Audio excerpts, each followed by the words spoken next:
some crazy, fun, unique location, and they'll fly you out and give you that access to be able to make this awesome thing. Sick. Yeah, that's an advancement. That's something that's unlocked by the creative things you've been doing.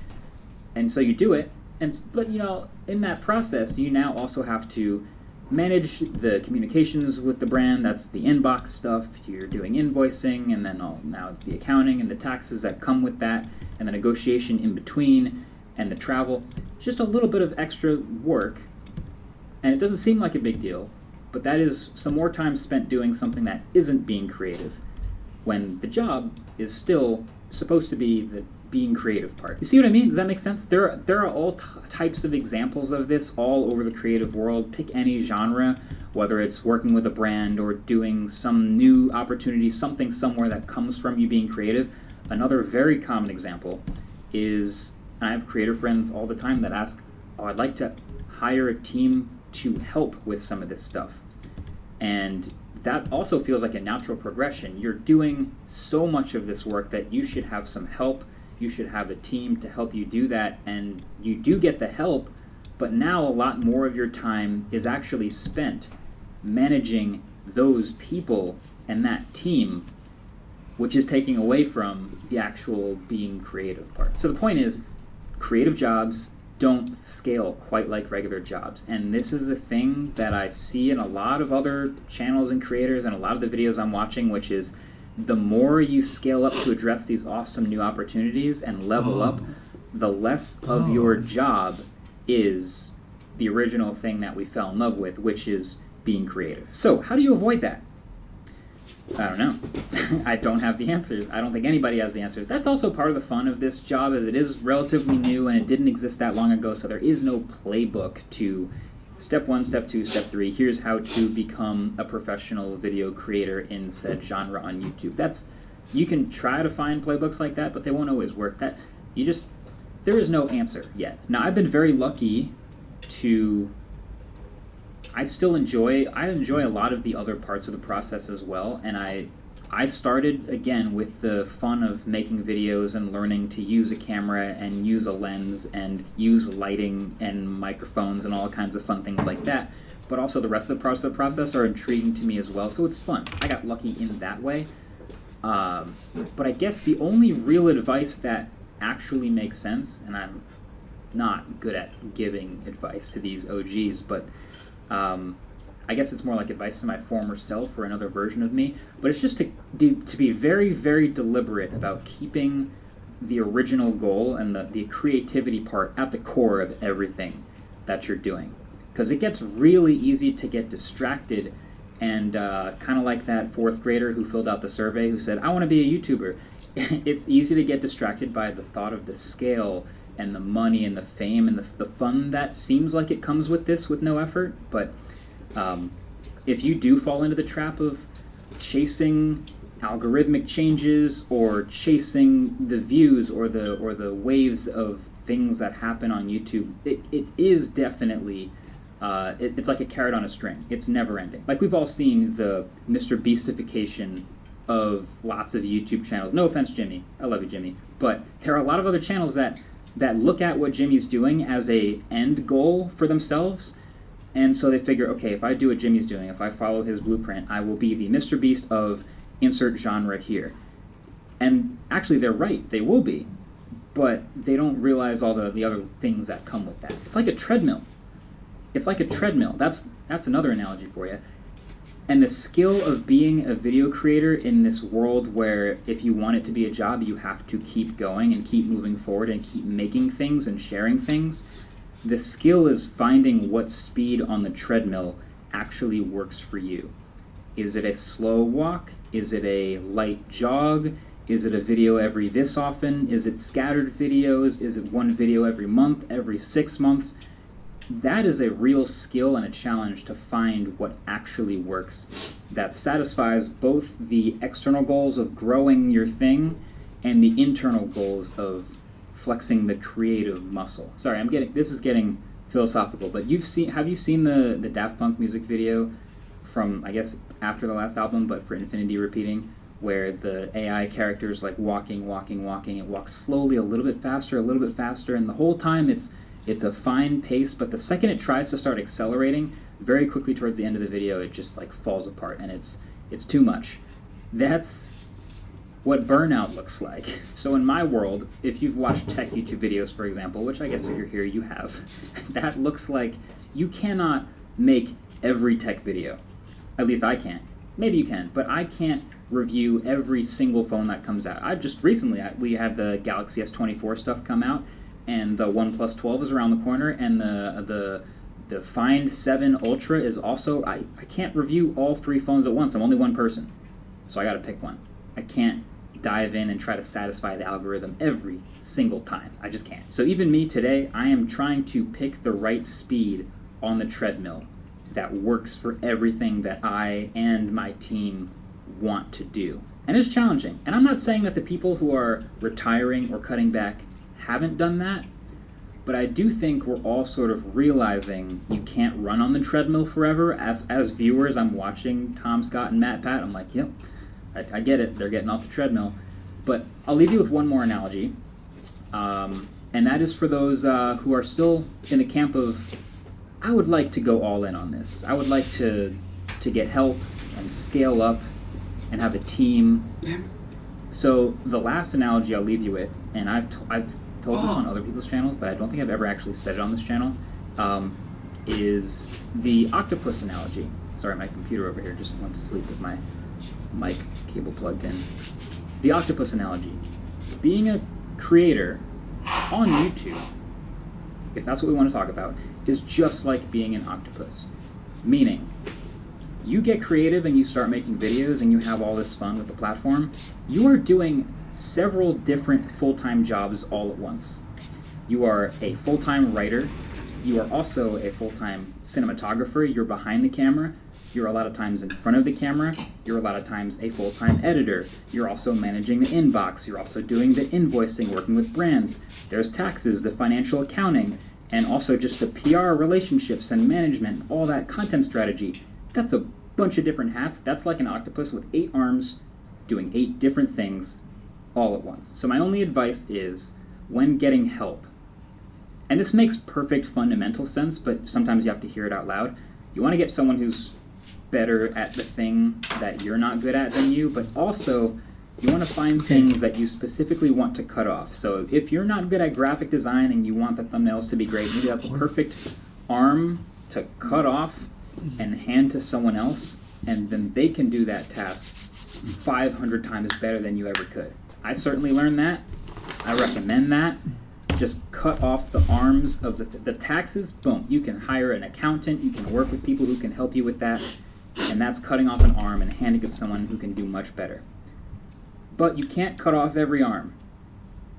And this is another weird part of the analogy, but fun fact, a lot of octopi, anyway, they have 3 hearts. Weird, I know. But they can't cut those out. They have some core functions that always stay with them. And if you are a creator, in some way there is a part of the game, there is something that you fell in love with at the beginning, it's really worth figuring out what that is and just keeping that. Just keeping that. And it's going to be different for every creator. Maybe for you, it's the cinematography, or the editing, or the writing, or the content strategy, whatever it is. There's going to be parts of it, and there may be several parts that you got to keep. You don't cut that off. And that's my octopus analogy for learning to be a creator. Since there is no playbook, I'm just putting this out there. Learn what those 3 hearts are as early and deliberately as you can, and hopefully you can run on the treadmill with other people who control the other legs. This is a crazy analogy now, but I think you get the idea. Long story short, I don't think we've seen the end of big YouTubers who've been doing it for a long time retiring or cutting back or whatever. I just think we're seeing them finding their hearts.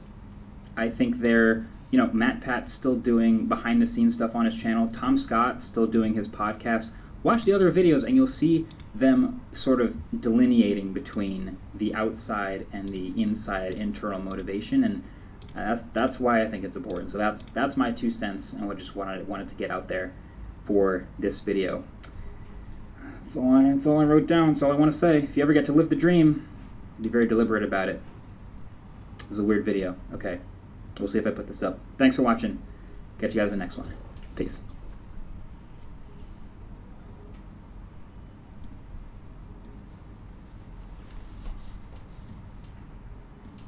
I'm most familiar with Silicon Valley, but generally people will forgive failures as long as you were honest and made a high integrity effort.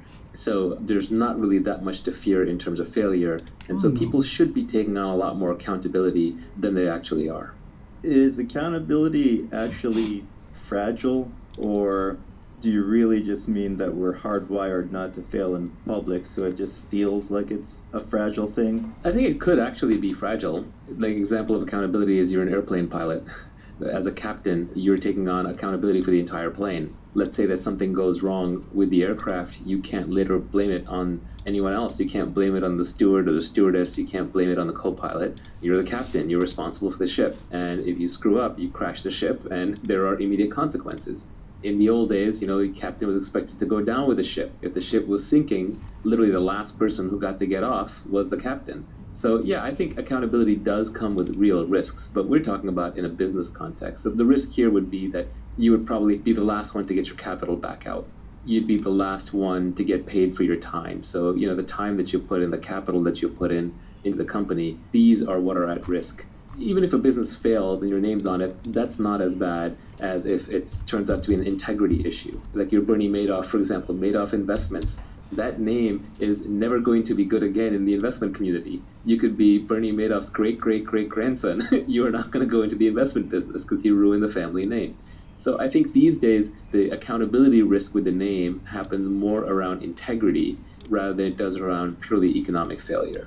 The big takeaway for me on accountability is that you will be rewarded directly in proportion with your accountability. I also think this is why people like Taleb rail against CEOs who get rewards without accountability.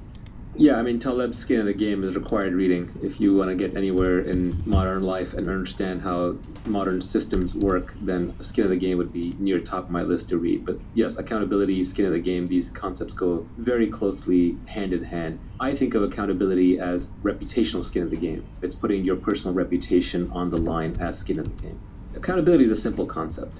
The only part of accountability that may be a little counterintuitive is that we're currently socially brainwashed to not take on accountability, not in a visible way. But I think there are ways to take on accountability where every member of a team can take on accountability for their portion. And that is how you get a well-functioning team while still putting credits and losses in the correct columns.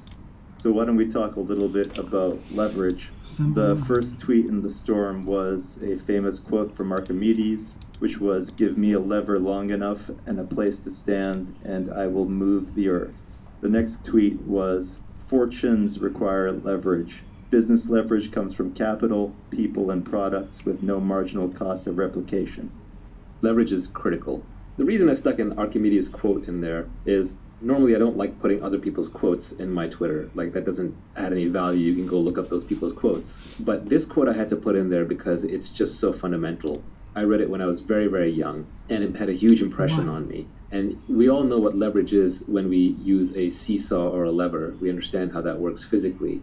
But I think what our brains aren't really well evolved to comprehend is how much leverage is possible in modern society and what the newest forms of leverage are. And so the oldest form of leverage is labor, which is people working for you. So instead of me lifting rocks, I can have 10 people lift rocks. Then just by my guidance on where the rocks should go, a lot more rocks get moved than I could do myself. Everybody understands this because we're evolved to understand the labor form of leverage. And so what happens is society overvalues labor as a form of leverage. This is why your parents are impressed when you get a promotion and you have lots of people working underneath you. This is why when a lot of naive people, when you tell them about your company, they'll say how many people work there. They'll use that as a way to establish credibility. They're trying to measure how much leverage and impact you actually have. Or when someone starts a movement, they'll say how many people they have or how big the army is. We just automatically assume that more people is better. But I would argue that this is the worst form of leverage that you could possibly use. Managing other people is incredibly messy. It requires tremendous leadership skills. You're one short hop from a mutiny or getting eaten or torn apart by the mob. It's incredibly competed over. Entire civilizations have been destroyed over this fight. For example, communism, Marxism, is all about the battle between capital and labor, das Kapital and das Labor, right? So it's a trap. So you really want to stay out of labor-based leverage. You want the minimum amount of people working with you that are going to allow you to use the other forms of leverage, which I would argue are much more interesting. The second type of leverage is capital. And this one's a little less hardwired into us because large amounts of money moving around and being saved and being invested in money markets, these are inventions of human beings the last few hundred to few thousand years. They're not evolved with us from hundreds of thousands of years. Okay. So we understand them a little bit less well. They probably require more intelligence to use correctly, and the ways in which we use them keep changing. Management skills from 100 years ago might still apply today, but investing in the stock market skills from 100 years ago probably don't apply to the same level today. So capital is a trickier form of leverage to use. It's more modern. It's the one that people have used to get fabulously wealthy in the last century. It's probably been the dominant form of leverage in the last century. And you can see this by who are the richest people. It's bankers, politicians in corrupt countries who print money, essentially people who move large amounts of money around. And if you look at the top of very large companies, outside of technology companies, in many, many large old companies, the CEO job is really a financial job. They're really financial asset managers. Now, sometimes an asset manager can put a pleasant face on it, so you get a Warren Buffett type. But deep down, I think we all dislike capital as a form of leverage because it feels unfair, because it's this invisible thing that can be accumulated and passed across generations and suddenly seems to result in people having gargantuan amounts of money with nobody else kind of around them or necessarily sharing in it. That said, capital is a powerful form of leverage. It can be converted to labor. It can be converted to other things. It's very surgical, very analytical. If you are a brilliant investor and you have $1 billion and you can make a 30% return with it, whereas anybody else can only make a 20% return, you're going to get all the money and you're going to get paid very handsomely for it. It scales very, very well. If you get good at managing capital, you can manage more and more capital much more easily. You can manage more and more people. So it is a good form of leverage, but the hard part with capital is how do you obtain it? And that's why I talked about specific knowledge and accountability first. If you have specific knowledge in a domain, and if you're accountable and you have a good name in that domain, then people are going to give you capital as a form of leverage that you can use to then go get more capital. So, but capital also is fairly well understood, and I think a lot of the knocks against capitalism come because of the accumulation of capital. The most interesting and the most important form of leverage is this idea of products that have no marginal cost of replication. This is the new form of leverage. This was only invented in the last few hundred years. It got started with the printing press. It accelerated broadcast media, and now it's really blown up with the internet and with code. So now you can multiply your efforts without having to involve other humans and without needing money from other humans. This podcast is a form of leverage. Long ago, I would have had to sit in a lecture hall and lecture each of you personally, and I would have maybe reached a few hundred people, and that would have been that. 30 years ago, I would have to be lucky to get on TV, which is somebody else's leverage. They would have distorted the message. They would have taken the economics out of it or charged me for it. They would have muddled the message, and I would have been lucky to get that form of leverage. But today, thanks to the internet, I can buy a cheap microphone, hook it up to a laptop or an iPad, and there you are, all listening. So this newest form of leverage is where all the new fortunes are made. So all the new billionaires. So the last generation fortunes were made by capital. That was the Warren Buffetts of the world. But the new generation fortunes are all made through code or media. Joe Rogan making 50 to 100 million bucks a year from his podcasts. PewDiePie. Now, I don't know how much money he's rolling in, but he's bigger than the news, right? The Fortnite players. Of course, Jeff Bezos and Mark Zuckerberg and Larry Page and Sergey Brin and Bill Gates and Steve Jobs. That is all code-based leverage. Now, the beauty is when you combine all of these three. That's where tech startups really excel, where you take just the minimum but highest output labor that you can get, which are engineers and designers, product developers, and then you add in capital. You use that for marketing, advertising, scaling, and you add in lots of code and media and podcasts and content to get it all out there. That is a magic combination, and that's why you see technology startups explode out of nowhere, use massive leverage, and just make huge outsized returns. Do you want to talk a little bit about permissioned versus permissionless? Probably the most interesting thing to keep in mind about the new forms of leverage is they are permissionless. They don't require somebody else's permission for you to use them or succeed. For labor leverage, somebody has to decide to follow you. For capital leverage, somebody has to give you money to invest or to turn into a product. But coding, writing books, recording podcasts, tweeting, YouTubing, these kinds of things, these are permissionless. You don't need anyone's permission to do them.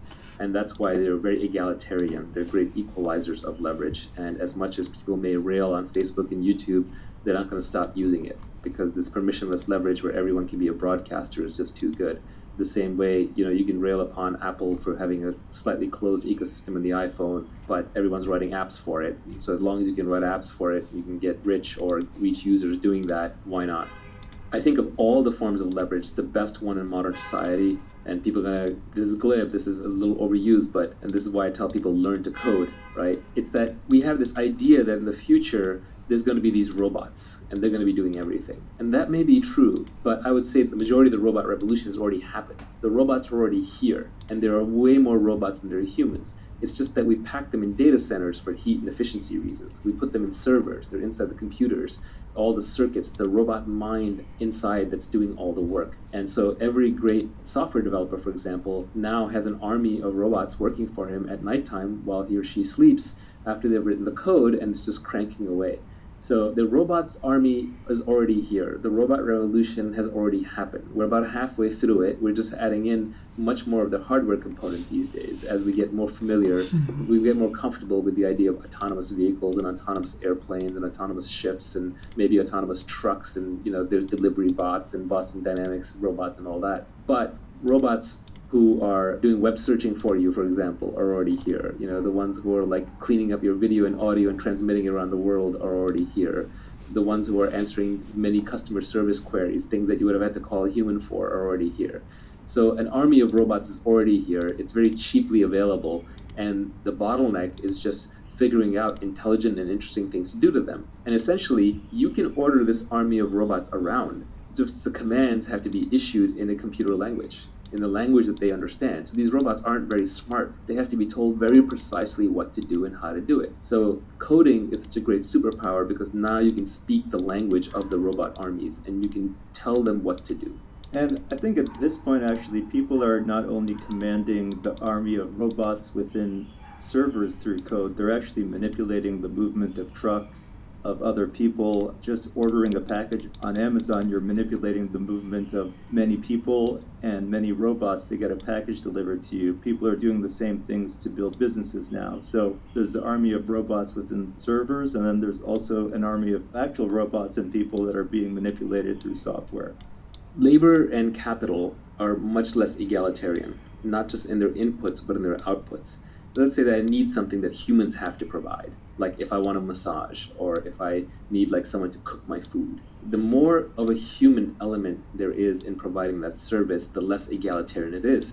Jeff Bezos probably has much better vacations than most of us, right? Because he has lots of humans running around doing whatever he needs to do. But if you look at the output of code and media, Jeff Bezos doesn't get to watch better movies and TV than we do. Jeff Bezos doesn't get to even have a better computing experience. Like Google doesn't give him some premium special Google account where his searches are better.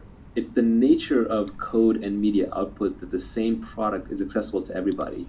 And it turns into a positive sum game, where if Jeff Bezos is consuming the same product as 1,000 other people, that product's will be better than the version that Jeff would consume on his own.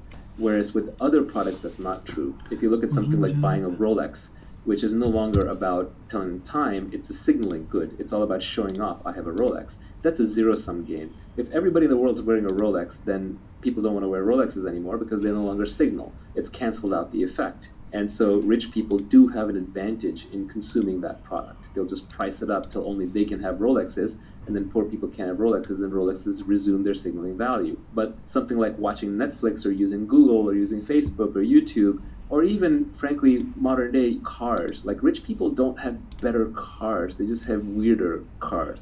You can't drive a Lamborghini on the street at any speed that makes sense for a Lamborghini, so it's actually a worse car on the street. It just turned into a signaling good at that point. Your sweet spot where you want to be is somewhere like a Tesla Model 3 or like a Toyota Corolla. It's an amazing car. A new Toyota Corolla is a really nice car, but because it's mainstream, the technology has amortized the cost of production over the largest number of consumers possible, and the best products tend to be at the center, at the sweet spot, the middle class, rather than being targeted at the upper class. So I think one of the things that we don't necessarily appreciate in modern society is as the forms of leverage have gone from being human-based, labor-based, and being capital-based to being more product and code and media-based, that most of the goods and services that we consume are becoming much more egalitarian in their consumption. Even food is becoming that way. Like, food is becoming cheap and abundant, at least in the first world, too much so, to our detriment. Jeff Bezos isn't necessarily eating better food, he's just eating different food, or he's eating like food that's prepared and served theatrically. So it's almost like more of, again, that human element performance.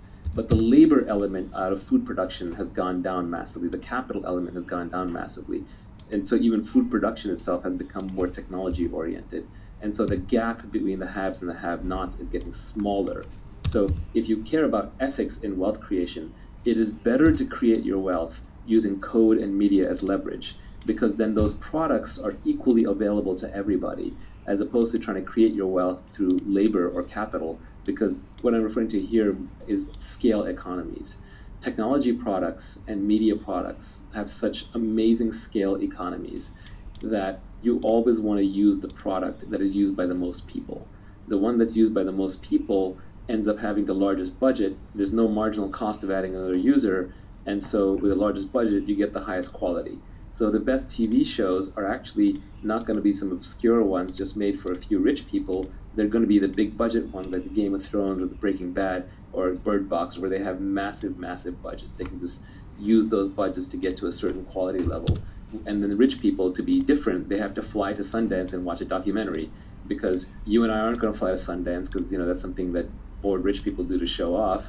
And we're not going to watch a documentary because most of them just aren't actually even that good, right? Again, if you're wealthy today, for large classes of things, you spend your money on signaling goods to show other people that you're wealthy, and you try and convert them to status, as opposed to actually consuming the goods for their own sake.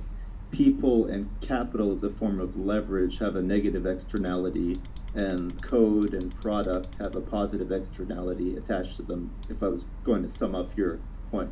I think that capital and labor are also starting to become a little more permissionless, or at least the permissioning is diffuse because of the internet. So instead of labor, we have community now, which is a diffused form of labor. For example, Mark Zuckerberg has 1 billion people doing work for him by using Facebook. And instead of going to raise capital from someone who's rich, now we have crowdfunding. So you can raise millions and millions of dollars for a charity, for a health problem, or for a business. You can do it all online. So capital and labor are also becoming permissionless, and you don't need to necessarily do it the old-fashioned way, where you have to go around and ask people for permission to use their money or their time. One more question about leverage. Do you think a choice of business model or a choice of product can also bring a kind of leverage to it? For example, pursuing a business that has network effects, pursuing a business that has brand effects, or other choices of business model that people could manipulate that just give you free leverage? Yeah, there's some really good microeconomic concepts that are important to understand. One of those is scale economies, which is the more you produce of something, the cheaper it gets to make it. That's something that a lot of businesses have, basic economics 101, and you should try and get into a business where making widget number 12 is cheaper than making widget number 5, and making widget number 10,000 is a lot cheaper than the previous ones. And this builds up an automatic sort of barrier to entry against competition and getting commoditized. So that's an important one. Another one, this is along the same lines, but technology products especially and media products have this great quality where they have zero marginal cost of reproduction. So creating another copy of what you just created is free. So when somebody listens to this podcast or watches a YouTube video about this, it doesn't cost me anything for the next person who shows up. Those zero marginal cost things, they take a while to get going because you make very little money per user, but over time they can really, really add up. Okay. So Joe Rogan is working no harder on his current podcast than he was on podcast number 1. But on podcast number 1100, he's making $1 million for the podcast, whereas for the previous one, he probably lost money for the first one. That's an example of zero marginal cost. And then the most subtle but the most important is this idea of network effects. And it comes from computer networking.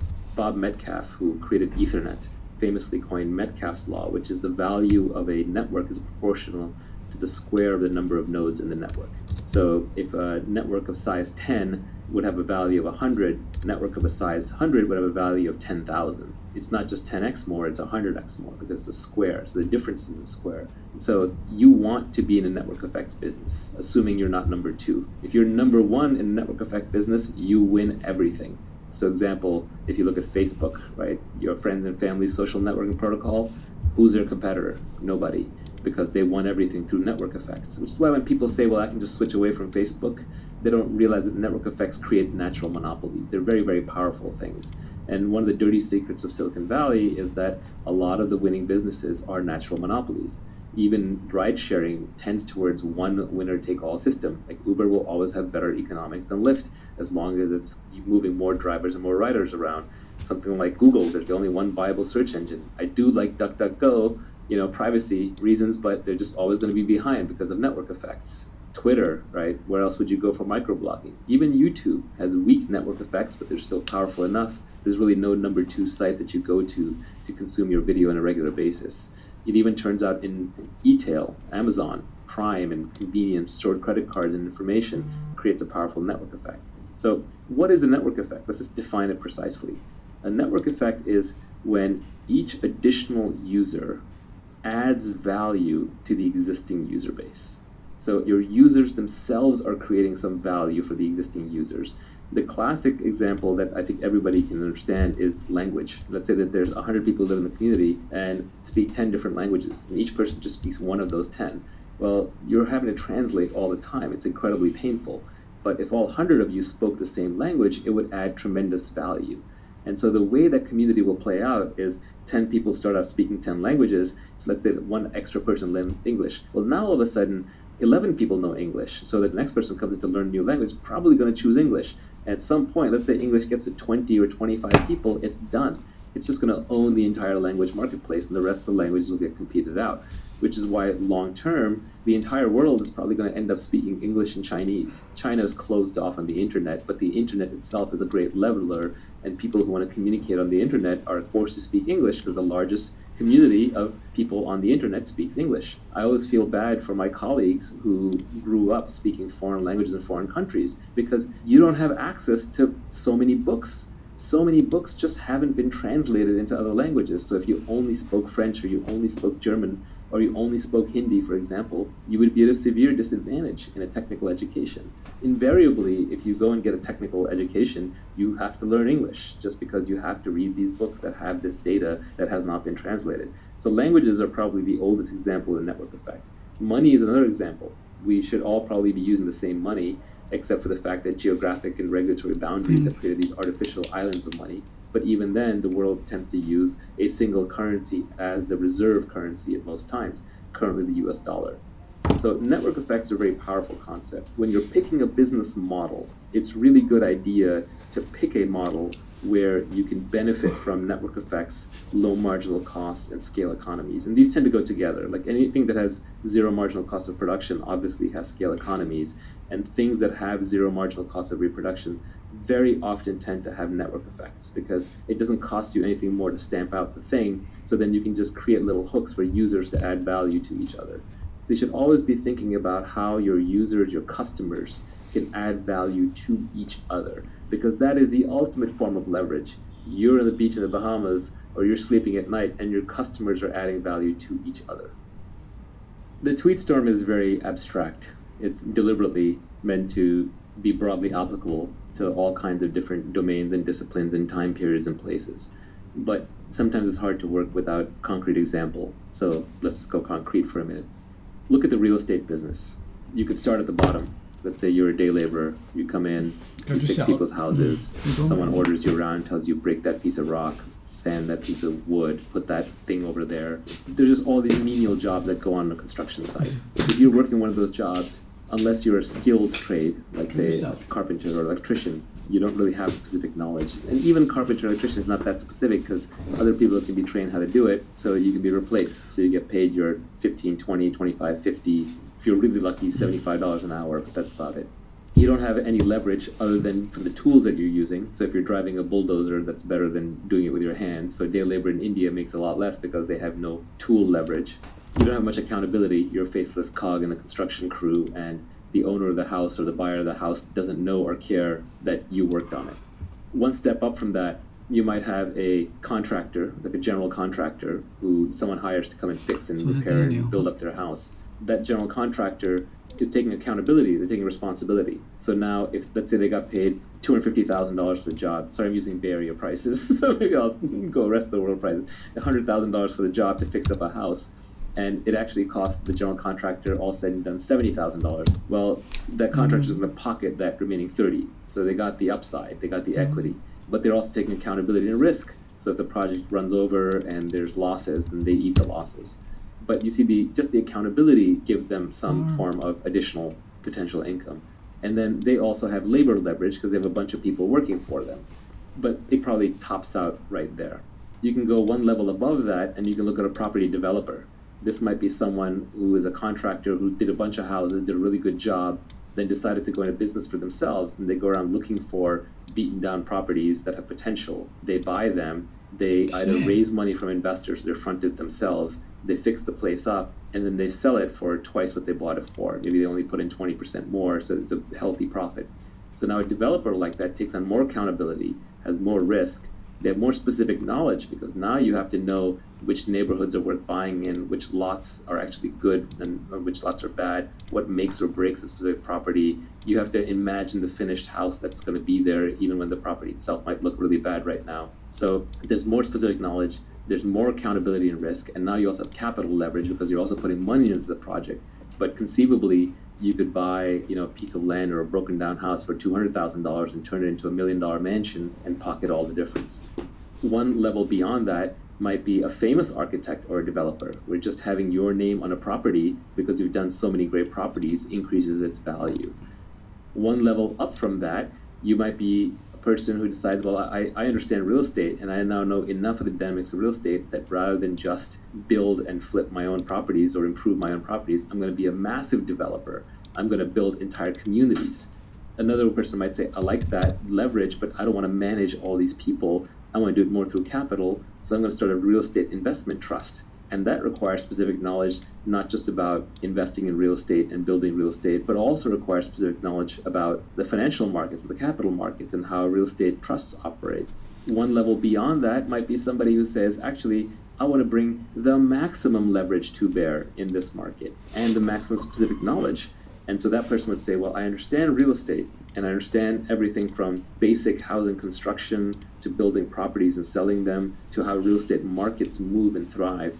And I also understand the technology business. So I understand how to recruit developers, how to write code, and how to build good product. And I understand how to raise money from venture capitalists and how to return it and how all of that works. And obviously not a single person may know this. You may pull a team together to do it where each have different skill sets. But that combined entity would have specific knowledge in technology and in real estate. It would have massive accountability because that company's name would be a very high risk, high reward effort attached to the whole thing. And people would devote their lives to it, take on significant risk, and then it would have leverage in code with lots of developers. It would have capital with investors putting money in and the founder's own capital, and it would have labor of some of the highest quality labor that you can find, which is high quality engineers and designers and marketers who are working on the company. And then you may end up with a Trulia or a Redfin or a Zillow kind of company, and then the upside could potentially be in the billions of dollars or the hundreds of millions of dollars. So as you layer in more and more kinds of knowledge that can only be gained on the job and aren't common knowledge,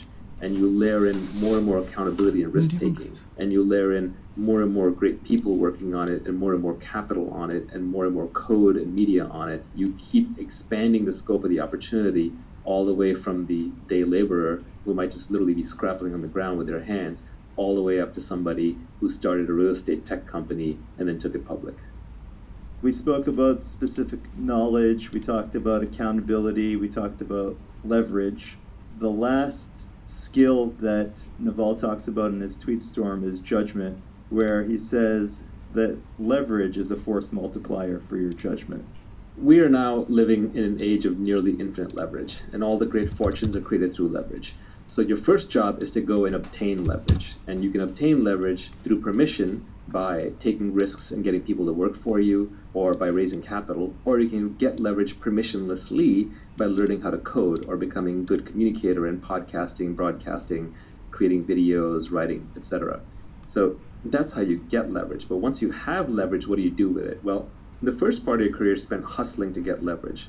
Once you have the leverage, then you want to slow down a bit because your judgment really matters. It's like you've gone from steering your sailboat around to now you're steering an ocean liner or a tanker. You have a lot more at risk, but you have a lot more to gain as well. You're carrying a much higher payload. So in an age of infinite leverage, judgment becomes the most important skill. Warren Buffett is so wealthy now because of his judgment. Even if you were to take away all of Warren's money, tomorrow investors would come out of the woodwork and hand him $100 billion because they know his judgment is so good, and they would give him a big chunk of that $100 billion to invest. So ultimately, everything else that you do is actually setting you up to apply your judgment. One of the big things that people rail on is CEO pay, and for sure there's crony capitalism that goes on where these CEOs control their boards and the boards give them too much money. But there's certain CEOs who definitely earn their keep because their judgment is better. If you're steering a big ship, if you're steering Google or Apple, and your judgment is 10 or 20% better than the next person's, society will literally pay you hundreds of millions of dollars more because you're steering a $100 billion ship. If you're on course 10 or 20% of the time more often than the other person, the compounding results on that hundreds of billions of dollars you're managing will be so large that your CEO pay will be dwarfed in comparison. So demonstrated judgment, credibility around the judgment is so critical. Warren Buffett wins here because he has massive credibility. He's been highly accountable. He's been right over and over in the public domain. He's built a reputation for very high integrity, so you can trust him. So a person like that, people will throw infinite leverage behind him because of his judgment. Nobody asks him how hard he works. Nobody asks him when he wakes up or when he goes to sleep. They're like, Warren, just do your thing. So especially demonstrated judgment with high accountability, clear track record is critical. Let's define judgment. I would define it as knowing the long-term effects of your decisions, or being able to predict the long-term effects of your decisions. It's funny, my definition of wisdom is knowing the long-term consequences of your actions. So they're not all that different. Wisdom is just judgment on a personal domain. Wisdom applied to external problems, I think, is judgment. So they're highly linked. But yes, it's knowing the long-term consequences of your actions and then making kind of the right decision to capitalize on that. Judgment is very hard to build up. This is where both intellect and experience come in play. There are many problems with the so-called intellectuals in the ivory tower, but one of the reasons why Nassim Taleb rails against them is because they have no skin in the game. They have no real-world experience, right? So they just apply purely intellect. And intellect without any experience is often worse than useless because you get the confidence that the intellect gives you and you get some of the credibility, but because you had no skin in the game and you had no real experience and no real accountability, you're just throwing darts. The real world is always far, far more complex than we can intellectualize. And especially all the interesting, fast-moving edge domains and problems, you can't get there without experience. So if you are smart and you iterate fast, so it's not even you put 10,000 hours into something, but you take 10,000 tries at something. If you are smart and you have a lot of quick iterations and you try to keep your emotions out of it, the people with the best judgment are actually among the least emotional. A lot of the best investors are considered almost robotic in that regard, but I wouldn't be surprised if even the best entrepreneurs often come across as unemotional. There is this archetype of the passionate entrepreneur, and yeah, they have to care about what they're doing, but they also have to see very clearly what's actually happening. And the thing that prevents you from seeing what's actually happening are your emotions. Our emotions are constantly clouding our judgment. And in investing, or in running companies, or in building products, or being an entrepreneur, emotions really get in the way. Emotions are what prevent you from seeing what's actually happening until you can no longer resist the truth of what's happening, until it becomes too sudden and then you're forced into suffering, which is a breaking of this emotional fantasy that you had put together. To try and connect some of these concepts, I would say that first, you're accountable for your judgment. Judgment is the exercise of wisdom. Wisdom comes from experience, and that experience can be accelerated through short iterations. And the reason why a lot of the top investors, a lot of the value investors, if you read Jeremy Grantham or you read Warren Buffett, you read up on Michael Burry, these people sound like philosophers. or they are philosophers, or they're reading a lot of history books or science books. Like, what are they doing? Shouldn't they be reading investment books? No, investment books are the worst place to learn about investment, because investment is a real-world activity that is highly multivariate. All the advantages are always being competed away. It's always on the cutting edge. So what you actually just need is very, very broad-based judgment and thinking. And the best way to do that is to study everything, including a lot of philosophy. And philosophy also makes you more stoic, makes you less emotional, and so you make better decisions, you have better judgment. One simple thing is I go out on Twitter, and it seems like half of Twitter is outrageous something at all times. You can go within someone's Twitter feed and get at least some semblance of what it must be like to be in their head all the time. And the more outraged somebody is, I guarantee you, the worse their judgment is. If someone's constantly tweeting political outrage and seems like an angry person getting into fights, you don't want to hand this person the keys to your car, let alone the keys to your company. So we covered the skills that you need to get rich. That was specific knowledge, accountability, leverage, judgment, and lifelong learning. Let's talk a little bit about the importance of working hard and valuing your time. Okay. So no one is going to value you more than you value yourself. So you just have to set a very high personal hourly rate, and you have to stick to it. So even since when I was young, I just decided that I was worth a lot more than the market thought I was worth, but I started treating myself that way. So always factor your time into every decision. How much time does it take? Oh, it's going to take me an hour to get across town to get this thing. Well, I value myself at $100 an hour. That's throwing $100 out of my pocket. Am I going to do that? You buy something from Amazon, they screwed it up, you have to return it. Is it worth your time to return it? Is it worth the mental hassle? Keep in mind that you have less work hours, you have less mentally high output hours. Do you want to use them to run errands and solve little problems, or do you want to save them for the big stuff? All the great scientists were terrible at managing their household life. None of them had a clean, organized room, or made all their social events on time or sent their thank you cards. You can spend your life however you want, but if you want to get rich, it has to be your number one overwhelming desire, which means that it has to come before anything else, which means you can't be penny pinching. This is what people don't understand. You can penny pinch your way to the basic sustenance. You can keep your expenses low, maybe retire early and not spend too much, and that's perfectly valid. But we're here to talk about wealth creation. And if you're going to do that, then that has to be your number one overwhelming priority. So fast forward to your wealthy self and pick some intermediate hourly rate.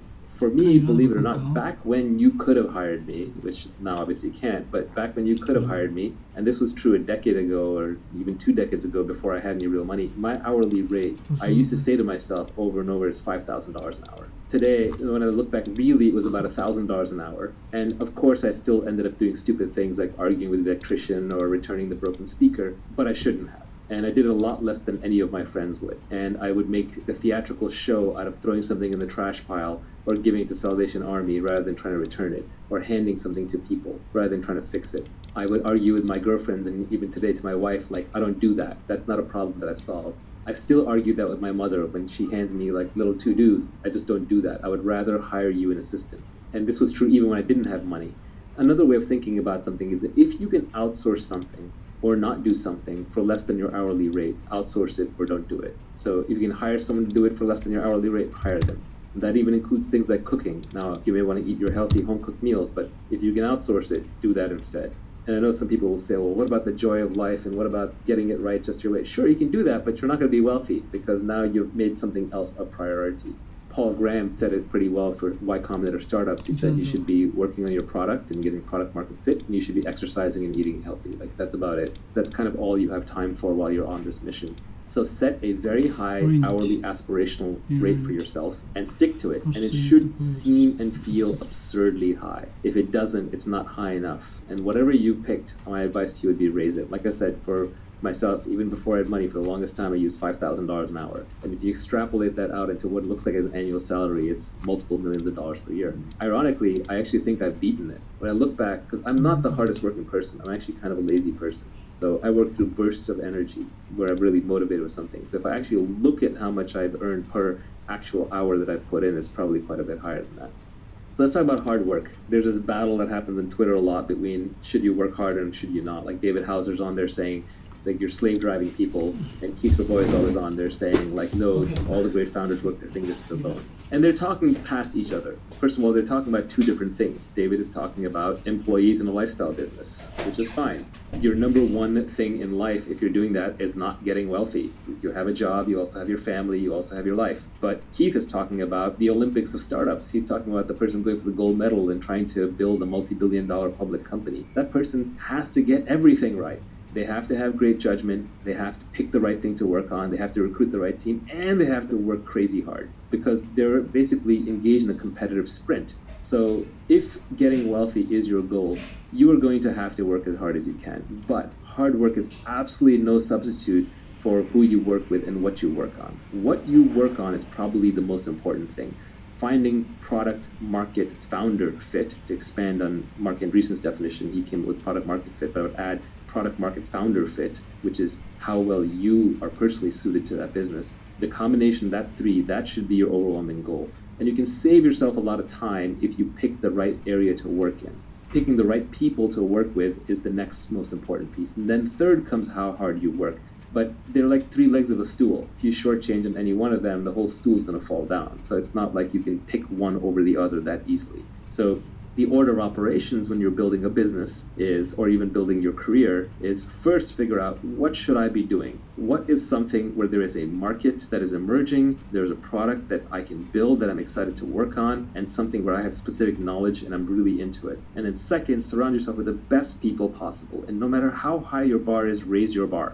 Because you can never be working with other people who are great enough. If there's someone greater out there to work with, you should go work with them. I advise a lot of people who are looking at which startup to join in Silicon Valley. I say basically pick the one that's going to have the best alumni network for you in the future. Look at the PayPal mafia. They worked with a bunch of geniuses, so they all got rich. So just try and pick based on the highest intelligence, energy, and integrity people that you can find.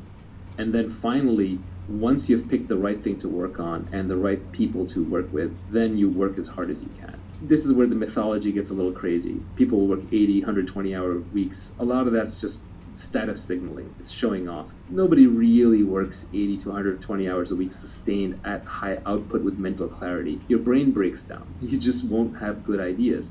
So really the way people tend to work most effectively, especially in knowledge work, is they sprint as hard as they can while they're working on something and they're inspired and they're passionate, and then they rest, they take long breaks. It's more like a lion hunting and much less like a marathon runner running. So you sprint, then you rest, you reassess, and then you try again. And what you end up doing is you end up building a marathon of sprints. Nivi just made the point to me on the side that inspiration is perishable, which is a very good point. When you have your inspiration, do it right then and there. This happens to me a lot with my tweet storms. I've actually come up with a whole bunch of additional tweet storms besides the ones that are already out there, but sometimes I just hesitate or I just pause and then it just dies. And what I've learned is if I'm inspired to write a blog post or to publish a tweet storm, I should probably do it right away. Otherwise, it's not going to get out there. I won't come back to it. So inspiration is a beautiful and powerful thing, and when you have it, just seize it. So people talk about impatience. When do you know to be impatient? When do you know to be patient? My glib tweet on this was impatience with actions and patience with results. And I think that's actually a good philosophy for life. Anything you have to do, just get it done. Why wait? You're not getting any younger. Your life is slipping away. You don't want to spend it waiting in line. You don't want to spend it traveling back and forth. You don't want to spend it doing things that you know ultimately aren't part of your mission. And when you do them, you want to do them as quickly as you can while you do them well with your full attention. But then you just have to give up on the results. You have to be patient with the results because you're dealing with complex systems, you're dealing with lots of people. It takes a long time for markets to adopt products. It takes time for people to get comfortable working with each other. It takes time for great products to emerge as you polish away. So impatience with actions, patience with results. And as Nivi said, inspiration is perishable. So when you have inspiration, act on it right then and there. If I have a problem that I discover in one of my businesses that needs to be solved, I won't sleep until at least the resolution is in motion. And this is just a personal failing, but if I'm on the board of a company, I'll call the CEO. If I'm running the company, I'll call my reports. If I'm responsible, I'll get on there right then and there and solve it. If I don't solve a problem the moment it happens, or I don't start moving towards solving it the moment it happens, I have no peace. I have no rest. I have no happiness until that problem is solved. So solve it as quickly as possible. I literally won't sleep until it's solved. Maybe that's a personal characteristic, but it's worked out well in business. We squander our time with the death of 1,000 cuts. So another tweet I had was, you should be too busy to do coffee while still keeping an uncluttered calendar. People who know me know that I'm famous for simultaneously doing two things. One is having a very clean calendar. I have almost no meetings on it, and there are people that I meet with, when they see my calendar, they almost weep. While at the same time, I am busy all the time. I'm always doing something. And it's usually quote-unquote work-related, but it is whatever the highest impact thing is that needs to be done at that time and that I'm most interested and inspired about. But the only way to do that is to constantly, ruthlessly decline meetings. People want to do coffee and build relationships, and that's fine early in your career when you're still exploring, but later in your career when you're exploiting and there are more things coming at you than you have time for, you have to ruthlessly cut meetings out of your life. If someone wants to do a meeting, see if you can do it with a phone call instead. If they want to do a phone call, see if they can do it with an email instead. If they want to do it with email, see if they can do it with a text message instead. If they're text messaging, you should probably be ignoring most text messages unless they're true emergencies. So one has to be utterly ruthless about dodging meetings. When you do meetings, do walking meetings, do standing meetings, keep them short, keep them actionable, keep them small. Any meeting with 8 people in it sitting at a conference table, nothing is getting done in that meeting. You're literally just dying 1 hour at a time. Doing coffee reminds me of an old quote, I think, from Steve Jobs when they asked him, hey, why doesn't Apple come to conventions? Or why don't you come to my convention? And his response was, well, then because we wouldn't be here working. Yeah, I used to have a tough time turning people down for meetings, but now I just tell them outright. I just say, look, I don't do non-transactional meetings. I don't do meetings without a strict agenda. I don't do meetings unless we absolutely have to. Nivi used to do this. He would email people when they would ask Nivi and I for a meeting, like coffee meeting, get to know you. He would say, we don't do meetings unless it's life and death urgent. And then that person has to respond, yeah, it's life and death urgent, or there's no meeting. When you have something important or something valuable, other busy, interesting people will meet with you. Your calling card has to be, hey, here's what I've done, here's what I can show you, let's meet and I'll be respectful of your time if this is useful to you. And I find that there are very busy, important people who will take your meeting, but you have to come with a proper calling card. All the people who tweet and who email famous or rich people saying, hey, if I could just get one meeting with you, and they're vague about it, they're not going to get anywhere in life. You have to build up the credibility. When, for example, an investor in the tech business, in the venture business, looks at a startup, the first thing they want to see is they want to see some evidence of product progress. They don't just want to even see a slide deck, they want to see product progress. Because the product progress is the resume for the entrepreneur. It is the unshakable, unfakeable resume. So you have to do the work. To use a crypto analogy, you have to have proof of work. If you have proof of work and you truly have something interesting, then you shouldn't hesitate to put it together in an email and send it to somebody. But even then, when you're asking for a meeting, you want to be super actionable about it. But I would say even the other side, even if you yourself haven't made it yet, if you think you're going to make it by going out and networking and doing a whole bunch of meetings, you're probably incorrect. Yes, networking can be important early in your career. And yes, you can get serendipitous with meetings, but the odds are pretty low. And as we spent time talking about earlier, when you are just meeting people and hoping to get that lucky break, you're relying on type 1 luck, which is blind luck, and type 2 luck, which is hustle luck. But what you're not getting is type 3 or type 4 luck, which are the better kinds, where you spend time developing a reputation, working on something, developing a unique point of view, and being able to spot opportunities that others can't. A busy calendar and a busy mind will destroy your ability to do great things in this world. If you want to be able to do great things, whether you're a musician or whether you are an entrepreneur or whether you're an investor, you need free time and you need a free mind. We just finished talking about the importance of working hard and valuing your time. Next, there's a few tweets on the topic of working for the long term. The first tweet is, become the best in the world at what you do. Keep redefining what you do until this is true. If you really want to get paid in this world, you want to be number one at whatever it is that you're doing. And it can be niche, that's the point. It can literally be you're getting paid for just being you. You know, at this point, some of the more successful people in the world are that way. Oprah gets paid for being Oprah. Joe Rogan gets paid for being Joe Rogan. And they're being authentic to themselves. So what this tweet is trying to say simultaneously is that you want to be number one, but you want to keep changing what you do until you're number one. You can't just pick something arbitrary. You can't say, I'm going to be the fastest runner in the world, and now you got to beat Usain Bolt.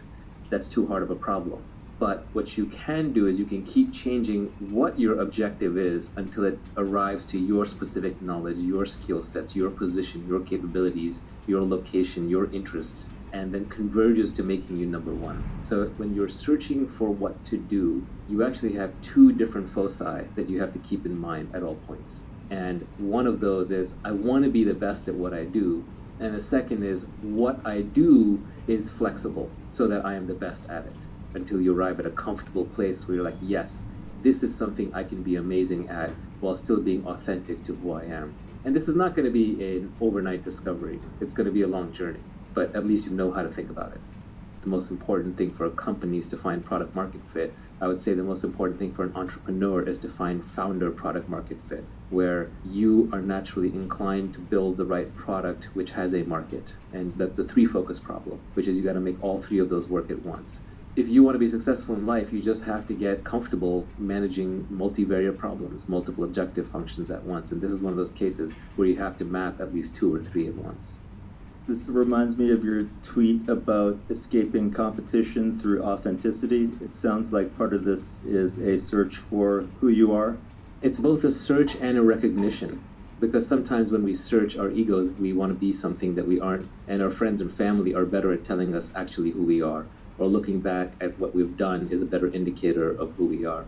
Peter Thiel talks a lot about how competition is besides the point. It's counterproductive. We're highly mimetic creatures. We copy what everybody else is doing around us. We copy our desires from them. Everyone around me is a great artist. I want to be an artist. If everyone around me is a great business person, I want to be a business person. Everybody around me is a social activist. I want to be a social activist. That's where my self-esteem will come from. You have to be a little careful when you get caught up in these status games that you end up competing over things that aren't worth competing over. So Peter Thiel talks about how he was going to be a law clerk because he was in law school and everybody around him wanted to be a law clerk for a Supreme Court justice or some famous judge, and he got rejected, and that's what made him go into business. So it helped him break out of a lesser game into a greater game. So sometimes you just get trapped in the wrong game because you're competing. And the best way to escape competition, to get away from the specter of competition, which is not just stressful and nerve-wracking, but will often drive you to just the wrong answer, the way to escape competition is to just be authentic to yourself. If you are fundamentally building and marketing something that is just an extension of who you are, no one can compete with you on that. Who's going to compete with Joe Rogan or Scott Adams? It's impossible. Is somebody else going to come along and write a better Dilbert? No. Is someone going to compete with Bill Watterson and create a better Calvin and Hobbes? No. They're being authentic. This is easiest to see in art. Artists are by definition all naturally authentic. But even entrepreneurs are authentic. Who's going to be Elon Musk? Who's going to be Jack Dorsey? These people are authentic, and the businesses and products that they create are authentic to their desires and their means. If somebody else came along and started launching rockets, I don't think it would faze Elon one bit. He's still going to get to Mars because that's his mission. You know, insane as it seems, that's the one he set for himself, and he's going to accomplish it. So authenticity naturally gets you away from competition. It doesn't mean that you necessarily want to be authentic to the point where there's no product market fit. It may turn out you're the best juggler on a unicycle, but maybe there just isn't that much of a market for that even with YouTube videos. So you got to adjust that somehow until you find product market fit, but at least lean towards authenticity, towards getting away from competition, and competition automatically leads towards copycatting and often towards just playing completely the wrong game. Especially in entrepreneurship, the masses are never right. If you see a lot of people tweeting about what a great market to enter is, or you see journalists talking about a company is terrible, they don't know anything. If the masses knew how to build great things and create great wealth, we'd all already be done. We'd all already be rich by now. So in a sense, when you see a lot of competition, sometimes that indicates to you that the masses are already here, so it's already competed over too much and there's nothing here, or it's in the wrong trend to begin with.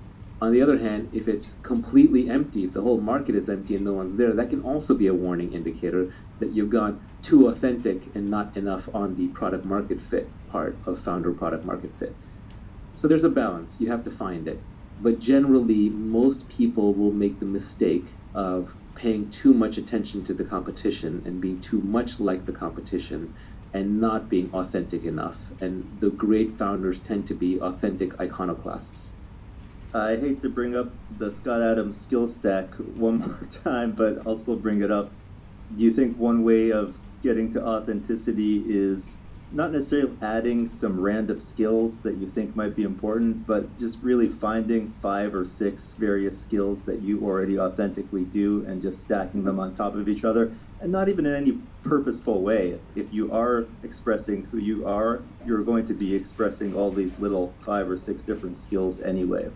That's really where life is going to lead you anyway. Long term, if you are good and successful at what you do, you will find that whatever your hobbies were, you're almost doing them for a living. As Robert Frost said, combine your vocation and your avocation, what you love to do and what you do. So I think you'll find yourself there anyway, and you're right about the skill stack, and that everyone's got multiple skills. We aren't all one-dimensional creatures, even though that's how we have to portray ourselves in our online profiles to get employed. You meet somebody and they say, I'm a banker, or I'm a bartender, or I'm a barber, or what have you, all the B's. But people are multivariate. They have a lot of skills. One banker might be good at finance, another one might be good at sales, a third one might be just good at macroeconomic trends and have a feel for the markets. Another one might be really good at picking individual stocks. Another one might just be good at maintaining relationships rather than selling new relationships. So everyone's going to have their various niches, and you're going to have multiple niches. It's not going to be just one. So over time, you will find, as you go through your career, both you will gravitate towards the things that you're good at, which by definition are almost the things you enjoy doing, otherwise you wouldn't be good at them, you wouldn't have put in the time. And other people will push you towards the things that you're good at, because your smart bosses and your smart coworkers and your smart investors will realize, okay, you're really world-class at this thing, you can recruit somebody else for that other thing. So ideally, you want to end up specializing in being you.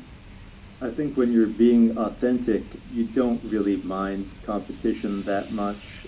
Yeah, it pisses you off and it inspires some fear and jealousy and all the other emotions that come along with it, but also you don't really mind because you're more oriented towards the goal and the mission, and worst case, you get some ideas from them, and there's often ways to work with the competition in a positive way, and it ends up increasing the size of the market for you.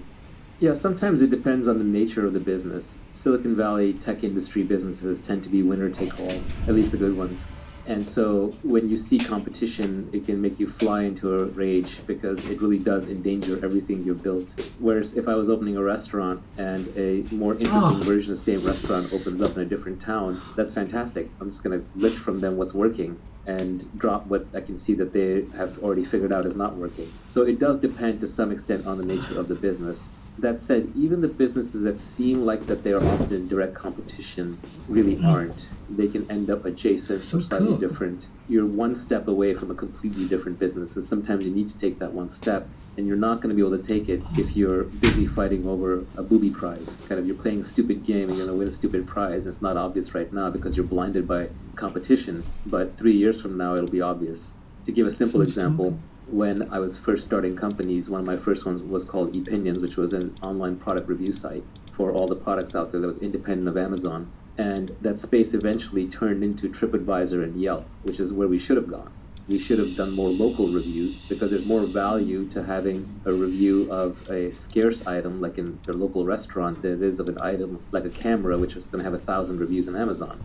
But before we could get there, we got caught up in the whole comparison shopping game.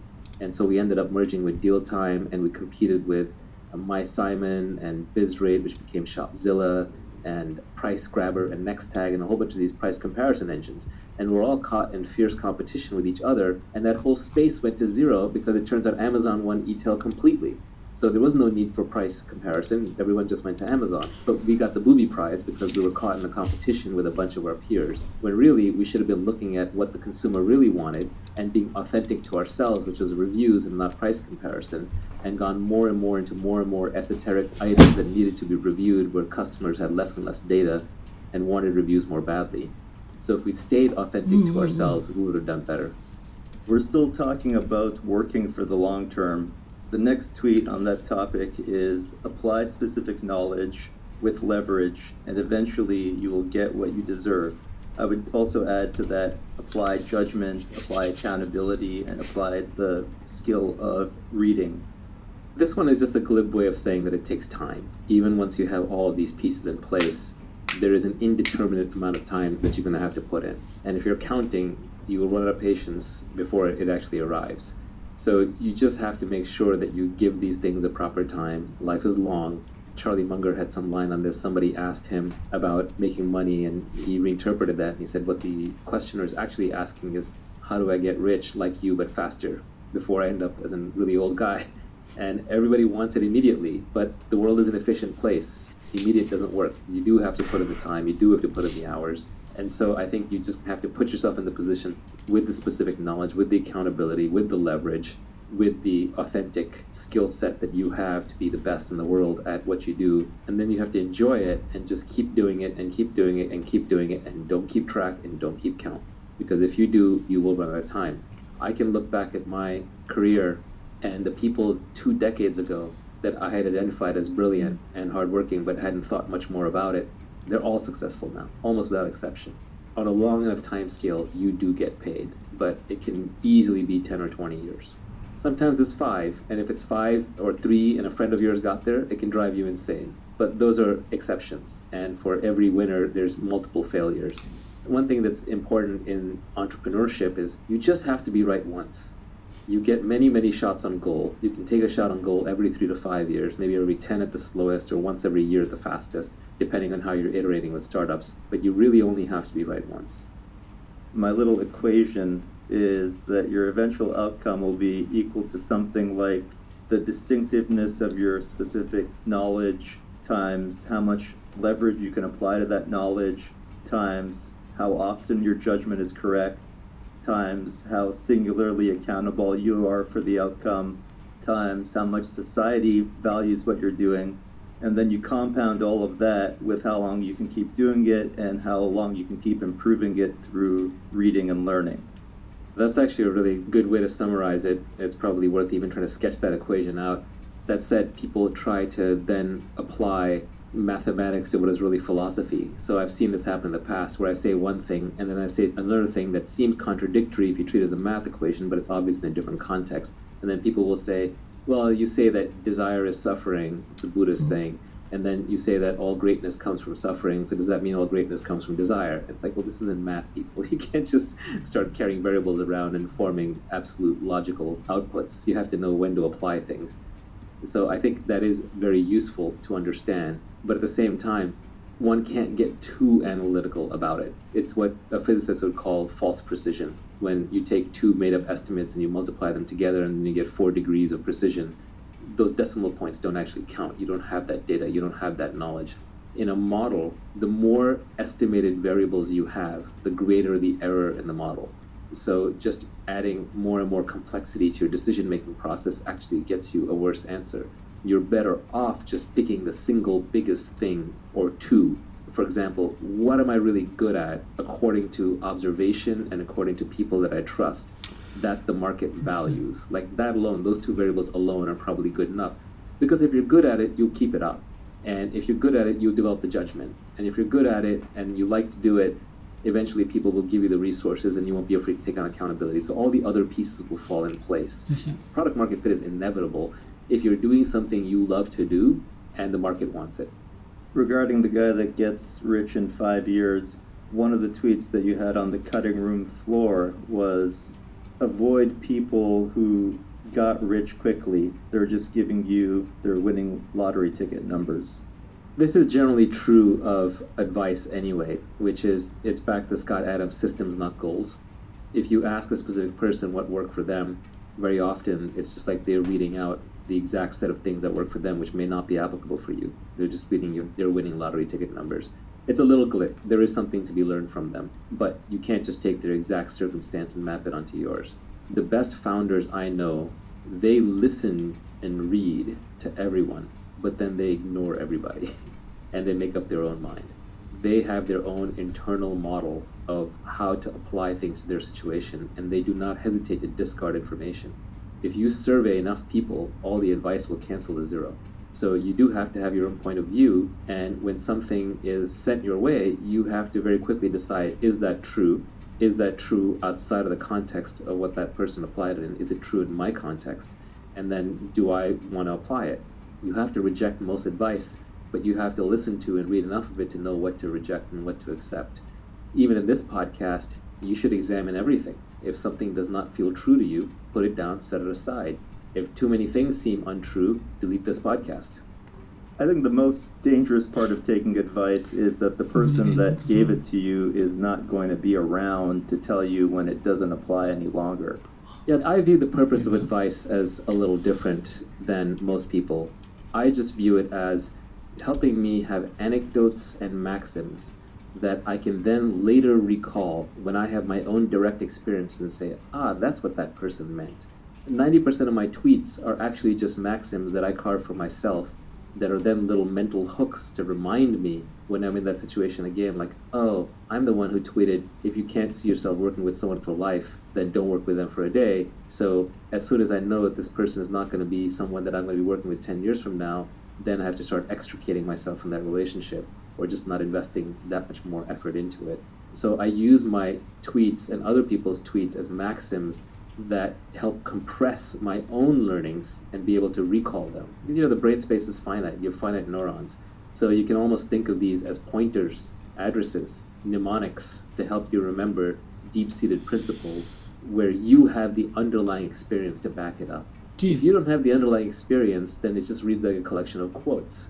It's like, it's cool, it's inspirational for a moment, maybe you make a nice poster out of it, but then you forget it and move on. So all of these are really just compact ways for you to recall your own knowledge. The last tweet on the topic of working for the long term is that when you're finally wealthy, you'll realize that it wasn't what you were seeking in the first place. But that's for another day. That's a multi-hour topic in and of itself. First of all, I just thought it was a really clever way to end the whole thing, because it disarms a whole set of people who'd say, well, what's the point of getting rich? Because there are a lot of people who just like the status signal, virtue signal against the idea of wealth creation or making money. So it was just a good way to disarm all of them. But it's also true in that the things that you really want in life, yes, money will solve all your money problems, but it doesn't get you everywhere. The first thing you'll realize when you've made a bunch of money is that you're still the same person. If you're happy, you're happy. If you're unhappy, you're unhappy. If you're calm and fulfilled and peaceful, you're still that same person. I know lots of very rich people who are extremely out of shape. I know lots of rich people who have really bad family lives.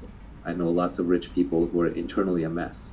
So I would lean on another tweet that I put out, which is actually, when I think back on it, I think it's my favorite tweet of mine.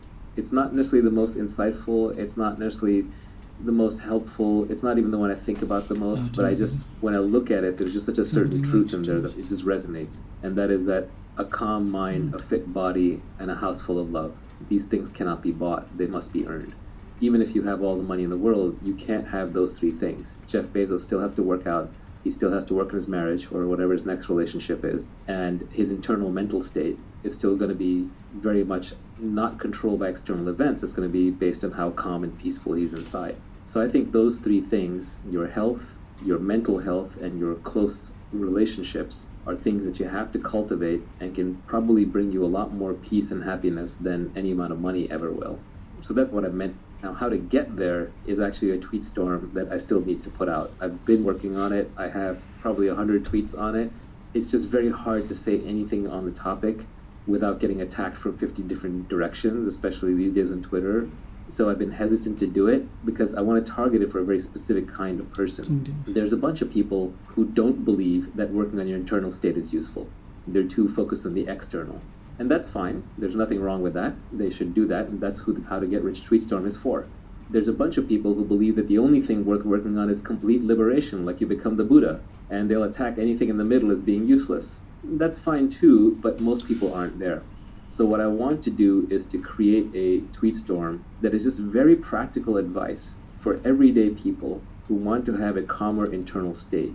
Just a set of understandings, realizations, half-truths and truths that if you were to imbibe them properly, and again, these are just pointers to ideas that you already have and experiences that you already have, that if you keep these top of mind, slowly but steadily, it will help you with certain realizations that will lead you to a calmer internal state. That's what I want to work on. Fitness is another big one. I'm just not the expert there. There are plenty of good people on Twitter who are better at fitness than me. And I think loving household and relationships actually automatically falls out of the other things. If you have a calm mind, and if you've already made money, you should have good relationship. There's no reason why you shouldn't. A lot of divorces actually happen over money. Unfortunately, that's just the reality of it. So having money removes that part of it. A lot of external battles happen because your internal state is not good. When you're naturally internally peaceful, you're going to pick less fights. You're going to be more loving without expecting anything in return, and that will take care of things on the external relationship front.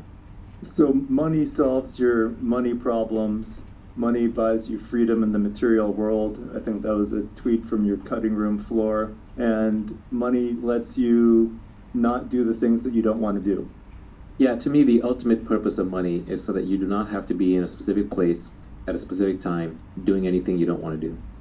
We skipped one tweet because I wanted to cover all of the tweets on the topic of the long term. And the tweet that we skipped was, "There are no get-rich-quick schemes. That's just someone else getting rich off you."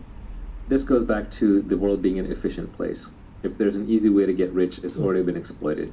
And there are a lot of people who will sell you ideas and schemes on how to make money, but they're just always selling you some $79.95 course or some audiobook or some seminar, which is fine. Everyone needs to eat. People need to make a living. They might actually have really good tips. But if they're giving you actionable, high-quality advice that acknowledges that it's a difficult journey and will take a lot of time, then I think that's realistic. But if they're selling you some get-rich-quick scheme, whether it's crypto or whether it's an online business or seminar, they're just making money off you. That's their get-rich-quick scheme. It's not going to necessarily work for you. One of the things about this whole Tweetstorm and podcast is that we don't have ads on here. We don't charge for anything. We don't sell anything. Not because I don't want to make more money. It's always nice to make more money. We're doing work here. But because it would completely destroy the credibility of the enterprise. If I'm saying, hey, I know how to get rich and I'm going to sell that to you, it ruins it. When I was young and I was kind of studying up on the topic, one of my favorite books on the topic was actually called How to Get Rich by Felix Dennis, the founder of Maxim magazine, billionaire who passed away. And he had a lot of crazy stuff in there, but he had some really good insights too.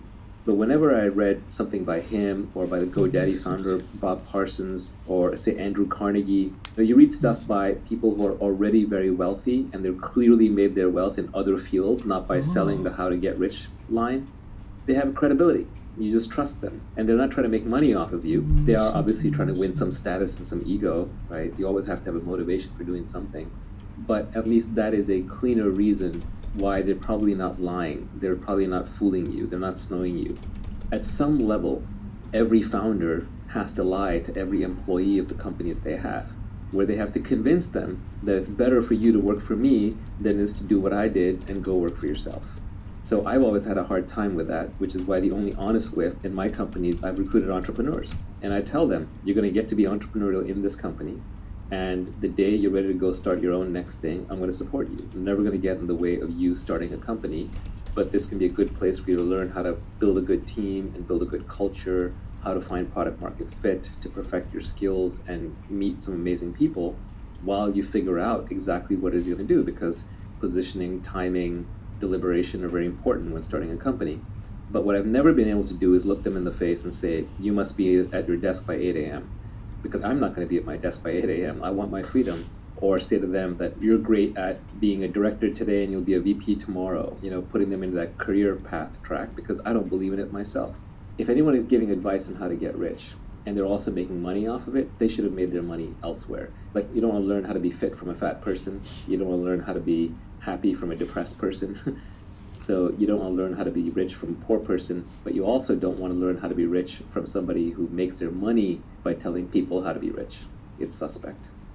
Anytime you see somebody who's actually gotten rich following some guru's advice on getting rich, just remember that in any random process, if you run it long enough and if enough people participate in it, you will always get every single possible outcome with probability 1. There's a lot of random error in there, and then also this is why you have to absolutely and completely ignore business journalists and economist academics when they talk about private companies. I won't even name names, but like when a famous economist rails on Bitcoin, or when a business journalist attacks the latest company that's IPOing, it's complete nonsense. Those people have never built anything. They're professional critics. They don't know anything about making money. All they know is how to criticize and get page views, and you're literally becoming dumber by reading them. You are burning neurons. I'll leave you with a I quote see. from Nassim Taleb that I liked, where he said, "If you want to be a philosopher king, first become a king and then become a philosopher, not first become a philosopher and then become a king." I'm glad you brought up Taleb, because I was going to finish this by saying just remember the title of his first book, which is Fooled by Randomness. One of the reasons why we're a little vague in this podcast is because we're trying to lay down principles that are timeless, as opposed to just giving you the winning lottery ticket numbers from yesterday. You summarized this entire tweet storm with 2 words: productize yourself. Productize and yourself. Yourself has uniqueness. Productize has leverage. Yourself has accountability. Productize has specific knowledge. Yourself also has specific knowledge in there. So all of these pieces, you can combine them into these 2 words. Whenever you're doing anything in business, if you're looking towards the long term of getting wealthy, you should ask yourself, is this authentic to me? Is it myself that I am projecting? And then, am I productizing it? Am I scaling it? Am I scaling with labor, or with capital, or with code, or with media? So it's a very handy, simple mnemonic. I mean, what is this podcast? This is a podcast called Naval. I'm literally productizing myself with a podcast. You want to figure out what you're uniquely good at, or what you uniquely are, and apply as much leverage as possible. So making money isn't even something you do. It's not a skill. It's who you are stamped out a million times. Making money should be a function of your identity and what you like to do. Another tweet that I really liked was, this was not mine, somebody else put this up. They said, find 3 hobbies, one that makes you money, one that keeps you fit, and one that makes you creative. I would change that slightly. So I would say one that makes you money, one that makes you fit, and one that makes you smarter. So in my case, my hobbies would be reading. Making money is I love working with startups, either investing in them, brainstorming them, starting them. I just love that ideation and initial creation phase around startups. And then on the hobby that keeps you fit, I don't really have one. Closest thing I have is yoga, but that's where I fell apart. And I think people who early in life discover something like surfing or swimming or tennis or some sport that they continue doing throughout most of their life are very lucky, because they found a hobby that will make them fit. We finished discussing the tweet storm, and we're going to spend some time on Q&A and discussing some of the tweets on the cutting room floor that didn't make it into the tweet storm. My first question is, do you think there are some common failure modes or typical things that people do wrong when they're trying to apply this advice? A lot of people don't understand what specific knowledge really is, or how to quote-unquote obtain it. People don't understand what accountability really entails. They think that accountability means being successfully accountable. No, it means that you have to stick your neck out and fail with your name out there publicly and be willing to let people hate on you. One of the reasons I'm less active on Twitter lately is because every tweet summons an army of nitpickers and haters, and it gets exhausting. But on the other hand, you have to learn how to ignore them, otherwise you can't survive on Twitter. A lot of people try to reconcile it with, like, should I quit my 9-to-5 job or not? That can be a very hard decision. I don't think you need to go that extreme. You can start applying accountability and leverage and specific knowledge even within your existing career. It doesn't have to necessarily be fork off and do something else completely. A lot of people will use it as a way to agree and disagree with their existing biases. They'll say, oh yeah, I agree with that part, or that part you're completely wrong.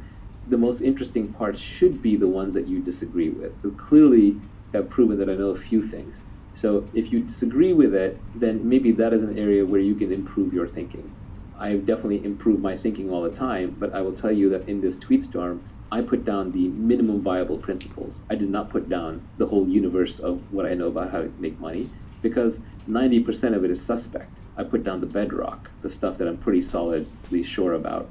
And I have not yet seen a tweet that has successfully contradicted anything in this tweet storm that would cause me to say, oh yeah, I got that one wrong. I think another place where people get a little bit off is they look at this and they say, well, this only applies to tech entrepreneurs. I disagree. The example that I gave about real estate was a good one in that regard. It's just the nature of leverage that technology drives leverage. So I'm going to push you in a tech direction to get the free leverage that is available in tech. And obviously this message is being delivered through the internet, so it's going to have a pro-internet bias. There are also people who believe that it is unfair to the people. Okay.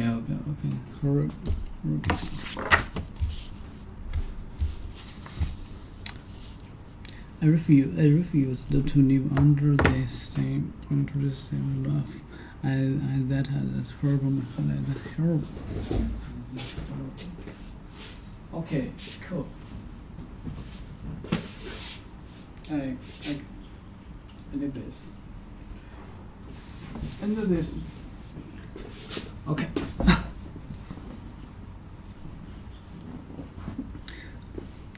Fall. To suddenly go down onto the ground or toward the ground without intending to, or by accident, they pass the first step. So be careful you don't fall. He fell badly and broke his neck.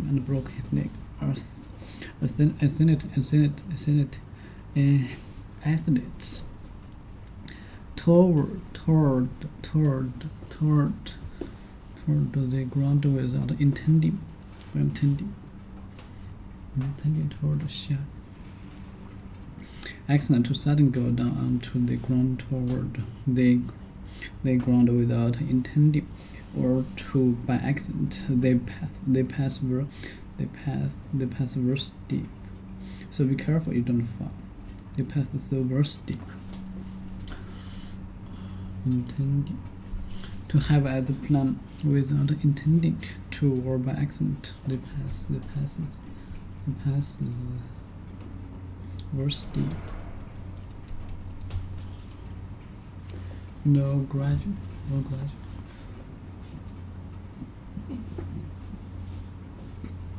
Steep. It's a steep climb. It's a steep climb, but to the top of the mountain. But they will. It's cold. But they will. 不行，不对。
Okay, steep graduate with or fall at a shape.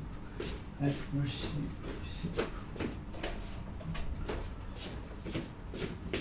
Cold.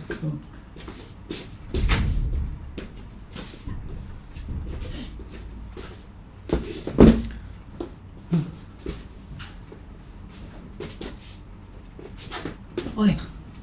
Steep rise fall is one that goes very quickly from low to high, or from high to steep rise or fall. Steep fall.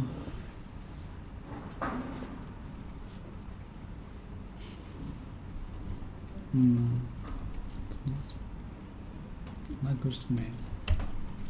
Steep.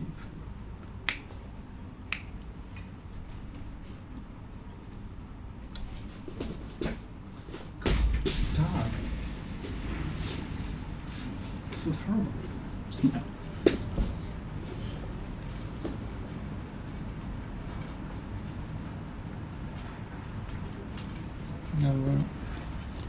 rise finding at a shape's angle.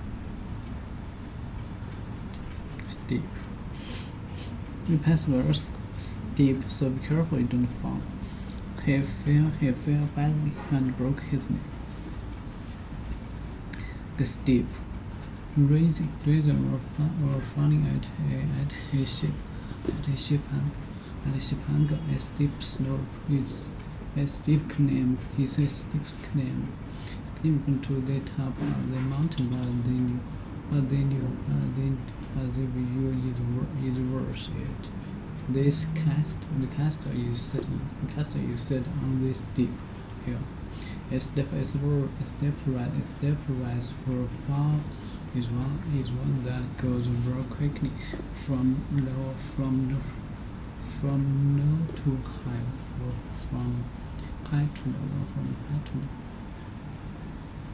from high to low, or from high to low, or from high to low, or from high to low, or from high to low. To steep rise, worse, or fall. No, it's magic.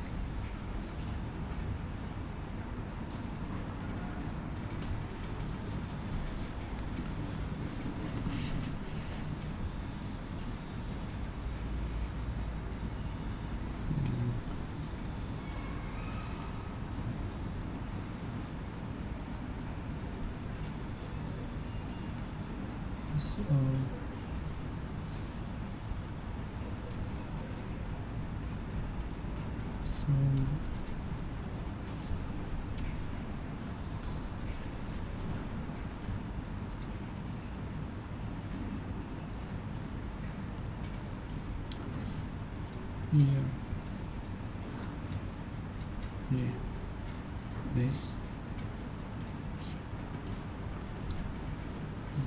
new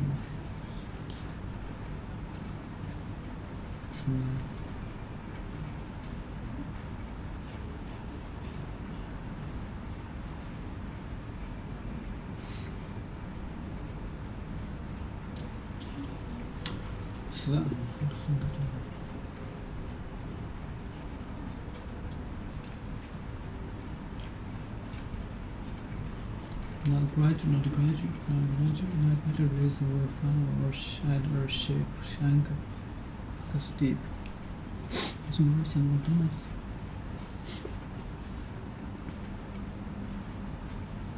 steep slope is a shape. Steep is a steep climb to the top of the mountain, but the view is worse. The castle you sit on this steep hill. Steep hill. Hill sit. It's cold. Okay. 差不多。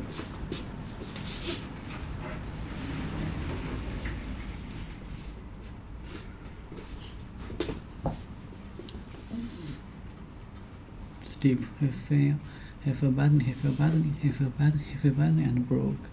He fell badly and broke. He fell badly and broke his neck.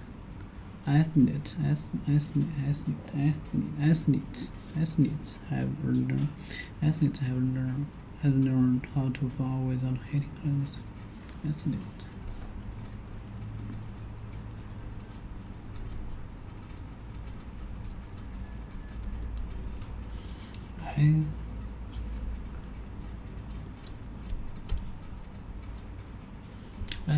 Athlete, a person who is very good at sports or physical exercise, especially one who compete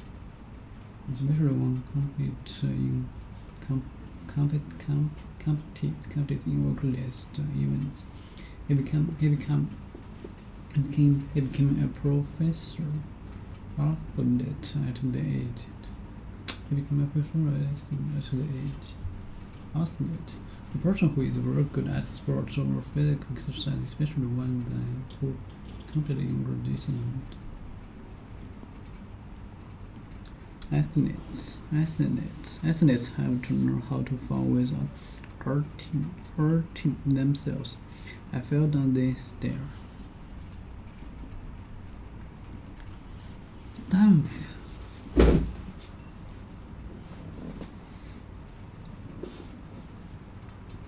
I fell down the stairs. I fell down the stairs. I fell down the stairs and injured. I fell down the stairs and injured my back. I fell down the stairs and injured my back. I fell down the stairs.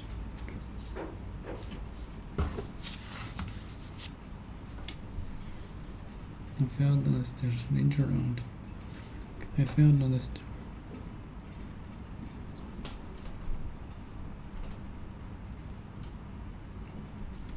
And injured. The injured hurt or physically harmed. She was told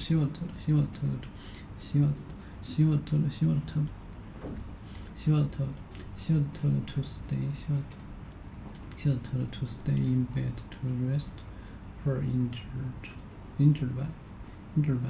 She was told to stay in bed.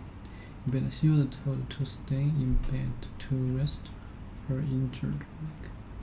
She was told to stay in bed to rest her injured back. Hurt or physically harmed. Hit or physically harmed. I fell down the stairs and injured my back. I fell down the stairs and injured my back. The object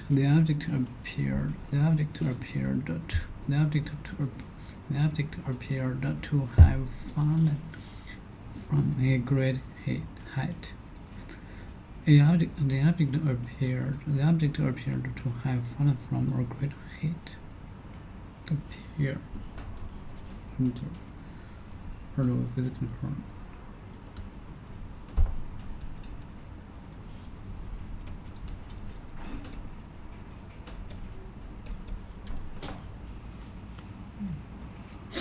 Be present. To start to be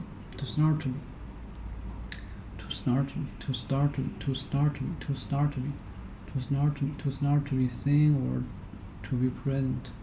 To start to be seen or to be present. To start to be present. He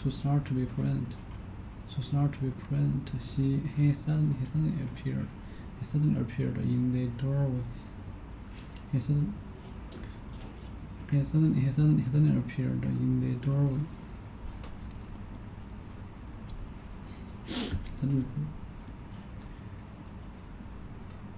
He suddenly in the doorway.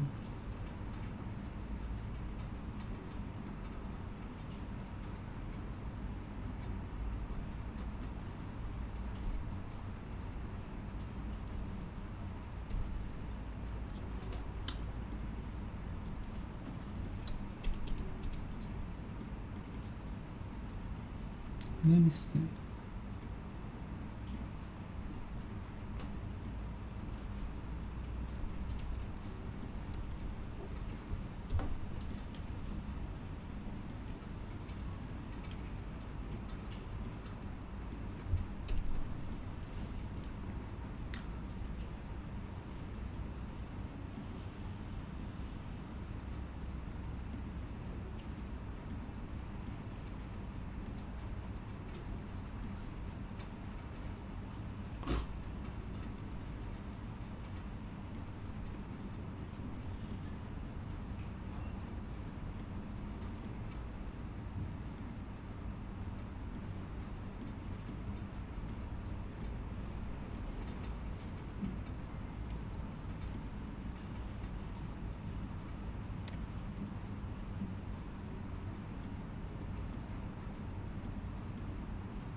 appear to start with him. To have fallen from a great height. What do you mean of this? Fallen, intent, roof.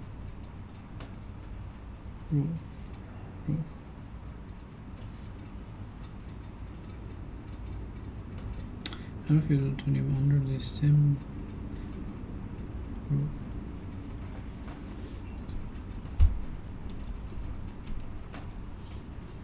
Fallen. Have accent.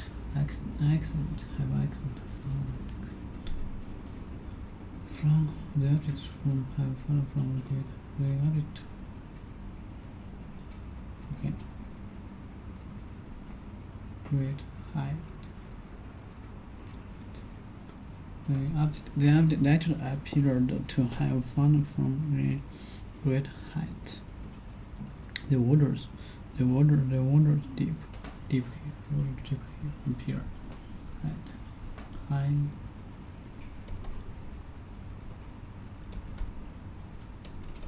height. The distance from the top height.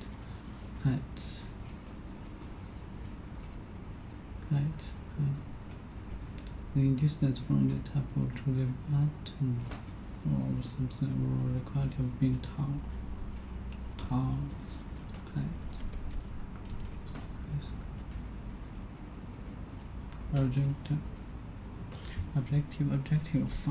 Objective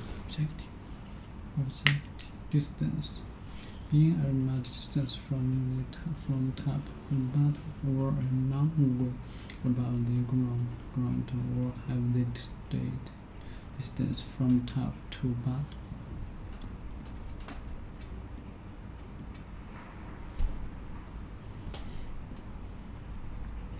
From bottom, the object, the water dropping. She slipped and fell on the ice. She slipped and fell on the ice. She slipped.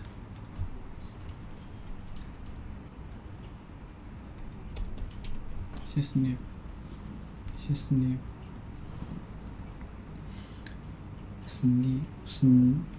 Snide without intending to.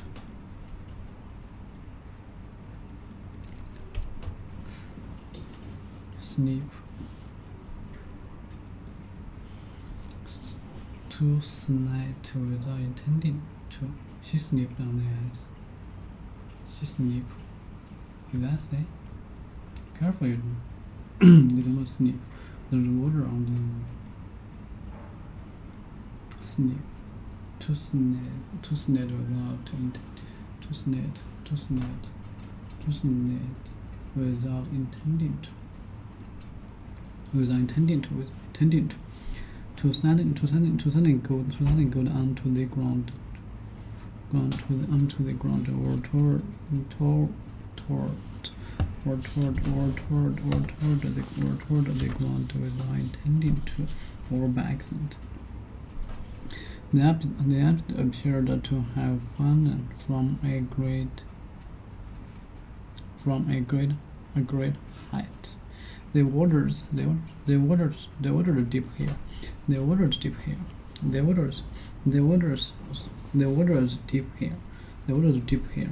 The waters deep here. So don't fall in. She slipped and fell on the ice. I fell into the river and had to be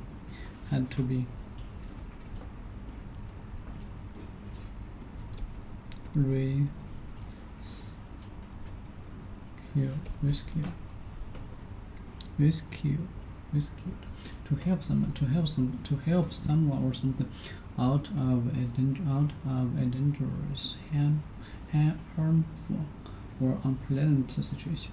The knife boat rescued the sailors from the sinking boat.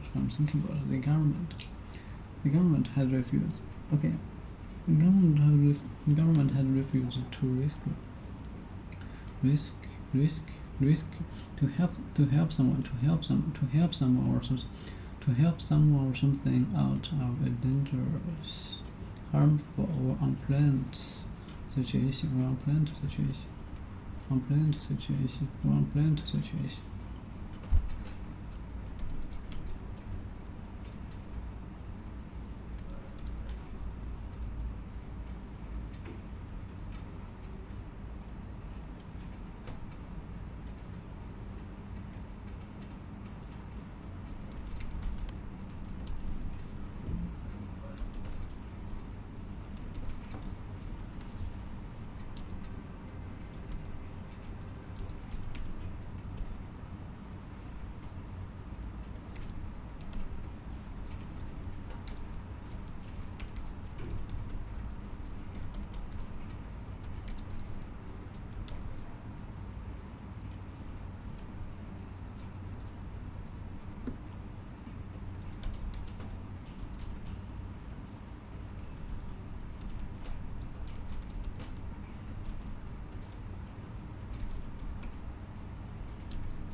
help someone feels rescued, to help someone or something out of the dangerous, harmful, unpleasant situation. He fell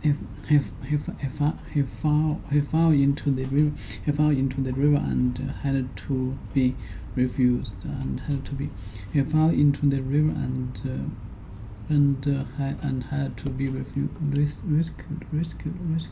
I fell off my back and scraped. I fell off my back and scraped my knee. Scraped.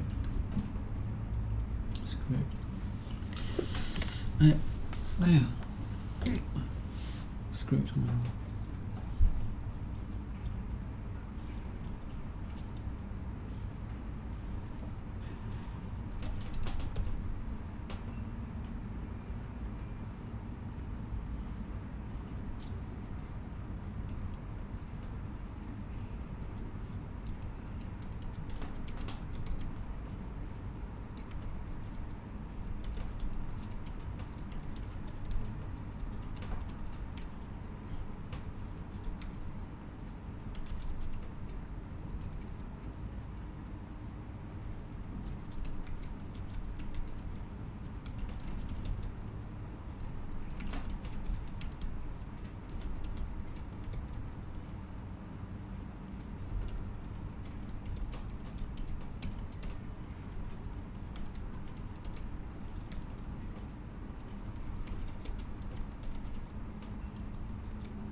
Remove, scrape, to remove unwanted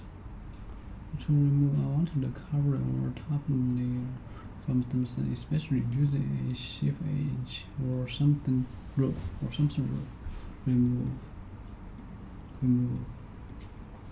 Remove my neck.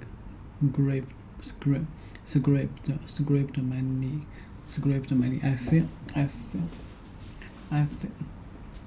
fell off my back.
To remove unwanted cover or a top layer from something, especially use a shaped aging or something rough.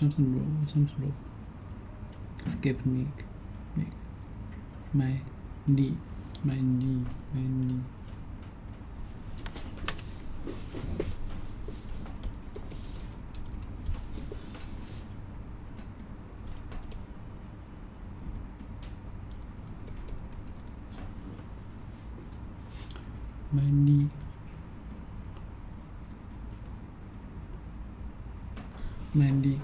Skip. I felt my back and skipped my knee. He was knee. He was running out. He was running out of the window and almost fell. He was running out. He was running out of the window and almost fell. Almost. I was running out. And fell. He fell under a bus and was killed. He was fell under and killed instead. Knee. Instant.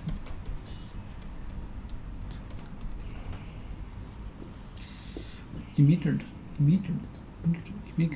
instantly. Both were in instant, happening immediately without any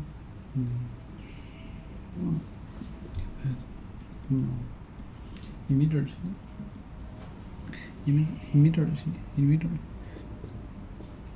He fell under a bus. He fell under a bus and was killed instantly. She fell 20 feet. She fell 20 feet. She fell 20 feet. She fell 20 feet. She fell 20 feet.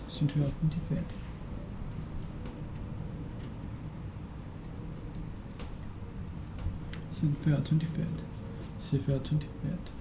She fell 20 feet. She fell 20 feet. She fell 20 feet. She fell 20 feet. She fell 20 feet. She fell 20 feet. She fell 20 feet. She fell 20 feet. She fell 20 feet. She fell 20 feet. At the bottom of the river, she fell 20 feet. 1 minute. But she fell to the bottom of the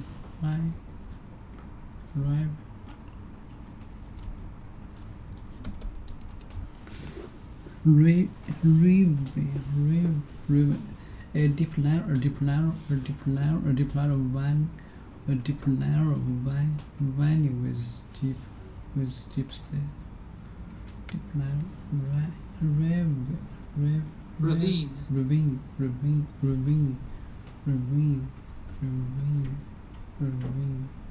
Ravine. He fell 20 feet to the bed. She fell 20 feet at the bottom of the room. To the bottom, fell.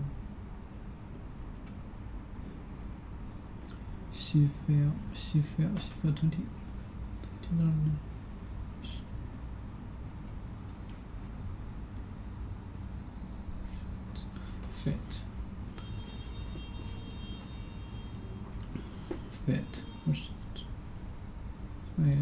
feet. She fell 20 feet. She fell 20 feet to the bottom of the river. She fell to the head of this. She fell to the head. She fell to the clamp. Metaphor. She fell to the desk. Clamped.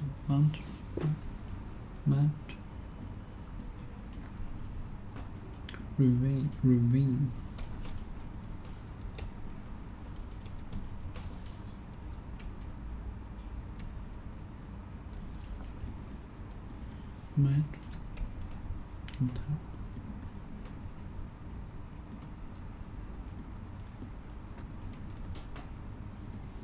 Motel.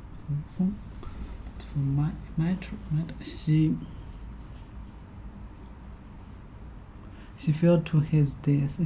She fell to his desk, claiming the metaphor.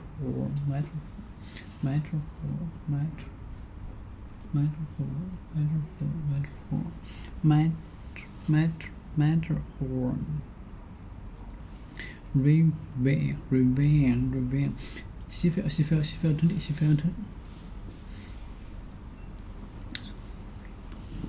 She fell 20 feet to the bottom of the ravine. She fell to his desk, claiming the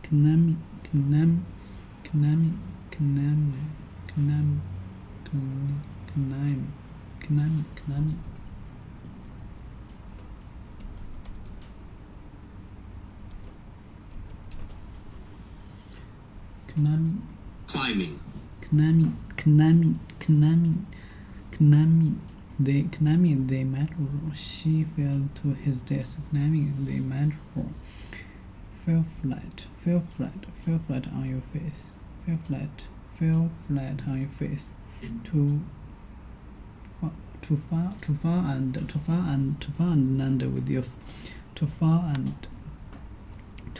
and land with your face down. Poor Kathy fell flat on her in the mud. Poor Kathy.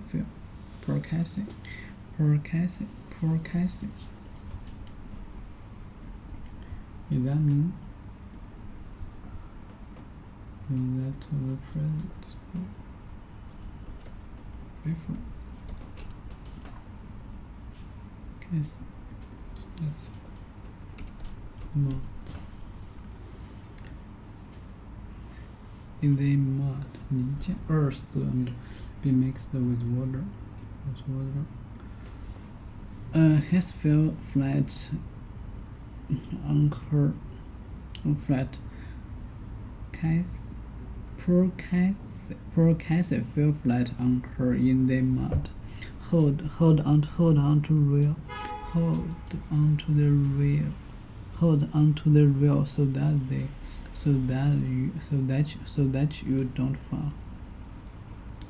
Rail.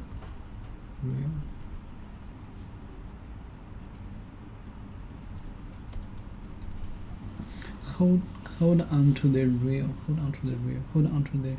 rail. So that you don't fall. Hold on to the rail.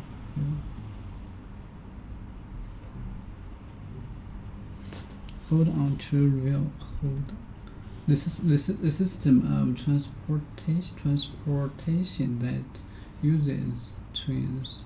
The system of transportation that uses trains. The system of transportation that uses routine.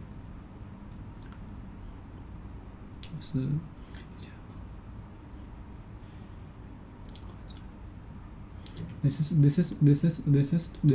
of transportation that uses train. The system of transportation that uses trains. Environmentalist. The system of transportation that uses trains. Rail.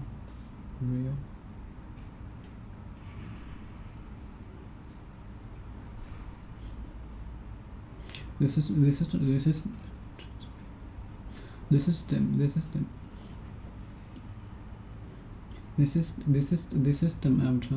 transportation that uses trains.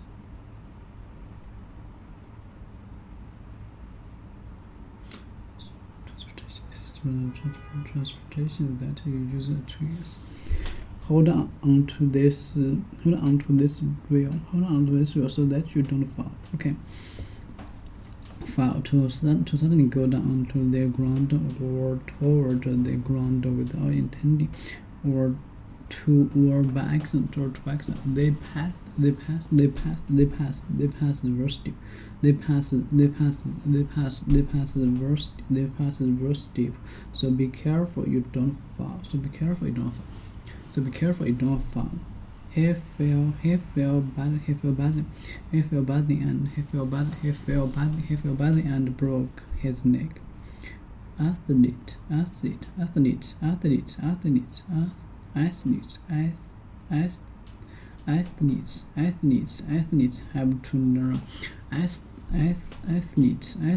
have to learn.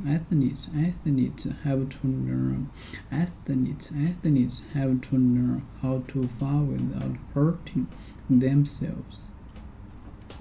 Athletes have to learn how to fall without hurting themselves. I fell down these stairs and injured my back. The object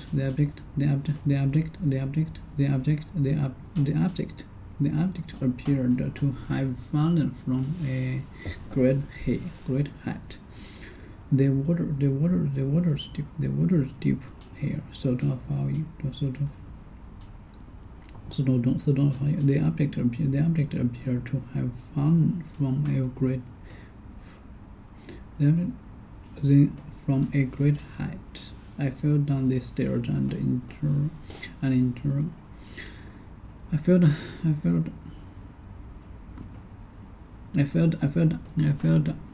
down the stairs and injured my back. I fell down the stairs and injured my back. I fell down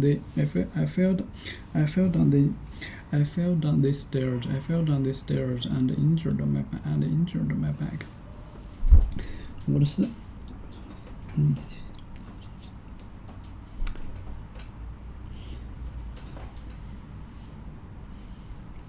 I fell down the stairs. I fell down the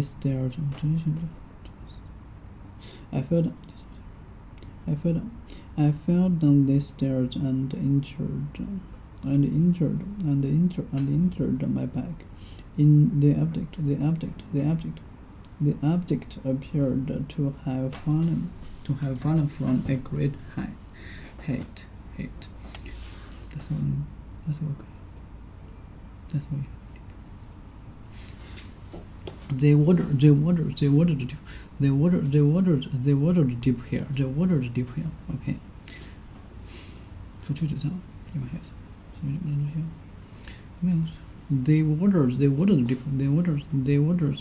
The water deep here, so don't fall in. She slipped and fell on the ice. He fell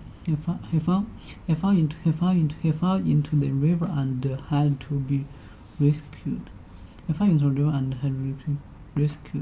Help to someone out dangerous. Help someone out secure.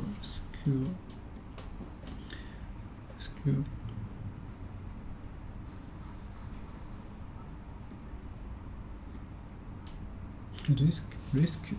To help someone or something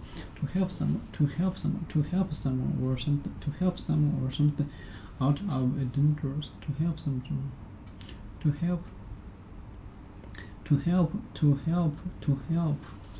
help someone or something out of a dangerous.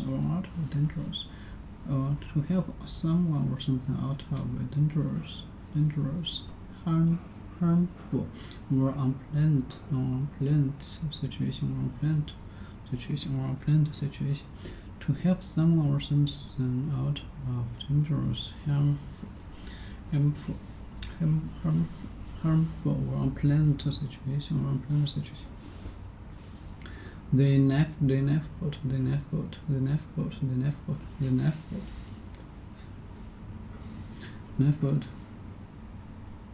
The knife boat rescued the sailors from the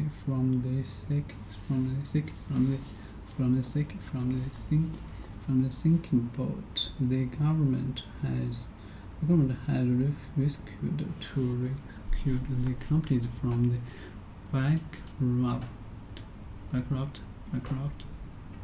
What is bankrupt?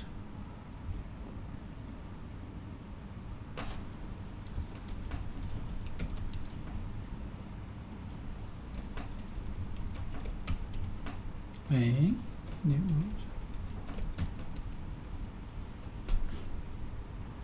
Who don't have these opportunities do anything with the opportunities that they do have. With that defeatist attitude, why even get out of bed in the morning? 90% of people are dead. There's a lot of people who are living on $1 a day. Do you live on $1 a day? No, it's up to you to play the hand that you're dealt to the best of your ability, and then you can take the winnings, the pot from that hand, and do whatever you want with it to fix the world. But saying that you should not do things just because others can't do things is living in denial. It's an excuse to not do anything. There are also people who believe that wealth creation is fundamentally at odds with an environmentally safe and healthy planet. And they view the whole thing as a giant zero-sum game. That's a false narrative as well. Elon Musk is not playing a zero-sum game with the environment, and there are plenty of entrepreneurs who are not. If anything, there is a word that environmentalists love, which is sustainability, and for-profit businesses are at least financially sustainable, if nothing else. You can do a B Corp, which has a dual mission. A lot of nonprofit efforts would actually be better served by for-profit companies, because then they wouldn't have to go begging for grants all the time. They would be financially sustainable. Some great founders realize their philanthropic visions by running a business. Who is this advice targeted to? Is it for my Lyft driver? Is it for an internet entrepreneur? Is it for somebody who wants to start a YouTube channel? Because it comes from someone who's steeped in Silicon Valley and tech companies, it's always going to have a bias towards that. But I think it's good for anybody who wants to be entrepreneurial, anybody who wants to control their own life, anybody who wants to deterministically and reliably improve their ability to create wealth over time, is patient and looking at it for the long haul. And certainly if you're 80 years old, retired, running out of energy, you should probably just stay retired. But there are 80-year-olds who have a lot of energy and want to do new things and live for the future. It can obviously apply very easily to a young person, I would say 9, 10 years old and up. The most difficult one is probably middle-aged, because when we're in our 30s, 40s, 50s, we already have a lot invested. We have a lot of obligations because those are the years where we're earning and people are relying upon us. We don't want to change because we don't want to admit defeat in what we've been doing to date. But that's where it can actually be the most fruitful. It may be the most difficult pivot. You have a 9-to-5 job, you have a family relying upon you. And so it may seem like the things in this podcast are far too idealistic, but maybe it can inform your weekend projects. Maybe it can inform your self-re-education that you do at night on the internet. Maybe it can inform what roles you take on in the company that you're at, because they move you closer and closer to points of leverage, points of judgment, or points where you're naturally good at and you're authentic. It might cause you to take on more accountability. Even applied piecemeals, these principles can directionally guide you regardless of what stage you are at in life short of retirement. And if you're in retirement, just test them to see if they're true and then teach them to your kids or your grandkids. There's many different ways to participate. It should really apply to almost everybody who has a complete body, sound mind, and is looking to work. I think one way to apply the advice is to look at who is getting the leverage off of the work that you're doing. Look up the value chain, look at who's above you and who's above them, and see how they are taking advantage of the time and the work that you're doing and how they're applying leverage to it. People do that naturally in that they want to move up the corporate ladder, but that's mostly about managing other people. And what you really want to be doing is managing more capital, products, media, and community. People think about moving up the ladder in their organization, but they don't think that often about moving to a different organization or creating their own organization to get more leverage. In general, ceteris paribus, fancy Latin words for all other things equal, you will do better in a smaller organization than a larger one. You will have more accountability, it'll be more visible. You are more likely to be able to try on multiple things to find out the thing that you're uniquely good at. People are more likely to give you leverage through battlefield promotions. You're going to have more flexibility, there'll be more authenticity to how the company operates. A good progression for a career: start out in a large company and then progressively move to smaller and smaller ones. It's very hard to go from a small company to work in a larger company. Larger companies tend to be more about politics and less about merit. They're more stable, but they're less innovative situations. the goal long term is, if we are all wealthy, is that we're all working for ourselves, and the people who are working for us are essentially robots. And today that's software robots in data centers executing code. Tomorrow it could be delivery bots, flying bots, mechanical bots that are carrying things around. This goes back to this idea of the best relationships are peer relationships. If there's someone above you, then that's someone to learn. Okay, let me see. Now, would you next? That was 10 blocks from here. The woman was walking around on it. I would never do that. Ma, come on. Stop worrying. This is safe street. This is safe building. This is not. Oh my god. That's fine. Okay, that's fine. You just read the book. I'm gonna get a pot. So,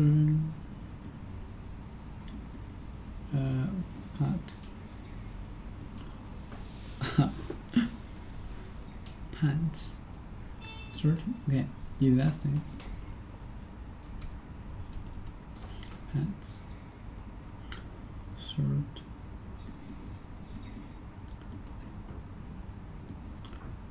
Pants. I'm gonna pants. I'm gonna pants. Pot. Pants. Pants. Pot. Yes. Pot. I'm gonna get a pot. I'm gonna find a pot.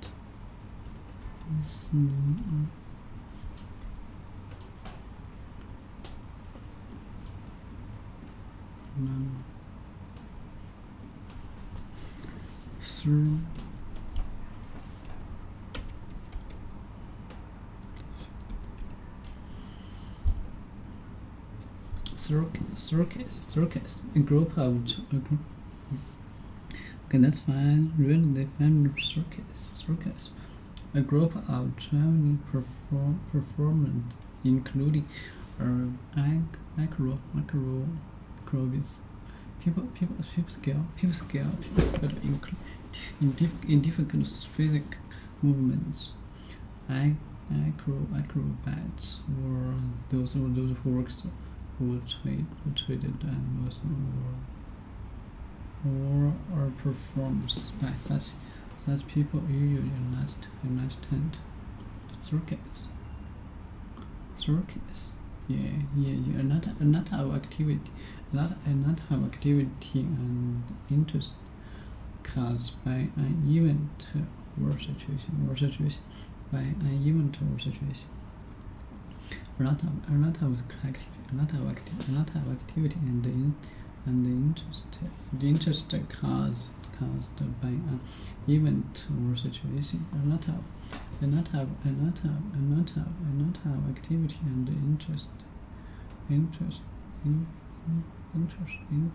interest and reality.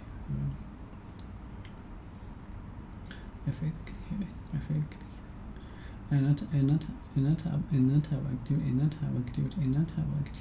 Not have activity and interest caused by an event or situation. Not have activity and interest caused by an event or situation. The middle circus. The middle circus surrounding the case. The middle circus surrounding the case road. An open circus. Enjoying the general comedy. Enjoying the gentle comedy. Enjoy the gentle.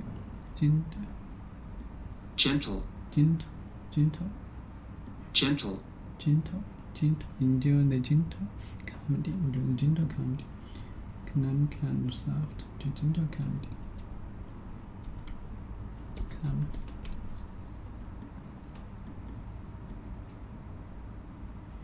Gentle comedy.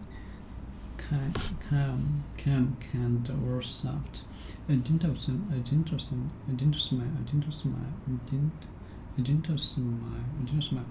He's more gentle with his kids. Comedy. Gentle comedy. enjoy the gentle comedy, movie, play, or book that is intentionally funny, either in its characters or its action. This movie is described as a romantic comedy. Romantic comedy. I prefer Shakespeare. I prefer Shakespeare's comedies.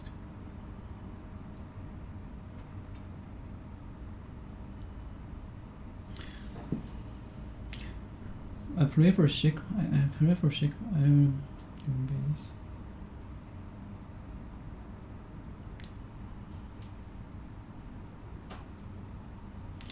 I prefer Shakespeare.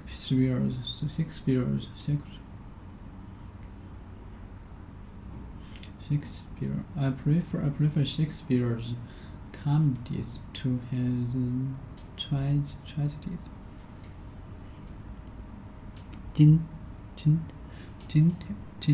Gentle comedy. Okay, that's fine. Read the family. Okay, that's fine. Read the family circus.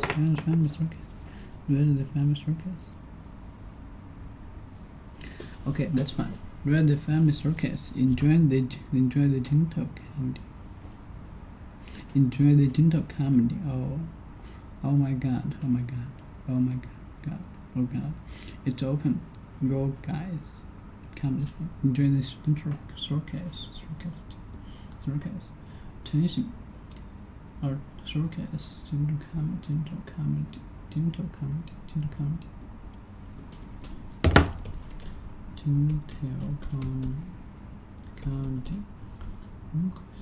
I don't know. I think it's good. Enjoy the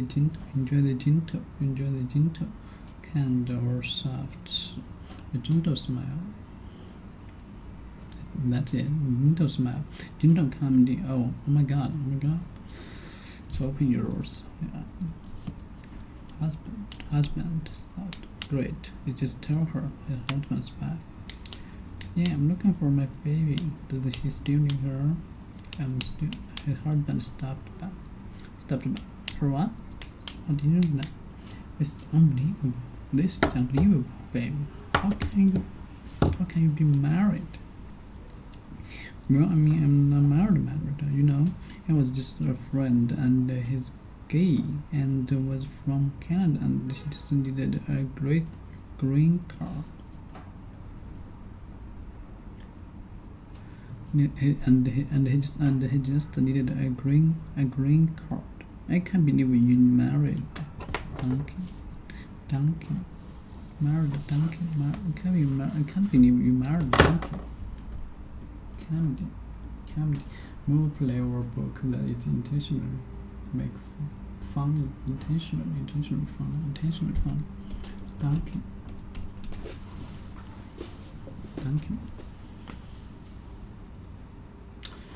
These are donkey. Married donkey. Is that name? Donkey.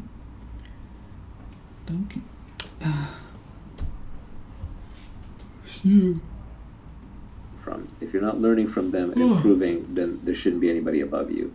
If there's somebody below you, it's because you're teaching them and enabling them. If you're not teaching them and enabling them, then get a robot underneath. You don't need a human being below you. This is utopian, and it's a long ways off, but in the not too distant future, anybody who wants to work for themselves will be able to work for themselves. You may have to make other sacrifices. You may have to take on more risk. You may have to take on more accountability. You may have less steady income, but more and more, I think the younger generation is realizing that if they're going to work for themselves.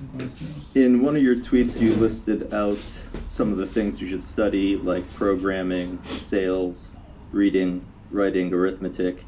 One of the items that ended up on the cutting room floor was that you should also study ethics. I was originally going to put that out there as a concession to people who believe that making money is evil and that the only way to make it is evil. But then I realized ethics is not necessarily something you study. It's something you think about, and it's something you do. Every one of us has a personal moral code. And where you got that moral code from is different for everybody. It's not like I can point you to a textbook. Sure, I could point you to some Roman and Greek text, but that's not going to suddenly make you ethical. There's the golden rule, right? Do unto others as you would have them do unto you. Or there's Nassim Taleb's silver rule, which is don't do unto others what you don't want them doing unto you. Once you've been in business long enough, you will realize how much of business is about trust. And it's about trust because you want to compound interest. You want to be able to work for long periods of time with trustworthy people without having to reevaluate every discussion, without having to rethink each time, and without having to constantly look over your shoulder. And so over time, you gravitate towards working with certain kinds of people. And similarly, those people will gravitate towards working with other ethical, quote-unquote, people. So being ethical turns out to be a selfish imperative. You want to be ethical because it attracts the other long-term players in the network, and then they want to do business with you. And if you build a good enough reputation for being ethical, eventually people will pay you just to do deals through you, because you're the one who will validate and ensure the deals by your presence, because you wouldn't be involved with low-quality stuff. So being ethical actually pays off in the long run, but it's the very long run. In the short run, being unethical pays off, which is why so many people go for it. It's a greedy algorithm. But you can be ethical simply because you're long-term greedy. And I can even outline a framework for different parts of so-called ethics just based on the idea of long-term selfishness. For example, you want to be honest because it leaves you with a clear mind. You don't have two threads running in your head. One is the lies that you told you to keep track of, and the other one is what you're saying. You just have to think about one thing at a time, so you have more energy to think about that thing, so you're a clearer thinker. Also, by being honest, you're rejecting the people who only want to hear the pretty lies. So you force those people out of your network. And sometimes it's painful, like friends and family. But long term, you create room for the people who like you exactly the way that you are. So that is a selfish reason to be honest. For example, in negotiations, if you're the kind of person who always tries to get the best deal for yourself, you will win a lot of very early deals and it'll feel very good. But on the other hand, there are a few people who will recognize that you're always scrabbling and not acting fairly, and they will tend to avoid you. Over time, those people end up being the deal makers in the network because people go to them for a fair shake or to figure out what's fair. And so if you are cutting people fair deals, you don't get paid in the short term, but in the long term, everybody wants to deal with you, and you end up being a market hub. You have more information, you have trust, you have reputation, and people end up doing deals through you. A lot of wisdom is just realizing the long-term consequences of your actions. And so the longer term you're willing to look, the wiser that you're going to seem to everybody around you. Do you want to tell us about some of the jobs that you had as a youth and the specific job that kicked off your fanatical obsession with creating wealth? This gets a little personal, and I don't want to do the humble brag thing. There was some thread going around on Twitter about, like, name 5 jobs you've held, and every rich person on there was trying to signal how they've held, like, normal jobs. So I don't want to play that game. I've held a bunch of menial jobs. There are people who had it worse than me, people who had it better than me. There was one point where I was washing dishes in the school cafeteria, and I said, F this, I hate this, I can't do this anymore. And I sweet-talked my way to a computer science prof of helping TA his CS class in algorithms when I myself was completely unqualified for that. And so it forced me to learn computer science algorithms so I could TA the rest of the course. But that desire came out of the suffering of washing dishes in the college cafeteria, which is not to say there's anything wrong with that. There's nothing wrong with anything, really. But it was just not for me. I did not enjoy it. I had an active mind, and I wanted to make my money and earn my living through mental activities, not through physical activities. But sometimes it takes the suffering of doing the wrong thing to motivate you enough to do the right thing. I worked at a law firm for a while, a big prestigious law firm in New York City. I had a big internship there, and I basically got fired for surfing Usenet back in the day. This is before the internet was a big thing. Usenet was the news groups, and it was the only way for me to stay from being completely bored. And I was an overpaid guy wearing a tie and a suit, and I had to hang out in the conference room when the lawyers needed photocopies. I would make photocopies, and in the meantime I would be bored out of my skull. This is pre-iPhone.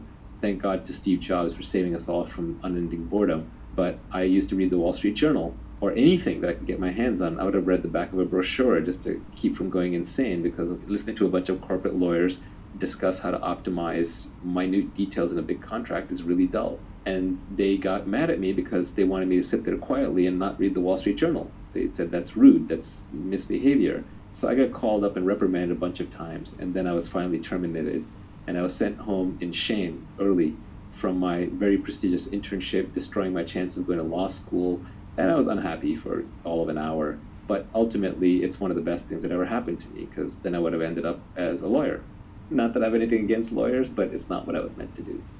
You mentioned the catering job that you had a while back that really kicked off the whole obsession. That was an envy thing. When I was in high school, I had to make some money to pay for my first semester at college, and I had to get a job. It was the summer of 1990, 1991 time frame. So this was the Bush senior recession. If anyone who was alive back then remembers it. So it was actually really hard to get a job. So I ended up working for an Indian food catering company. And I ended up having to serve at a birthday party for a kid who was actually in my school. So I saw my classmates, and I was out there serving food and drinks to them. And that was incredibly embarrassing. I wanted to hide away and die right there. But you know what? It's all part of the plan. It's all part of the motivation. If I hadn't had that happen, I probably wouldn't be as motivated and I wouldn't be as successful. So it's all fine. But it was definitely a very strong motivator. In that sense, envy can be useful. Envy can also eat you alive if you let it follow you your entire life. But there are points in your life where it can be a very powerful booster rocket. We spoke earlier about picking a business model that has leverage, from scale economies, network effects, zero marginal cost of replication. There were a few other ideas on the cutting room floor that I want to go through with you. The first one was the principal agent problem. So mental models are all the rage. Everyone's trying to become smarter by adopting mental models. I think mental models are interesting, but I don't think explicitly in terms of a mental model checklist. I know Charlie Munger does, but that's just not how I think. Instead, I tend to focus on the few lessons that I've learned in life over and over that I think are incredibly important and seem to apply almost universally. One that keeps coming up from microeconomics, because as we've established, macroeconomics is not really worth spending time on, is what's called the principal agent problem. Principal in this case is principal with a P-A-L, not P-L-E, so it's not a principal that you follow. It's a principal who is a person. A principal is an owner, and an agent is the person who works for the owner. So you can think of it as an employee, the difference between a founder and an employee. I can summarize this by a famous quote that either was said by Napoleon or by Julius Caesar. It's generally attributed to either one. But he said, if you want it done, then go. If not, then send. Which is saying, if you want to do something right, do it yourself, because other people just don't care enough. Now, the principal agent problem pops up everywhere. In microeconomics, the way that they try to characterize it is that the principal's incentives are different than the agent's incentives. So the owner of the business wants what is best for the business and will make the most money. The agent generally wants whatever will look good to the principal, or might make them the most friends in the neighborhood or in the business, or might make them personally the most money. You see this a lot with hired gun CEOs running public companies, where the ownership of the public company is distributed so widely that there's no principal remaining. So nobody owns more than 1% of the company. The CEO takes charge, stuffs the board with their buddies, and then starts issuing themselves low-price stock options or doing a lot of stock buybacks because their compensation is based directly tied to the stock price. So agents have a way of hacking systems. This is what makes incentive design so difficult. As Charlie Munger says, if you can be working on incentives, don't work on anything else. Almost all human behavior can be explained by incentives. The study of signaling and signals is seeing what people do despite what they say. People are much more honest with their actions than they are with their words. You have to get the incentives right to get people to behave correctly. It's a very, very difficult problem. Because the good people aren't purely coin operated. They're not just looking for money. They're also looking for other things like status or meaning in what they do. Principal agent problem is the one that as a business owner, you're always going to be trying to figure out, how do I make this person think like me? How do I incent them? How do I give them founder mentality? And I think you have to truly have been a founder to fully appreciate how important this founder mentality thing is, and what a difficult and gnarly problem the principal agent problem is. What I would say to you is, if you are a principal, you essentially want to spend a lot of your time thinking about this problem. What that means is you want to take your top lieutenants and you want to be very generous with them in terms of ownership and incentives, even if they don't necessarily realize it. because over time they will, and you want them to be aligned with you in how they operate. When you do business deals, it's better to have an aligned partnership where you both have the same incentives than a partnership where you got the advantage in the deal. You negotiated in such a way that you got the better end of the transaction, because eventually the other person will figure it out, or they'll be misaligned and the partnership will fall apart. Either way, it's not going to be one of those things that you can invest into with the benefits of compound interest over decades. Finally, if you're in a current role where you're an agent, you're an employee, your most important job is to think like a principal. The more you can think like a principal, the better off you're going to be long term, because it's training you how to be a principal long term, and eventually you will become a principal. It's also going to align you with the principal, and a good principal will then promote you or empower you or give you accountability or leverage way out of proportion to what might be your menial role. I'm always very impressed by founders who will promote up very, very young people through the ranks, having them skip multiple levels despite their experience. And invariably it happens because this agent who's way deep down thinks like a principal. So if you can hack your way through the principal-agent problem, you've probably solved half of what it takes to run a company. The reason I asked about this one first is because I feel like I personally never see the principal-agent problem in my work. I tend to work in small teams where everybody is highly economically aligned, and the people have been filtered for a commitment to the mission, and everybody else who doesn't work out moves on to another role elsewhere. These are all heuristics that you have designed to avoid having to deal with the single biggest problem in management. Another example of a heuristic you can have that helps you route around the principal-agent problem is to deal with the smallest firms possible.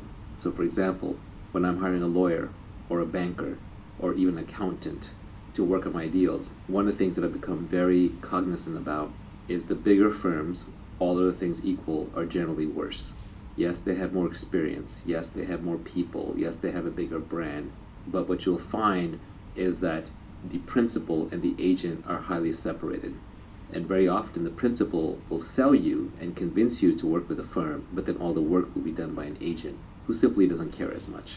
And you can end up getting substandard service. So I prefer to work with boutiques, and my ideal law firm to work with is a law firm of one. My ideal banker to work with is a solo banker. Now you're making other sacrifices and trade-offs in terms of that person's resources, and you are betting big on that person, but you've got one throat to choke, there's no one else to point fingers to, there's nowhere to run. The accountability is extremely high. If you're an agent, the best way to operate is just say, what would the founder do? If you think like the owner and you act like the owner, it's only a matter of time until you become the owner. Let's chat about the Kelly criterion. The Kelly criterion is a very popularized mathematical formulation of a simple concept. And the simple concept is, don't risk everything. Stay out of jail. Don't bet everything on one big gamble. Just be very careful how much you bet each time so you don't lose the whole kitty. The Kelly criterion mathematically formulates, if you're a gambler, even when you have an edge, how much should you gamble per hand? Because even when you have an edge, you can still lose. So let's say you have 51-49 edge, every gambler knows not to bet the whole kitty on that 51-49 edge, because you could just lose everything, and you don't get to come back to the average. Nassim Taleb famously talks about ergodicity, which is a fancy word for the simple concept that what is true for 100 people on average isn't the same as one person averaging that same thing 100 times. The easiest way to see that is by playing Russian roulette. 6 people who play Russian roulette once each, and then each winner gets $1 billion. One person ends up dead, 5 people have $1 billion, versus one person who plays Russian roulette with the same one gun 6 times is never going to end up a billionaire, is going to end up worth 0. And so risk-taking, especially when the averages are calculated across large populations, is not always rational. The Kelly criterion helps you avoid ruin. The number one way in which people get ruined in modern business is not by betting too much, but it's by cutting corners and doing unethical things or downright illegal things.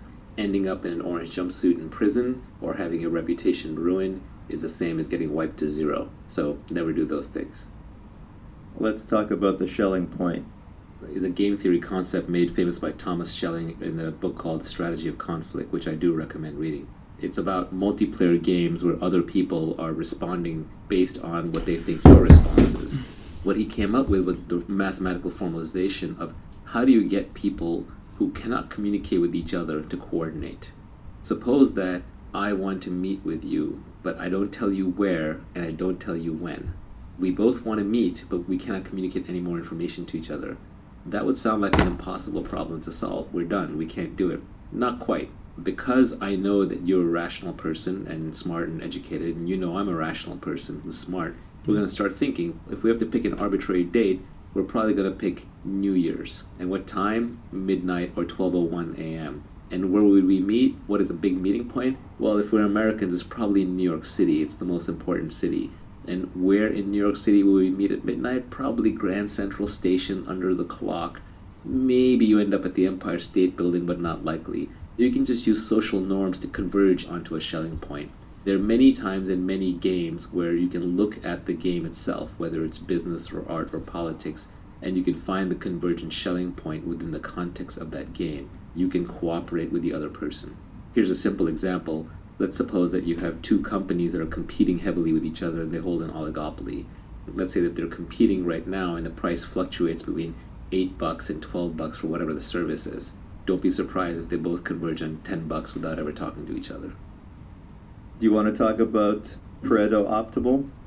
Pareto optimal is another concept from game theory, along with Pareto superior. Pareto superior means that something is better in some ways while being equal or better in the other ways. It's not worse off in any way. This is an important concept when you're negotiating with somebody. If you can make a solution Pareto superior to where it was before, you will always do that. Pareto optimal is when the solution is the best that it can possibly be, then you can't change it without making it worse in at least one dimension. There is a hard trade-off from this point forward. These are important concepts to understand when you're involved in a big negotiation. In negotiation, though, I would generally say that, this is a tweet that I have, negotiations are won by whoever cares less. Negotiation at the end of the day is about not wanting it too badly. If you want something too badly, then the other person will be able to extract more price from it. If you do care more about something than the other person and they are taking advantage of you in a negotiation, then your best way to deal with that is to turn it from a short-term game into a long-term game. Try to make it into a repeat game. Try to bring reputation into line. Try to bring other people in who may have a say in the future or may want to play games with this person in the future. An example of a very high cost, low information, single move game is having your house renovated. Contractors are notorious for overbooking, ripping people off, being unaccountable. I'm sure contractors have their own side of it. The homeowner has unreasonable demands. We found problems. The homeowner doesn't want to pay for it. They don't understand. They're low information buyers. It's a very expensive transaction. Historically, it's been very hard to find good contractors, and the contractor has no choice on what a good homeowner is. You try to go through friends, you try to go through reputation, and what you're basically doing there is you're trying to convert a single move, expensive game with a high probability of cheating on both sides into a multi-move game. One way to do that would say, well, actually, I need two different projects done. So the first project we'll do together, and then based on that, I'll decide if we do the second project. You can split your work up into two projects. Another way might be, I'm going to do this project with you, and then I have three friends who want projects done, and they're waiting to see the outcome of these projects. Another one might be the same person operating within the same community and having a reputation in the community to protect. Another one could be you write them a Yelp review or a Thumbtack review. These are all ways of turning a single move game into a longer term game and helping get past a position of poor negotiating leverage and poor information. We talked about compounding and compounding interest, but we didn't really dig into it that much. Relationships are a good example of compound interest. Once you've been in a good relationship with somebody for a while, whether it's business or it's romantic, life gets a lot easier because you know that person's got your back. You don't have to keep questioning. If I'm doing a deal with someone that I've dealt with for 20 years and I trust them and they trust me, we don't have to read the legal contracts. Maybe we don't even need to create legal contracts. Maybe we can actually do it on handshakes. That kind of trust makes it very, very easy to do business. If Nivi and I start another company, I know that if things aren't working out, we're both going to be extremely reasonable about how to go about it. how to exit out of it, how to shut it down, or even if we're scaling it, how to bring in new people. At this point, we have mutual trust, and that allows us to start businesses more easily and almost compounds the effect. Especially when you're dealing with something like a startup, which is so difficult to pull off. Removing these frictional mechanisms can actually often be the difference between success and failure. I think the number one most under-recognized reason startups fail is because the founders fall apart. There's a couple non-intuitive things about compounding. The first one is that most of the benefits of compounding comes at the end of the compounding. So you may not necessarily see huge benefits of it up front. There was a good quote from an article that Sam Altman wrote where he said, "I always want it to be a project that, if successful, will make the rest of my career look like a footnote." Again, that just goes back to the idea that most of the benefits of compounding come at the end. The other thing that's a little non-intuitive about compounding is that I think it's better to have a few deep compounding relationships with people instead of a large amount of non-compounding relationships. One of the under-realized things in business is that it takes just as much effort to create a small business as it does to create a large business. Whether you're Elon Musk or whether you're the guy running 3 Italian restaurants in town, you're working 80 hours a week. You're sweating bullets, you're hiring and firing people, you're trying to balance the books. It's highly stressful, and it takes years and years of your life. But in one case, you get companies that are worth $50, $100 billion and the adulation of everybody. And on the other hand, you might make a little bit of money and you've got some nice restaurants. So think big. Are there any other microeconomic concepts outside of zero marginal cost of replication and scale economies that are important for people to understand? Price discrimination is an important thing to understand. What it means is that you can charge people different things based on their propensity to pay.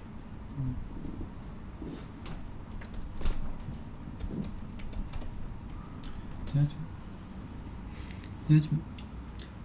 Too quick or criticize. Too quick or too criticize. Too quick or too criticize people. Judgment. You must train clients. You must try not to be so judgmental about people. But judgment. Too quick or criticize. Judgment. Assalamu alaikum. But I knew if I told you you would get running like judgment and you would not approve. Judgment.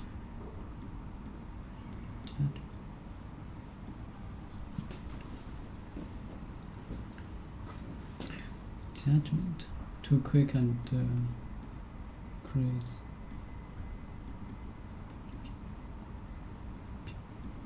Judgment. You must try not to be so judgmental.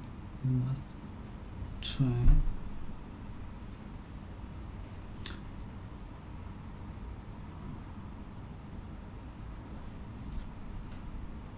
Judgment.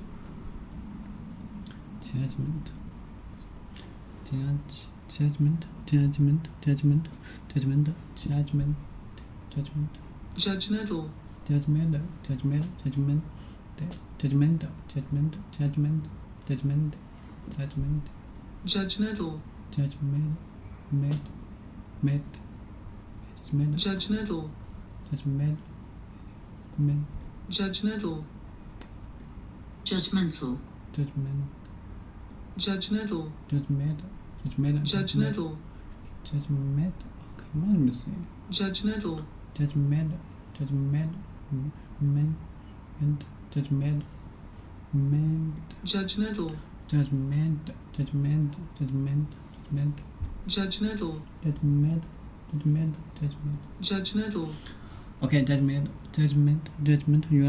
You are gonna run like judgment,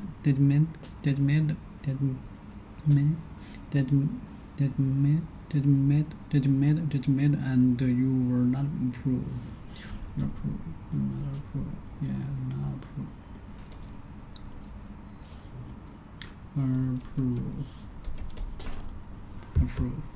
Approve. Have a good opinion. To have a projective opinion of someone or something.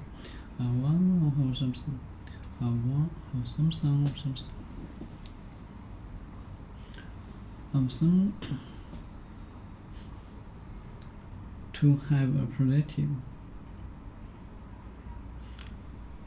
To have a predictive opinion of something, someone or something. Approve of. She don't approve of my friends. He don't approve of smoke. Don't approve of smoke. Agree with agreement. You not prove. You are not prove. Prove. You are not approve. You are not approve. You are not approve. Agree with. Have a good opinion. Agree with. Frame it. To accept or not something or fashion. Finding the counter approved. They sell the property. Sales of the property.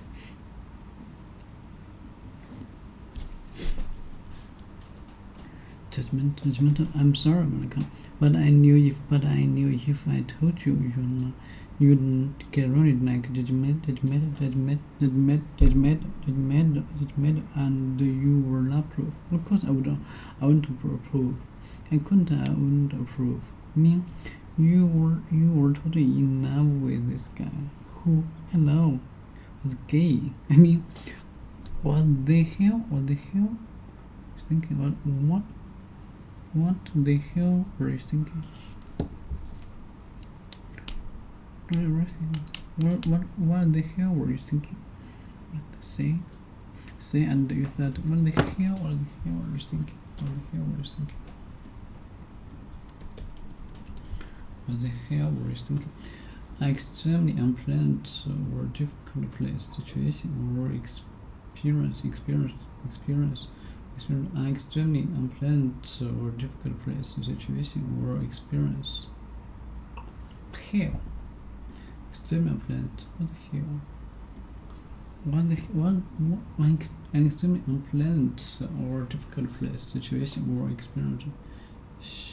Share hell. Work is sharing hell at the moment. The next few months have been absolutely here. And extremely unpleasant or unfact. It's something religious. Living with her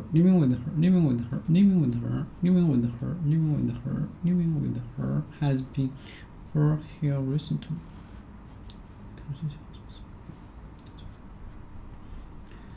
You experience anger or to hide it. Oh hell! I forgot my okay. Oh hell! Okay, right, and to add it in emphasis. Added emphasis. Important or added attention. Particular importance or attention. Used to express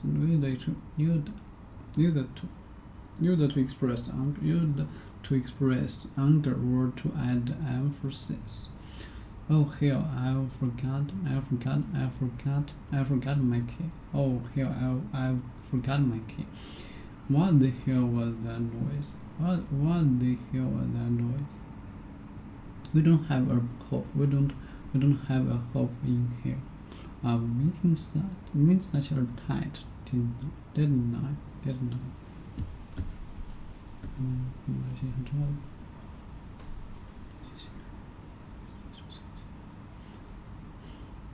Place. Condition.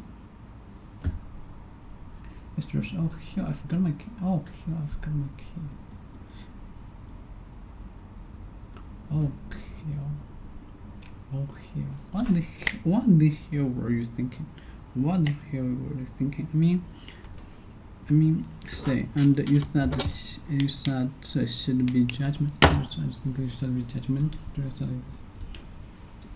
Now, you're not allowed to charge different people different things just because you don't like them. You have to offer them a little something extra, but it has to be something that rich people care about. Business class seats will routinely cost 5 or 10 times what an economy class seat does, but it probably costs the airline just 2, maybe 3x to provide that.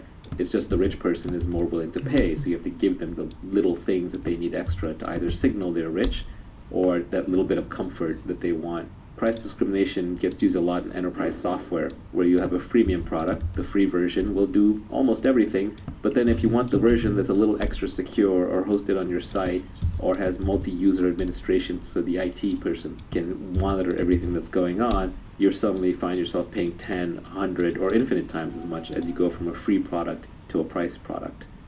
Another good concept is consumer surplus and producer surplus, which is the excess value that somebody gets, even though they were willing to pay more, the product was priced the same for everybody. I get a lot of joy out of my morning coffee. Obviously, I've made some money. If my coffee costs $20, I would pay $20 for my morning coffee. But Starbucks doesn't know that. It can't price the coffee at $20 just for me because it's selling the exact same product. So I'm getting a lot of consumer surplus out of the coffee. And all businesses generate consumer surplus. It's a good thing to keep in mind when someone's harping about how evil companies are. Amazon might be a $1 trillion company, but I will bet you they're generating trillions of dollars in consumer surplus through convenience and willingness to pay. There are a lot of people who are willing to pay more than what Amazon charges them for all their services. Let's talk about NPV. NPV is just the net present value of something. It's when you say, that stream of payments I'm going to get in the future, what is that worth today?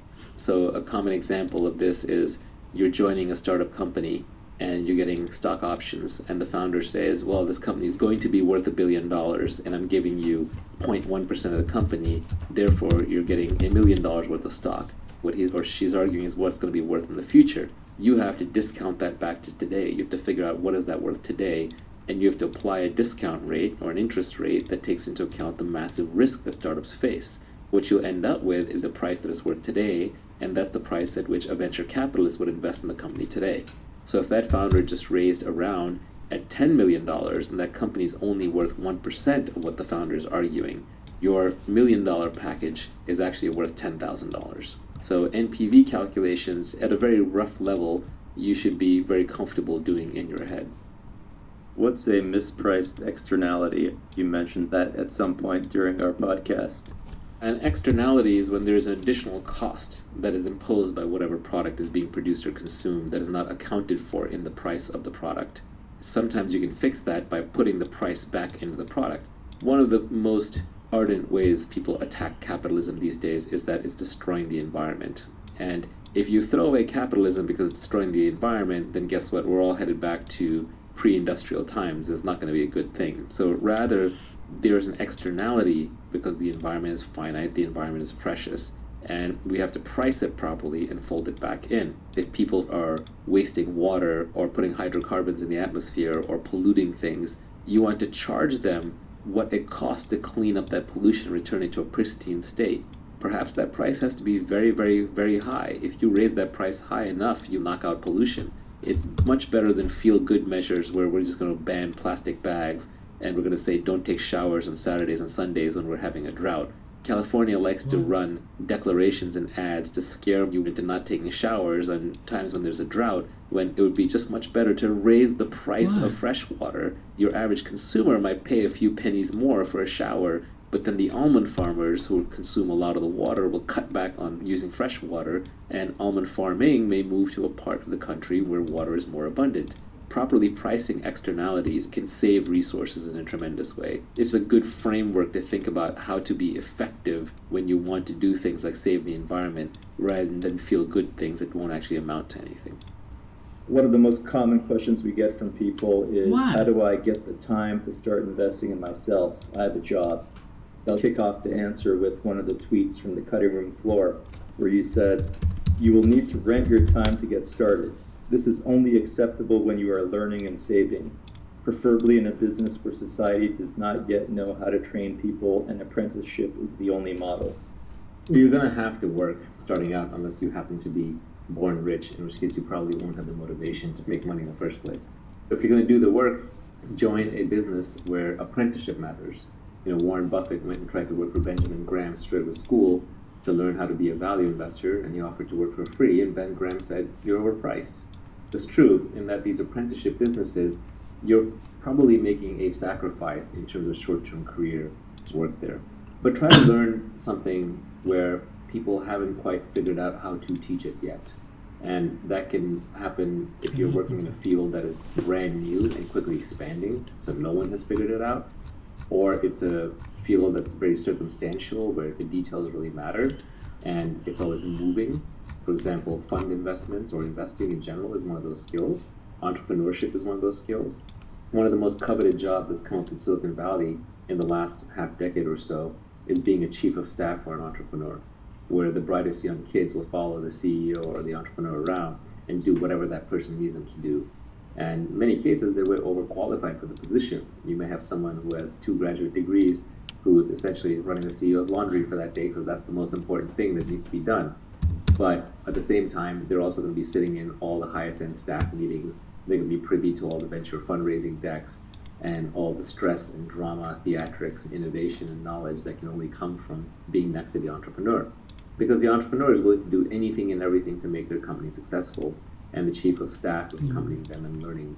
Now, obviously, this is very Silicon Valley-centric tech company advice. If you are currently stuck in a normal job and you don't have the opportunity to learn in an apprenticeship model and you need to make money, then go ahead and do that job. But even within the context of that job, try to be innovative, sign up to take on new challenges, new responsibilities, find the part of the job that has the steepest learning curve.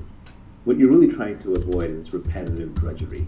Repetitive drudgery doesn't serve anybody. Then you're essentially just counting the time until your job is automated away. Even if you're a barista at the coffee shop, try to figure out how to make connections with the customers. Try to figure out how to innovate on what you're offering them on your basic service to delight the customer. And what will happen is managers, founders, owners, they notice. The hardest thing for any founder is to find people who will work with them who have founder mentality. And that's just a fancy way of saying they care enough. And what most people will say, well, I'm not the founder, I'm not being paid enough to care. Actually, you are. The knowledge and the skills that you gain by having founder mentality set you up to be a founder down the line, and it pays you in that sense. You can get a lot out of almost any position, you just have to put a lot into it. If I'm working a job and I want to figure out if I should get accountability, judgment, specific knowledge, leverage, it sounds like you're saying the one thing to optimize for is specific knowledge out of all those things if you can. Judgment takes experience, takes a lot of time to build up.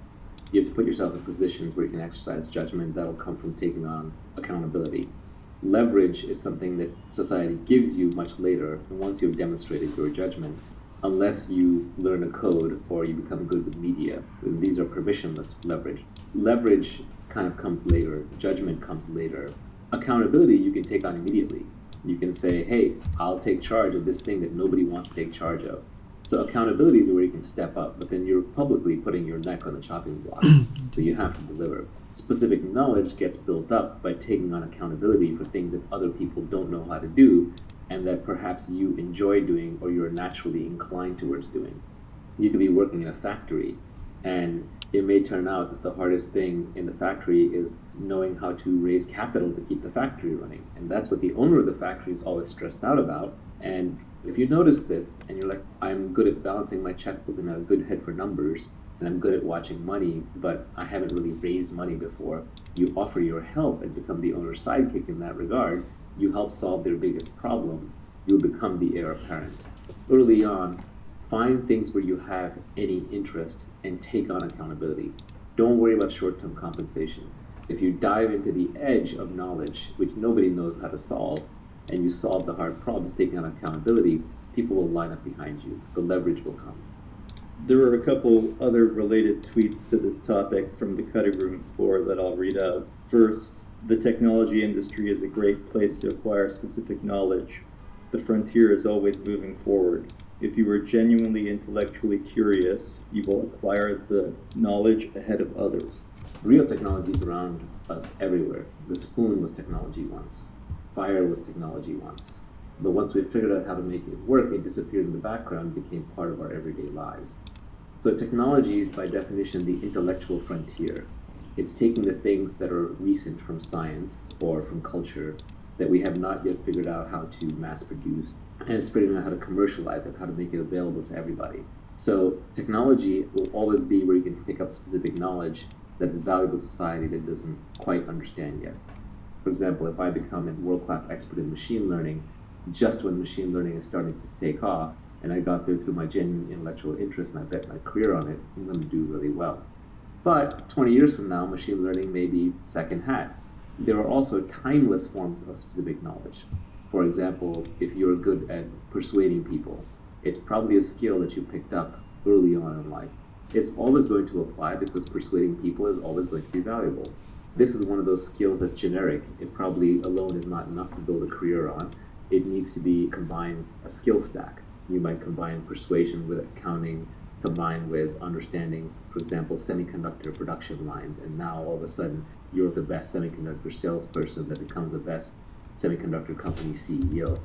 There are timeless specific knowledge skills. Those are skills I would say that can pretty much never be taught. And then there are timely specific knowledge skills which come and go, but even those tend to have fairly long shelf lives of a decade or 2 decades or 3 decades. So technology is just a good place to find those specific skill sets. And if you can bring in a more generic specialized knowledge skill sets.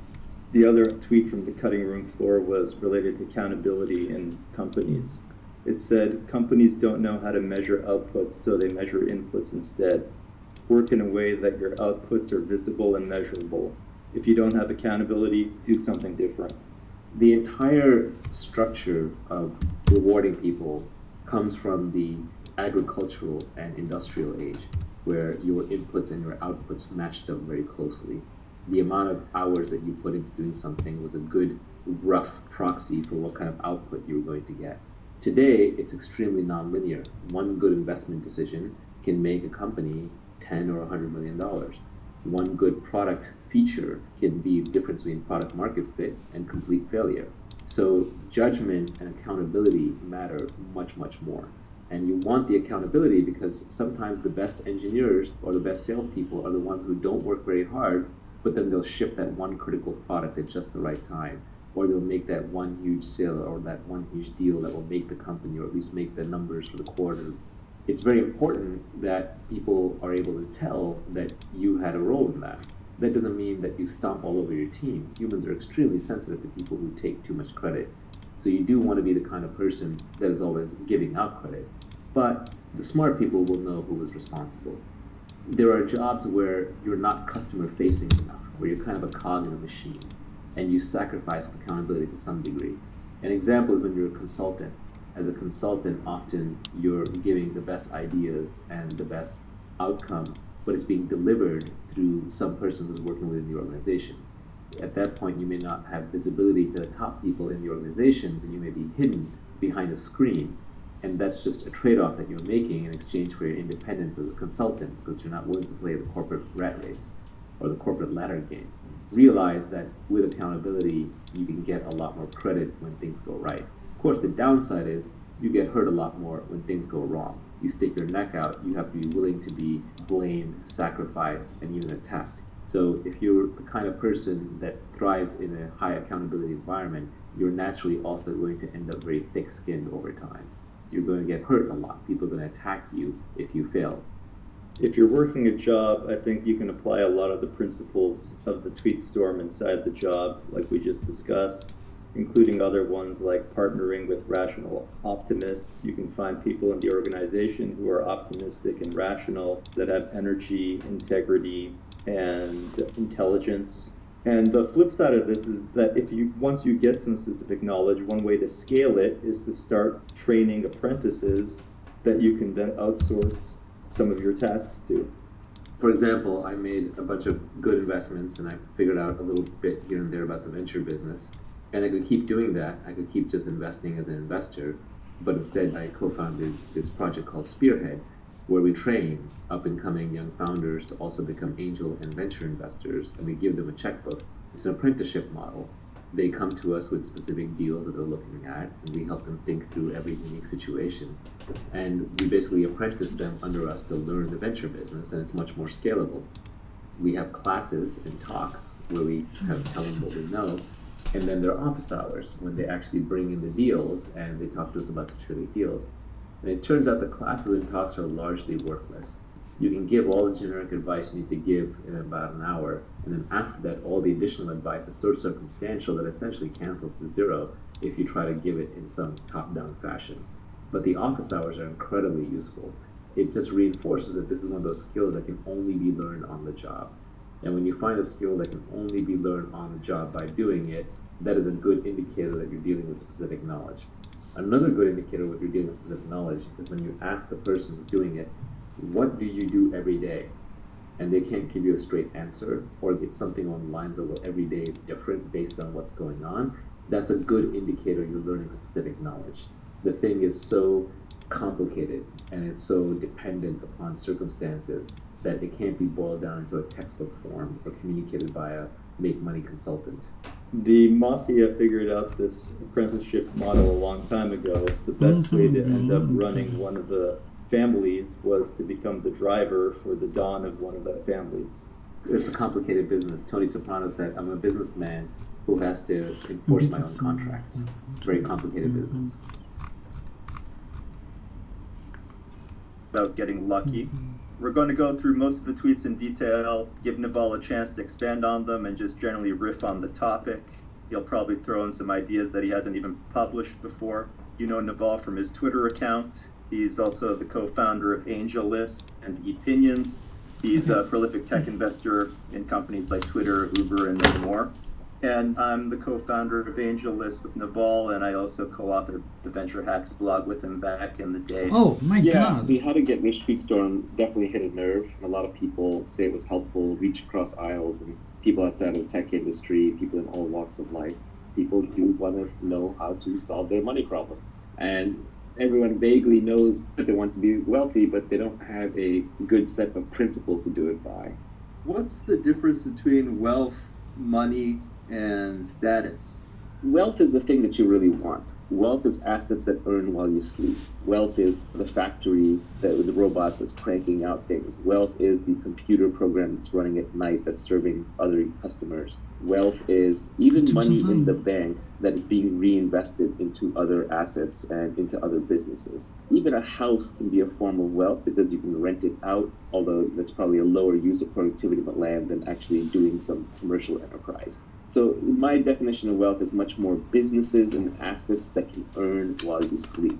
But really the reason you want wealth is because it buys you freedom. So you don't have to wear a tie like a collar around your neck. So you don't have to wake up at 7 a.m. and rush to work and sit in commute traffic. So you don't have to waste away your entire life grinding all the productive hours away into a soulless job that doesn't fulfill you. So the purpose of wealth is freedom. It's nothing more than that. It's not to buy fur coats or drive Ferraris or sail yachts or jet around the world in the Gulf Stream. That stuff gets really boring and really stupid really fast. It's really just so that you are your own sovereign individual.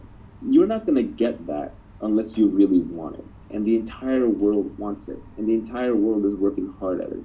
And to some extent it is competitive. It's a positive sum game, but there are competitive elements to it because there's a finite amount of resources right now in society, and to get the resources to do what you want, you have to stand out. Money is how we transfer wealth. Money is social credits. It is the ability to have credits and debits on other people's time. If I do my job right, if I create value for society, society says, oh, thank you, we owe you something in the future for the work that you did in the past. Here's a little IOU, let's call that money. And that money gets debased because people steal the IOUs, the government prints extra IOUs, people renege on their IOUs. But really what money is trying to be is it's trying to be a reliable IOU from society that you are owed something for something you or someone who gave you the money did in the past. And we can transfer these IOUs around. So really money is how we transfer wealth. There are fundamentally two huge games in life that people play. One is the money game, because money is not going to solve all your problems, but it's going to solve all your money problems. So I think that people know that, they realize that, so they want to make money. But at the same time, many of them deep down believe that they can't make it.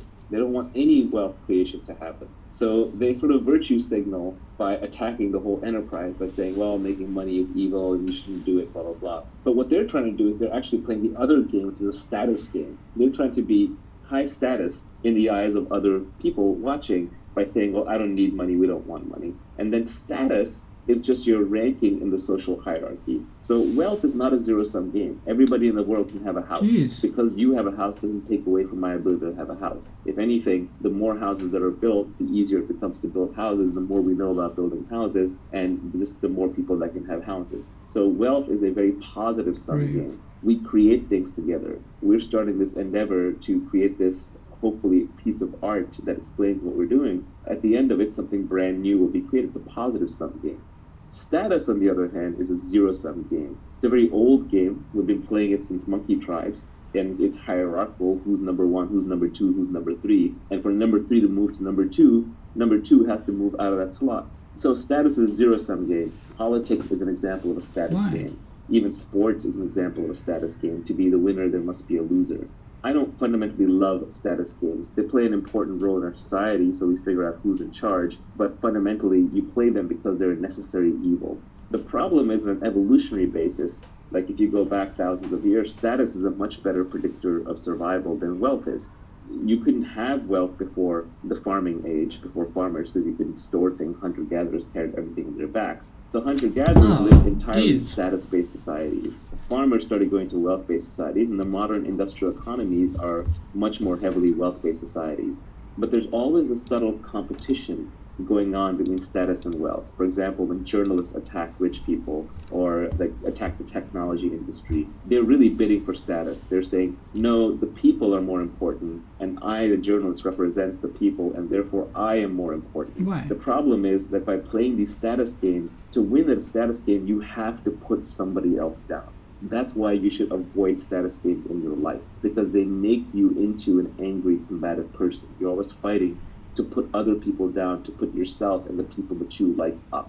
And they're always going to exist, there's no way around it. But just realize that most of the time, when you're trying to create wealth, you're actually getting attacked by someone else, and they're trying to look like a goody two-shoes, but really what they're doing is they're trying to up their own status at your expense. They're just playing a different game, and it's a worse game. It's a zero-sum game instead of a positive-sum game.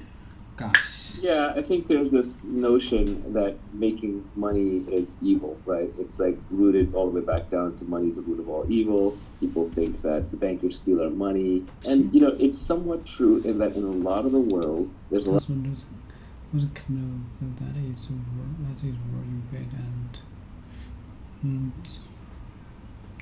very bad and consists of pants and a top of shirt and a top of shirt, a top of shirt, and a new pair of pajamas. I need a nurse and I need a new pair of pajamas. Soft loose clothes, that is where soft loose clothes, that is where in bed. This pajamas. What do I mean of this? I need a new pair of pajamas. T-shirt, pajamas.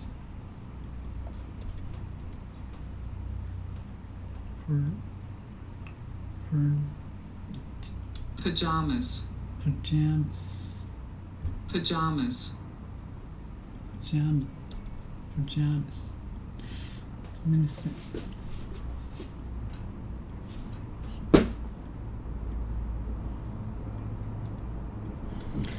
You stay in your for months. You stayed in your pajamas.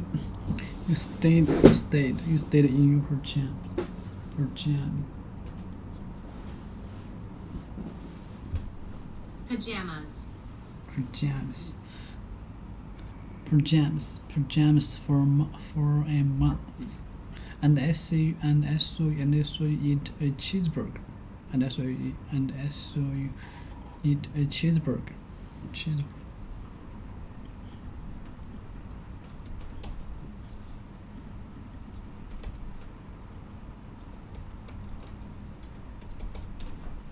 I saw you cheeseburger.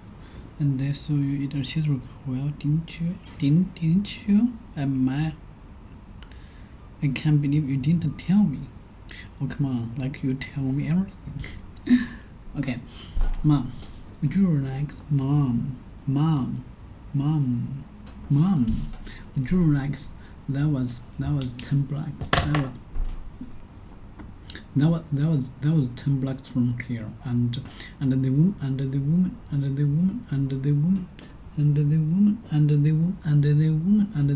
was walking around at night. I would never do that. That was 10 blocks from here, and the woman was walking around at night. I would never do that, Mom. Come on, stop worrying. This is a safe street. This is a safe building.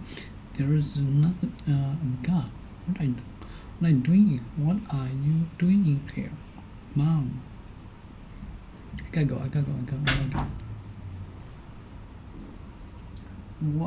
What's going on? Oh, shit.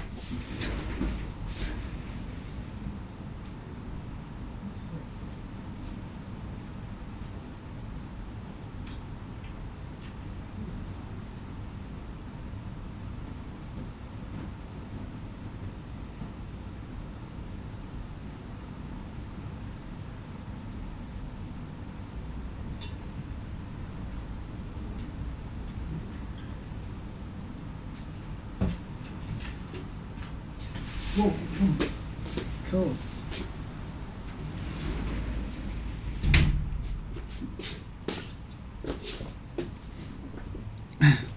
Okay, that's fine. Okay, that's fine. You just read the paper. I'm gonna get our pot. I'm just get our pot. It's not for you. Okay, that's fine. Read the family circus. Read the family circus. Read the family circus. Read the family circus. Enjoy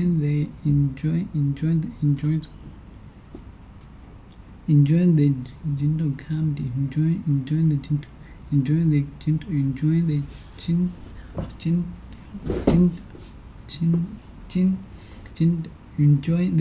comedy. Enjoy the gentle comedy. Oh my god. It's open, your guys. It's open, your guys. It's open, your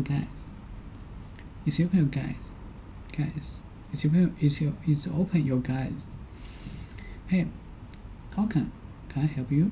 Yeah, I'm looking for a baby. I'm looking for a baby. Does she still live here?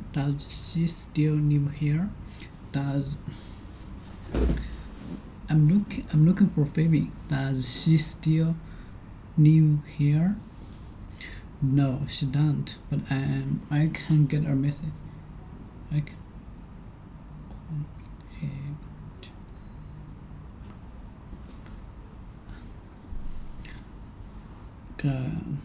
Yeah, I'm looking for a baby. Does she still live here? No, she don't. But I can get her message to her. I can get a message to her. Great. Just tell her husband stopped by.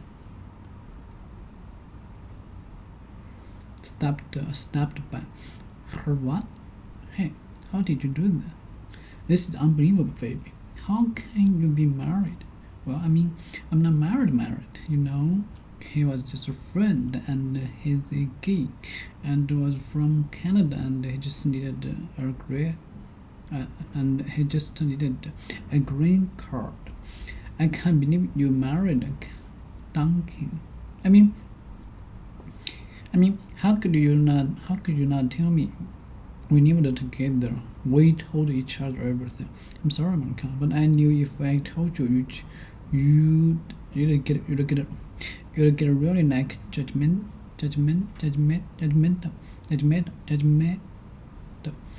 You are really like judgmental. You are really judgmental, and you would not approve. Of course, I wouldn't approve.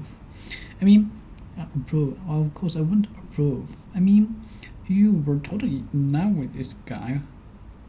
You were totally in love with this guy who, hello, was gay. I mean, what the hell were you thinking? What the hell were you thinking? Say, and you thought it should be judgment, and you thought it should be, judgmental, and you thought it should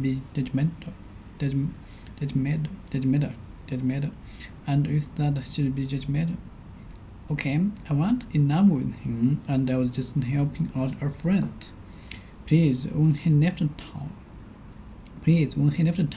you stayed in your pajamas for a month, and I saw you eat a cheeseburger. Well, didn't you? I might have. I can't believe you didn't tell me. Oh, come on, like you tell me everything. Okay.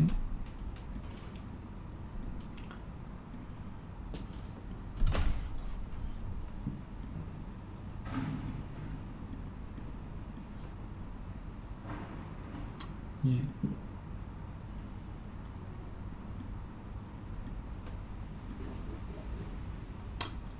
God.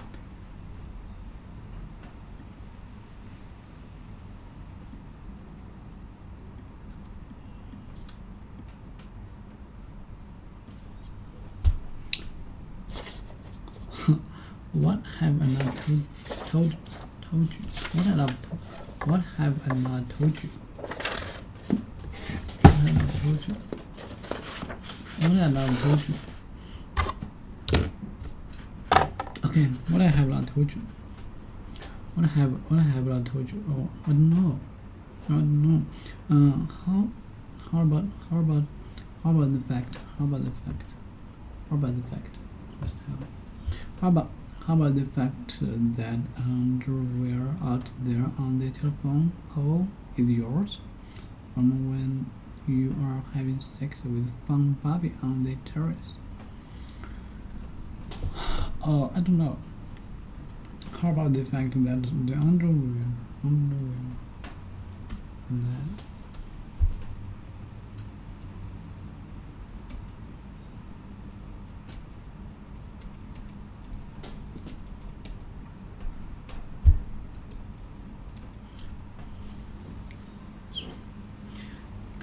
close the word next to the screen. Close the word next to the screen. Underclothes, under other clothes. Okay. I don't know. How about the fact that the underwear out there on the telephone pole is yours? Oh. Clothes were on underwear. That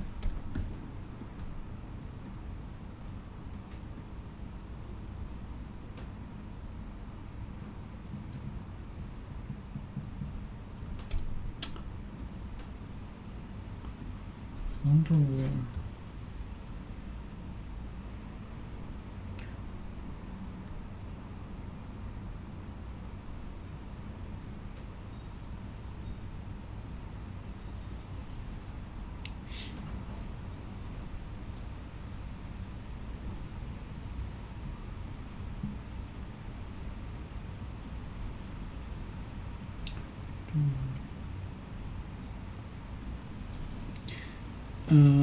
The underwear out there on the telephone pole. Telephone pole.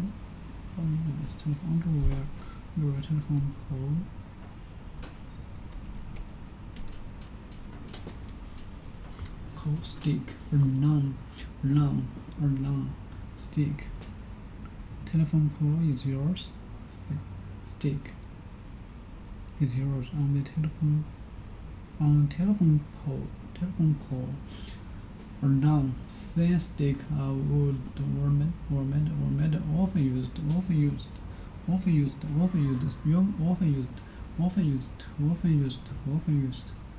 Often used standing. Often used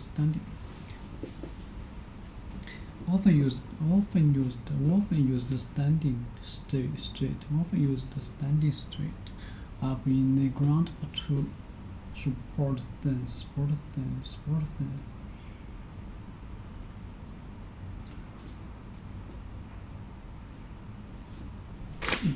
Underwear sport.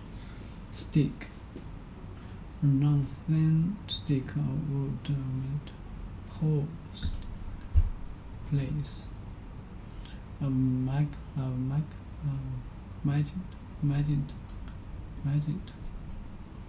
In mathematics.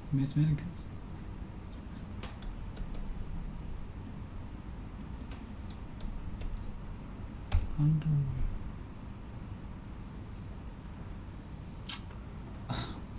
Telephone pole is yours.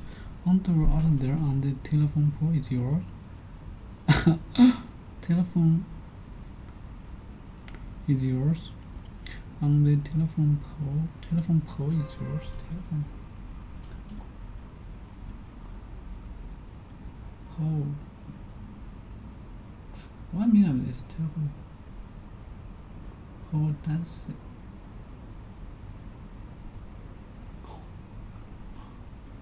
What does it mean? Understand of the word map.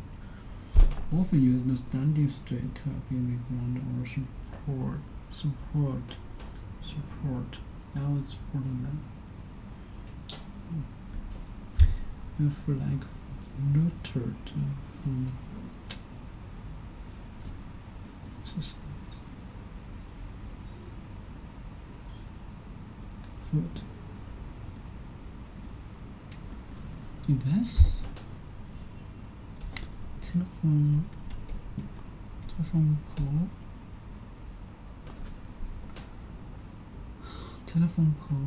Telephone pole is yours. Underwear on the telephone pole is yours. From when you were having sex with Fun Barbie on the terrace. Barbie on terrace.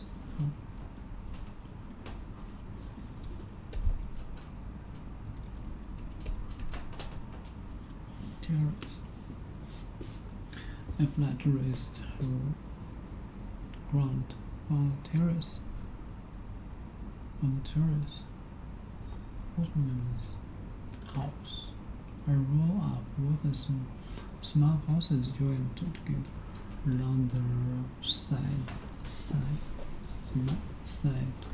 wall.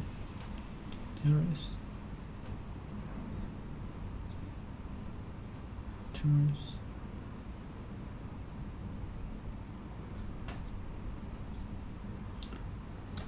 Flight raised narrow. Flight raised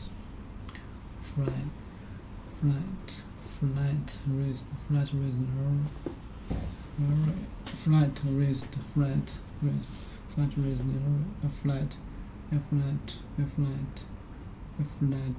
area of stone or grass outside a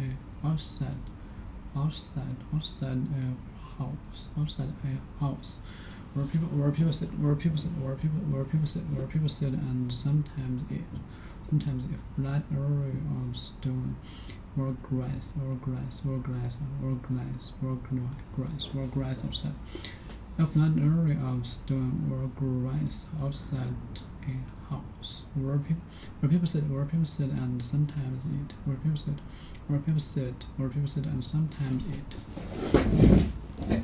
Where people sit and sometimes a flat area of stone. A flat area of stone or grass outside a house. Where people sit and sometimes eat. One of the several narrow strips of land that are built like steps on the slope of a hill. Beautiful crops. Used for growing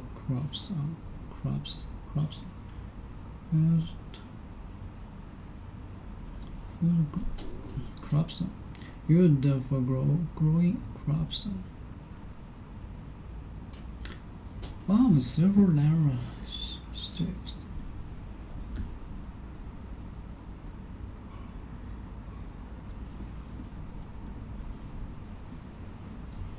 Wow, gross maps and terror. From when you were having sex with fun Bobby on the terrace. What? Wait a minute. Who told you? We're having sex with fun Bobby on the terrace. Underwear out there on the telephone pole is yours from when you were having sex with fun Bobby on the terrace.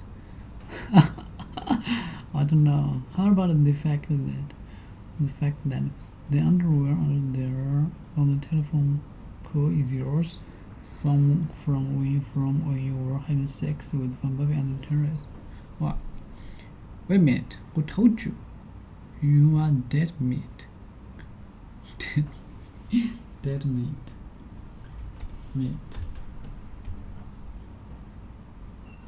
Food. If the phrase in an movie, dead meat.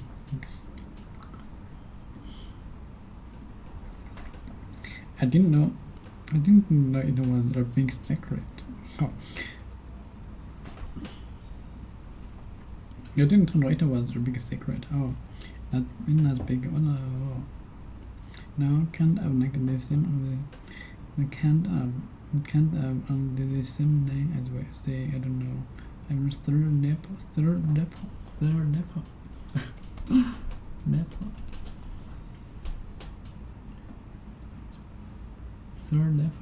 depot. Or having a third depot. You have a third depot. You bitch. You bitch.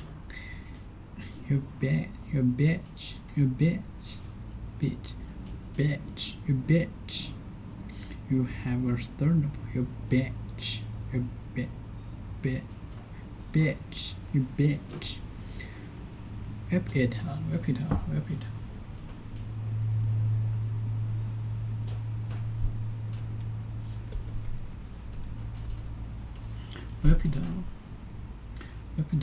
A piece of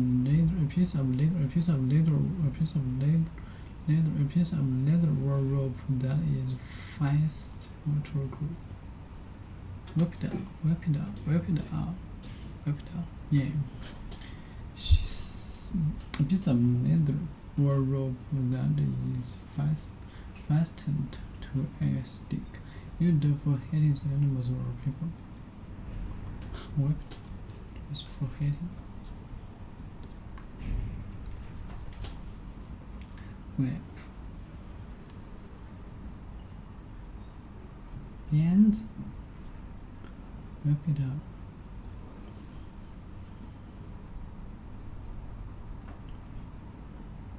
Sweat food. Car. Steal.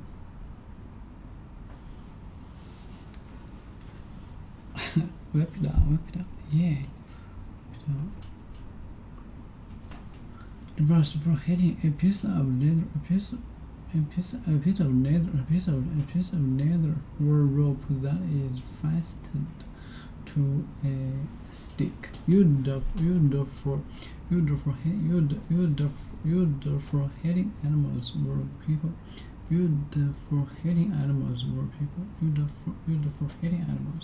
Animals or people. She gnashed the horse's messiness when with her long whip. They lean time cracked the edge whip. You have through level, okay. No, come on.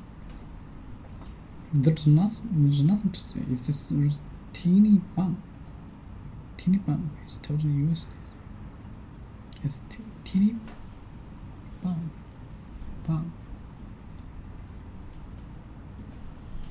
Teeny bump.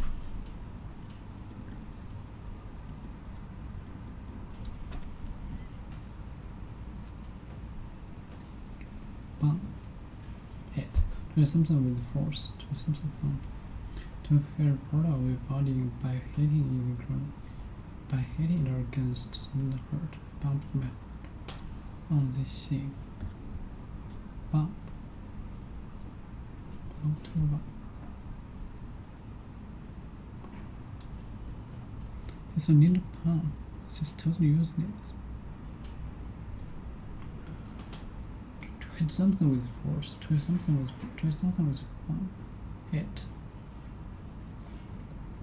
To hurt part of your body. To hurt part of your body by hitting it against something.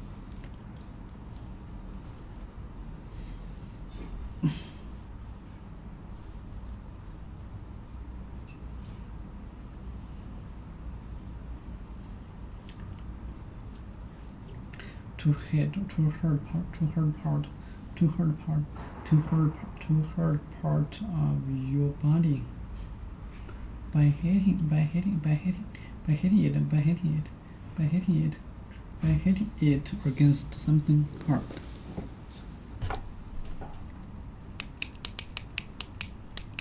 No, come on. There's nothing to say. It's just a teeny bump. It's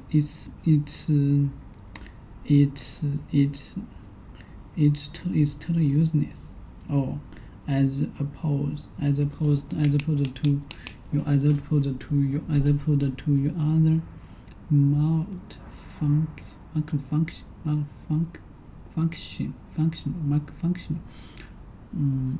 Opposed. Okay.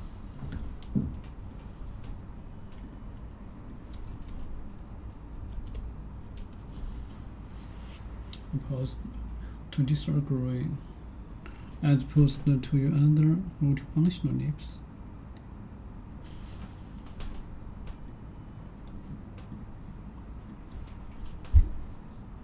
Multifunction.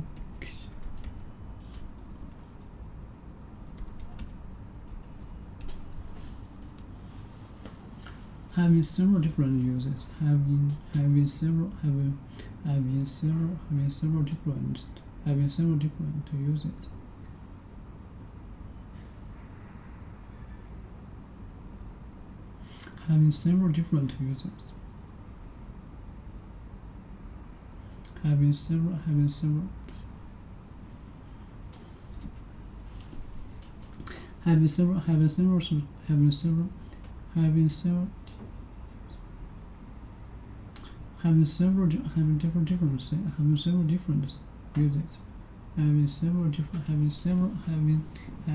Having several different uses. Having several different uses are multifunctional cooking application. Multifunctional. Oh, as opposed to your other multifunctional are lips. Multifunctions have several different uses. Multifunction, having several. Multifunctional. Multifunction.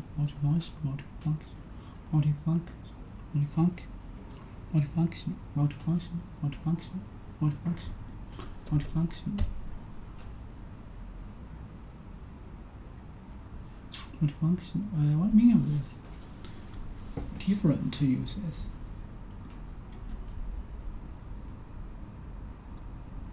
Multifunction having several different uses. Multifunction rather, or as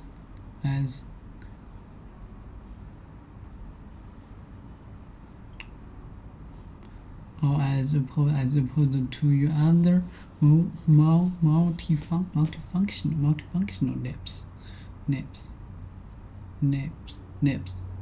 I can't believe you. You told me it was a napping. Because I can't believe you told me it was napping.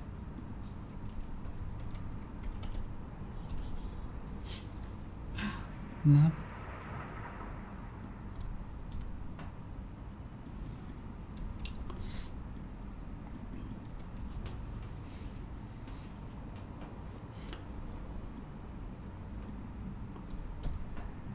Was nothing. It was nothing.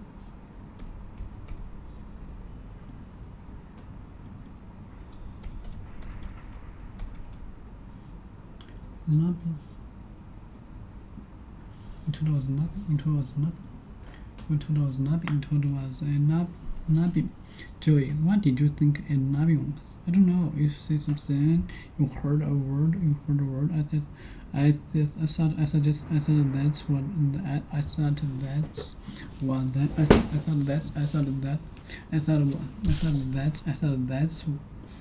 that's what I was. Let me say it again. Let me say it again. Yeah. Show us your napping. Show us your napping.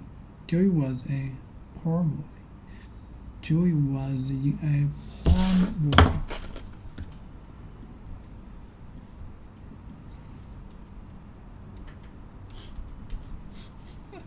Horror movie. Porn.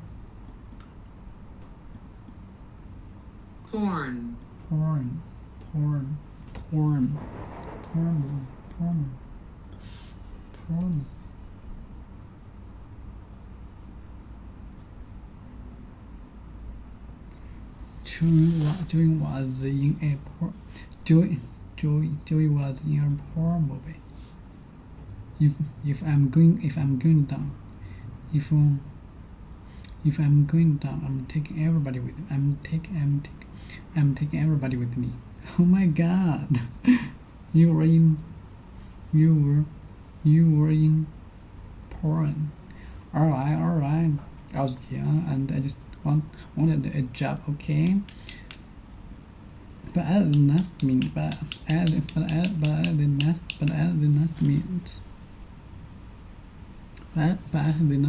I couldn't go through with it.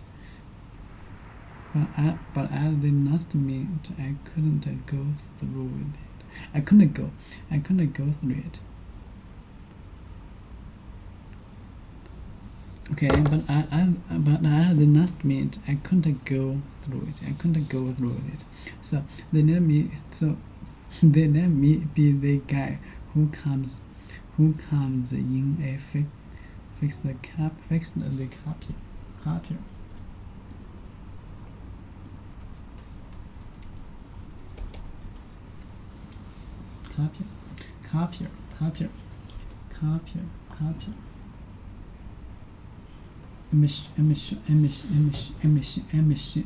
A machine to make copy.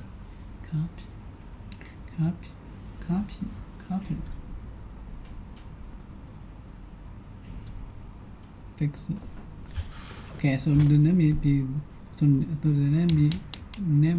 the guy who comes in to fix the copy. But I can't because there's people having sex on it. How? Wow, that is wild. Wild. Copy.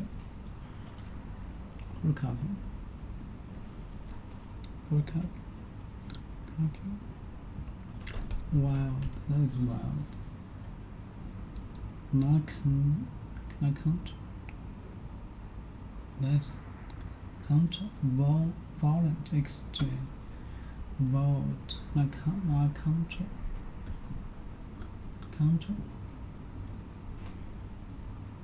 Extreme. Violent. Cast hard. Use force to hurt. That was wow, that was weird. That is weird. So what's it shaped like? What is it shaped like? Is there hair on it? Shaped. What's the shape on it? God. This is God. Shaped. It's shaped on it. Shaped. What is the shape? What's it shaped like? Yeah. Is there a hair on it? Is there a hair on it? What happens if you flick it?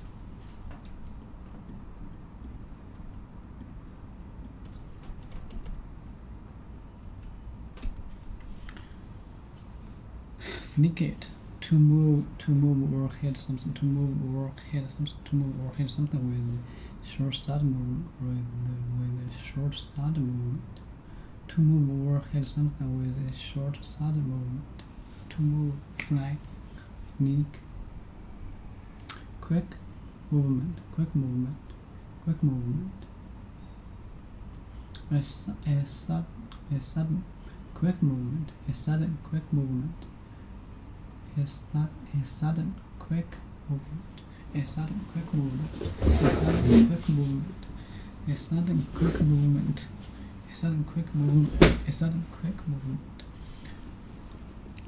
So what happens if you flick it, flick, flick, flick, flick, flick, flick, flick, flick it, flick it. What happens if you flick it, flick it, flick it, flick, flick, flick, flick, flick, flick, flick, flick, flick, flick, flick, flick, to move or hit something, to move or hit something with a short side movement. Pump, pump, pump. That's the flick. So what happens if you flick it? So what happens if you flick it? If you flick it? So does it do anything? Special? Does it do anything special? Well, yes, Ross. Press my third nipple. Well, yes, Ross. Press my third.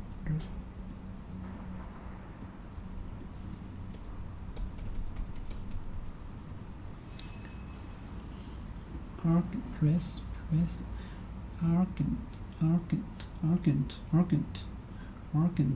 were needing to be dealt with immediate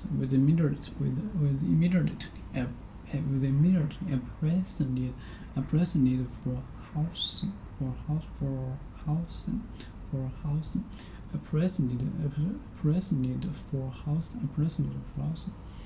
a press issue, the most pressing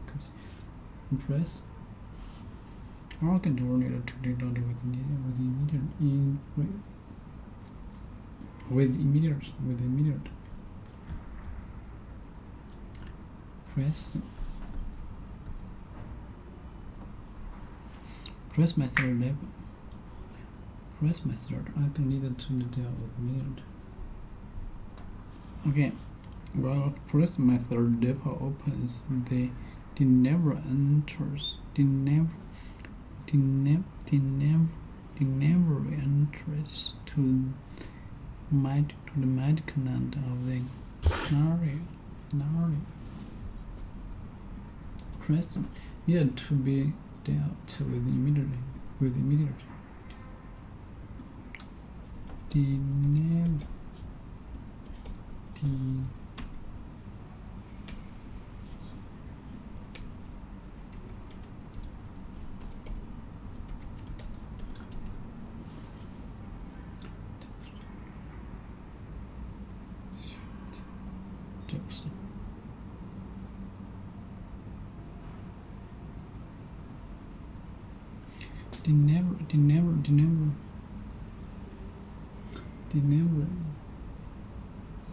The act of taking goods. The act.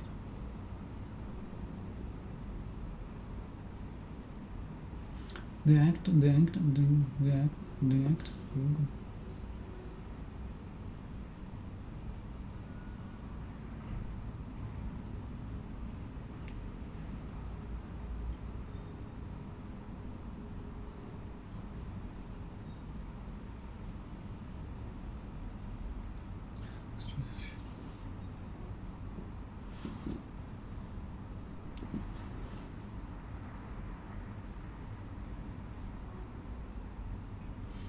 of taking goods.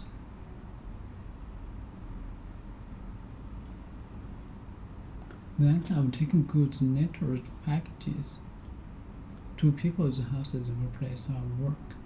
The act of taking goods, never package was means to never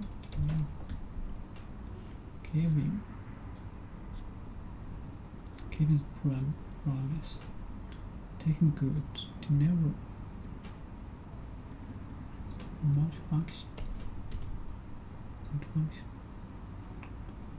To never. What is this? Else press method therefore opens the never taking goods. Night of taking goods letters.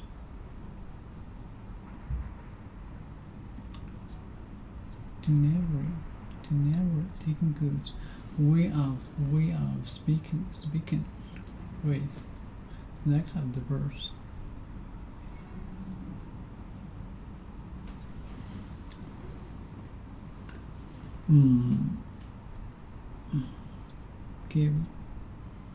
Giving promise.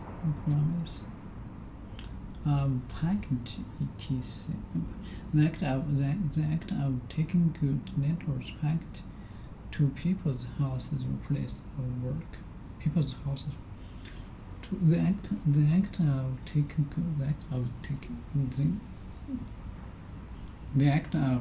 goods, letters, packages to people's houses or places of work.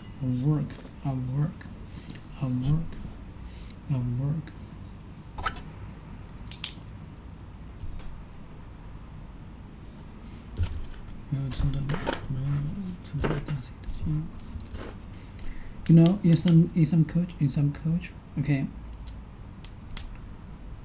Well, yes, right. So press method depots open the never enters. No, third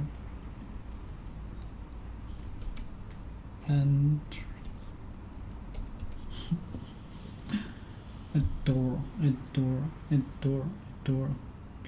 a door gate by which you can enter a building or place. A door gate by which you can enter a building or place. Enters. A door gate by which you can enter. Interest. Never.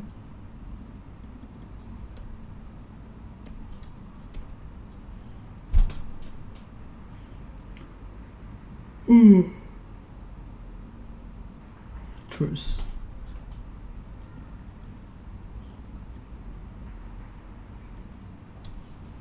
Open the entrance to the masculine end of the area.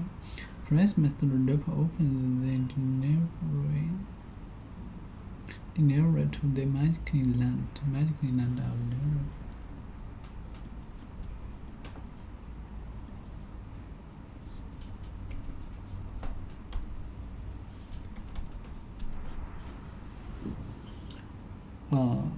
Land of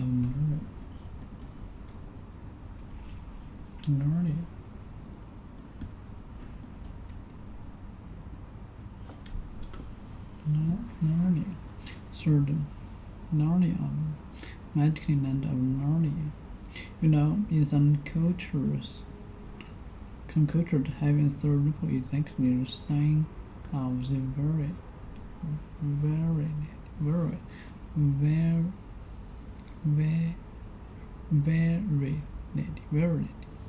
sign of error is sign of your error. Man.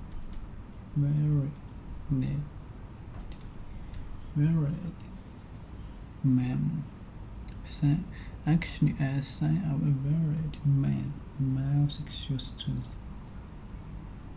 Power strength. And then actually I was saying a varied man. Male sexual strength. Male sexual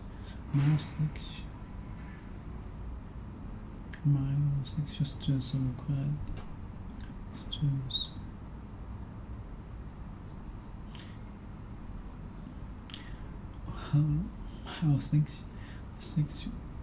Sexual strength or quality.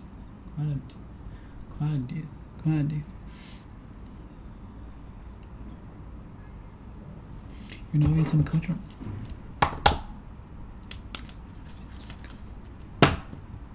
yeah.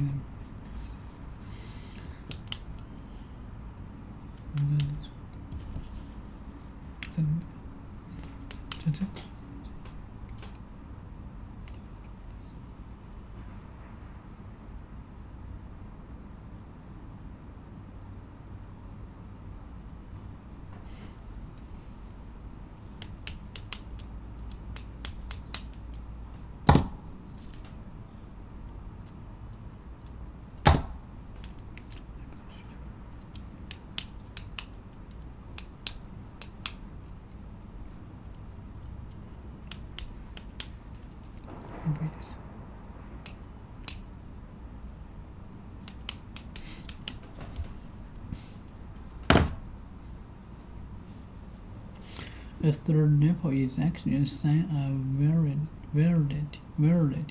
You get the best heart, and the woman that's naked around you. Naked. Or sign of virility. Third nipple is actually a sign of virility. You get the best hearts.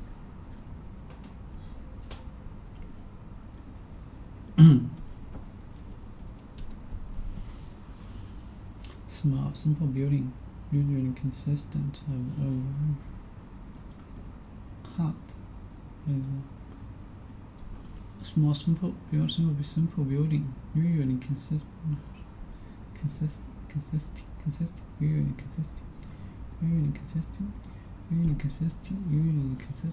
like this looks. It's consisting group.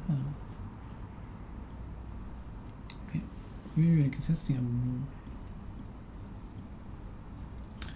a small simple building.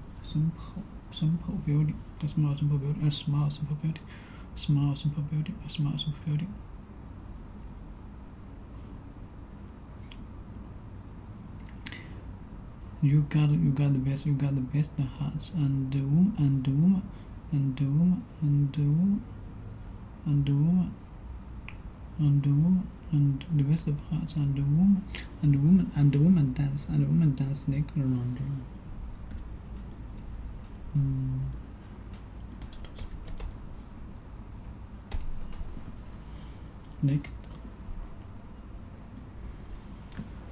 Naked, not covered banknotes. Dance naked around.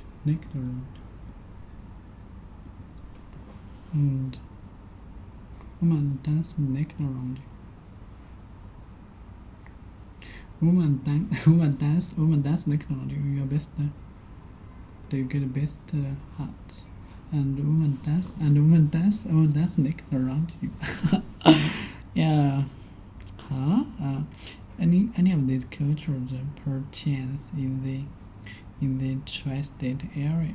You are so amazing. Any of these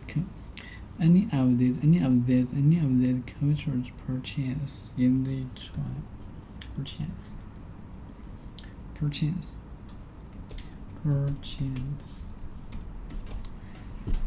Any of these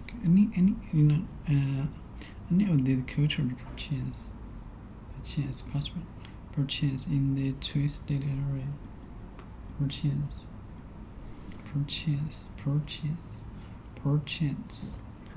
possible. Perchance in the tri-state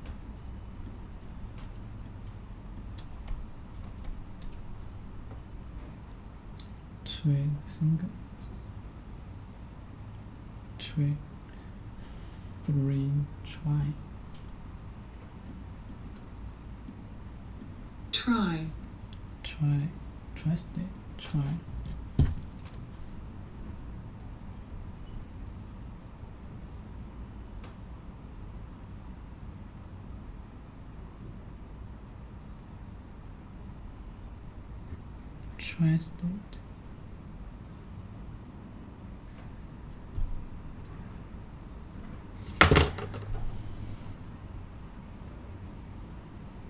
State, tri-state.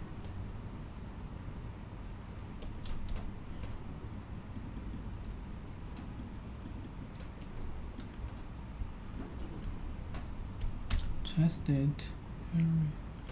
三个四处triangle in the tri-state area. Any of these cultured perchance in the tri-state area. Tri-state area.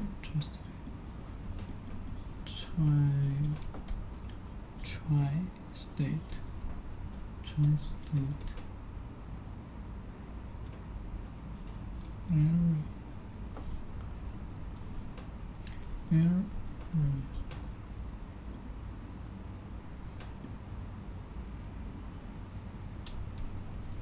Tri-state area. Triangle. Is that these three? Tri-state area. Purchase in the tri-state area. You know, you are so made in. You do anything you don't know. You're so smart. You're so special. Actually, it's very.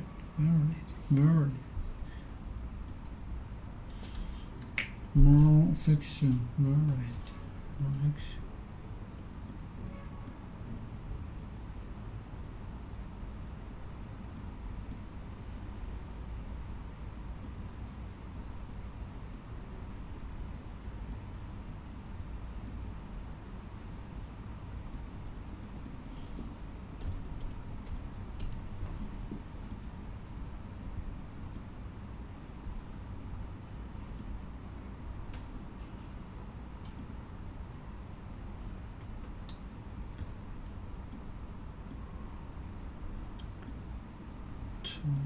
Chance naked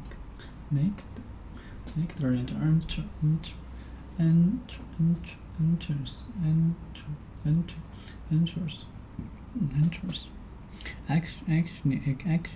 Action sign are very. You get the best hearts. You get the best hearts. And woman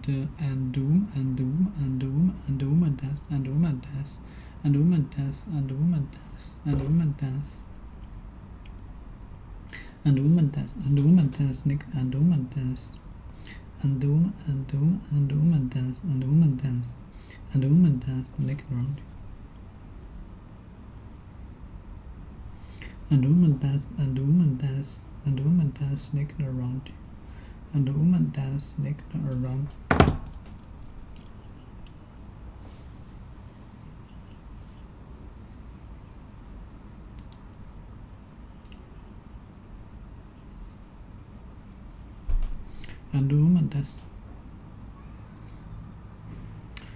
And the woman dance. And the woman dance. And the woman dance.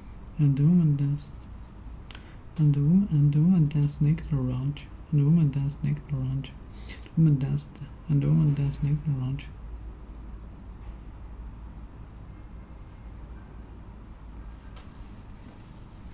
And the woman danced naked around you. And the woman danced naked around you. Having third depot is actually a sign very. You get the best hearts. And the woman dance. And the woman dance naked.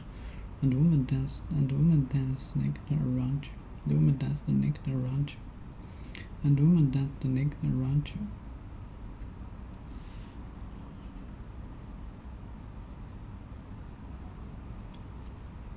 And the woman dance naked around you. Any of this culture purchase in the tri-state area. tri-state area. You know, if you ask me, is there anything you know?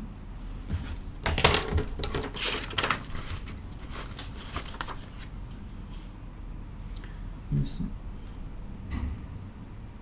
Combinatorics of human DNA are incredible. Everyone is completely different. You'll never meet any two people who are vaguely similar to each other that can substitute for each other. It's not like you can say, well, Nibby just left my life, so I can have this other person come in and he's just like Nibby, and I get the same feelings, the same responses, and the same ideas. No, there are no substitutes for people. People are completely unique. So given that, each person has different skill sets, different interests, different obsessions, and it's that diversity that becomes a creative superpower. So each person can be creatively superb at their own unique thing. But before, that didn't matter, because if you were living in a little fishing village in Italy, like, your fishing village didn't necessarily need your completely unique skill, and you had to conform to just the few jobs that were available. But now, today, you can be completely unique. You can go out on the internet and you can find your audience, and you can build a business and create a product and build wealth and make people happy, just uniquely expressing yourself through the internet. Space of careers has been so broad.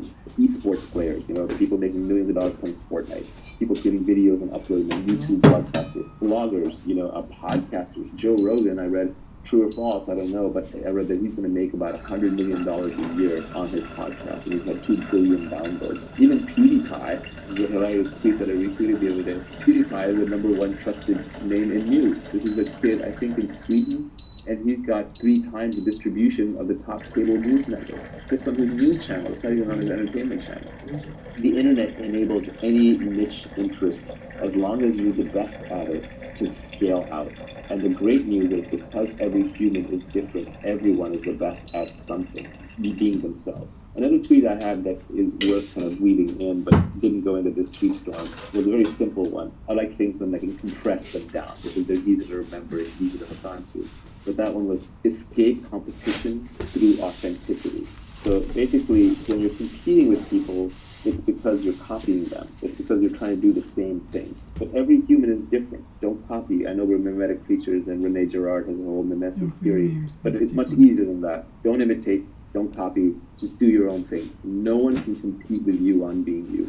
It's that simple. And so the more authentic you are to who you are and what you love to do, the less competition you're going to have. So you can escape competition through authenticity when you realize that no one can compete with you on being you. And normally that would have been useless advice pre-internet. Post-internet, you can turn that into a career. Talk a little bit about what industries you should think about working in, what kind of job you should have, and who you might want to work with. So you said one should pick an industry where you can play long-term games with long-term people. Why? Yeah, this is an insight into what makes Silicon Valley work and what makes high-trust societies work. Essentially, all the benefits in life come from compound interest, whether it's in relationships or making money or in learning. So compound interest is a marvelous force where it's like, you start out with 1x what you have, and then if you increase 20% a year for 30 years, it's not that you got 30 years times 20% added on. It was compounding, so it just grew until you suddenly got a massive amount of whatever it is, whether it's goodwill or love or relationships or money. So I think compound interest is a very important force. So you have to be able to play a long-term game. And long-term games are good not just for compound interest, they're also good for trust. If you look at Prisoner's Dilemma type games, the solution to Prisoner's Dilemma is tit for tat, which is I'm just going to do to you what you did last time to me, with some forgiveness in case there was a mistake made. But that only works in an iterative Prisoner's Dilemma. In other words, we play the game multiple times. So if you're in a situation, like for example, you're in Silicon Valley, where people are doing business with each other and they know each other, they trust each other, then they do right by each other because they know this person will be around for the next game. Now, of course, that doesn't always work because you can make so much money in one move in Silicon Valley. Sometimes people betray each other because they're just like, I'm going to get rich enough off this that I don't care. So there can be exceptions to all these circumstances.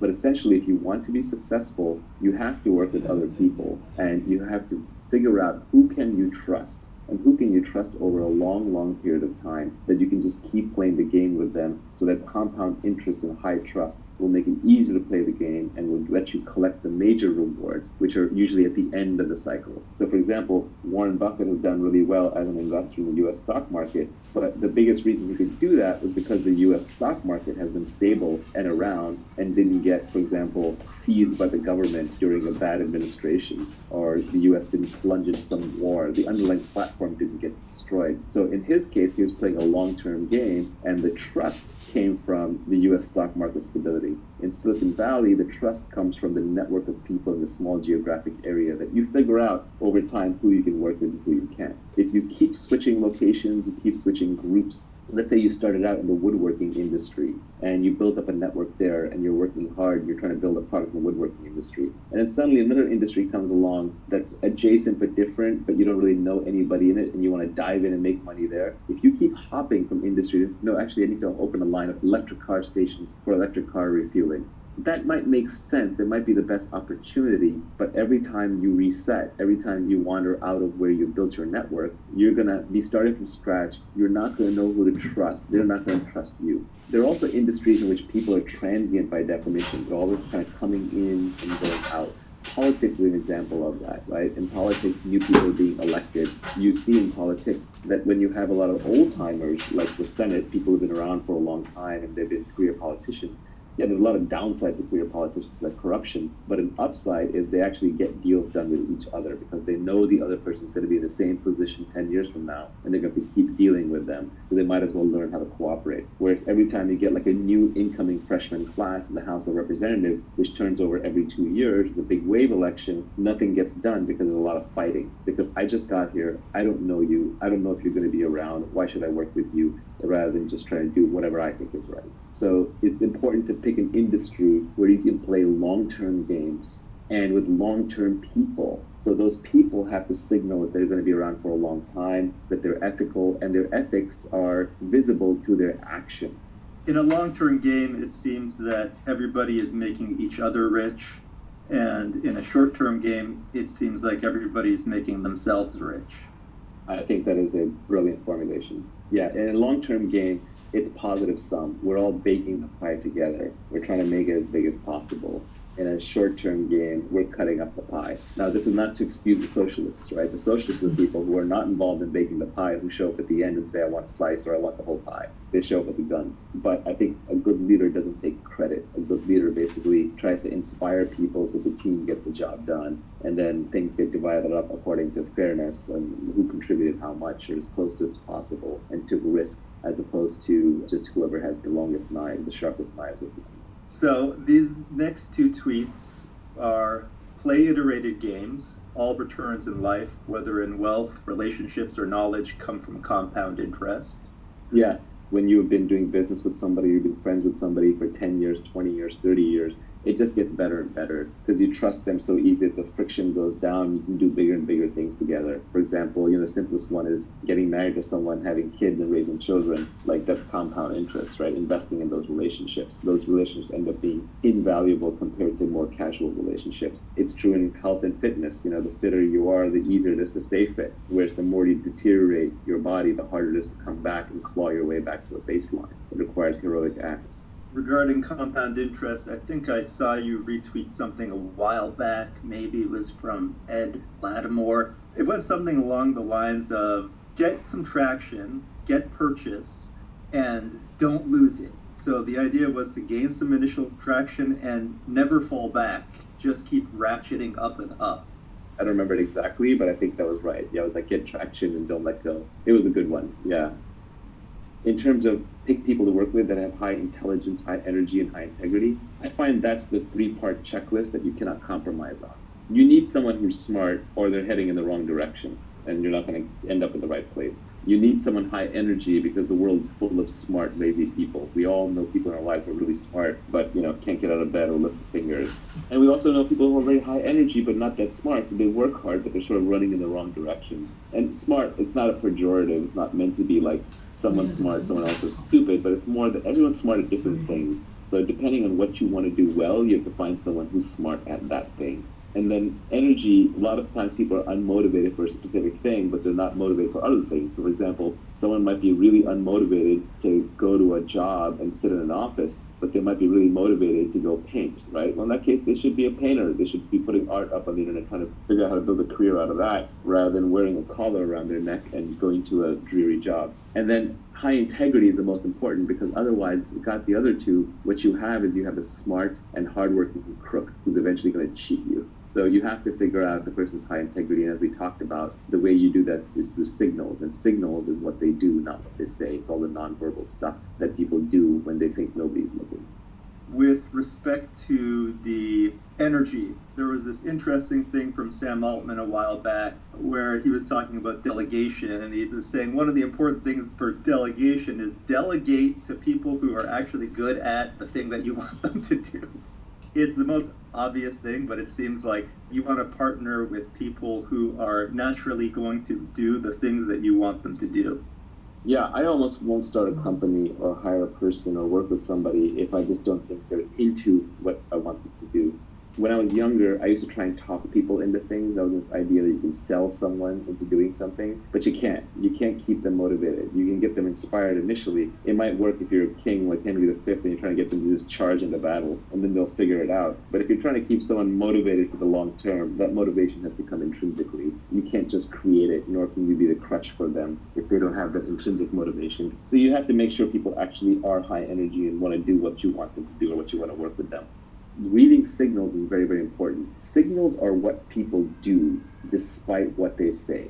So it's important to pay attention to subtle signals. We all know this socially. If someone treats a waiter or waitress in a restaurant really badly, then it's only a matter of time until they treat you badly. If somebody screws over an enemy and is vindictive towards them, well, it's only a matter of time before they redefine you from friend to enemy and you feel their wrath. So angry, outraged, vindictive, short-term thinking people are essentially that way in many interactions in their life. People are oddly consistent. It's one of the things you'll learn about them. So you want to find long-term people. You want to find people who seem irrationally ethical. For example, I had one friend of mine whose company I invested in, and the company failed, and he could have wiped out all the investors.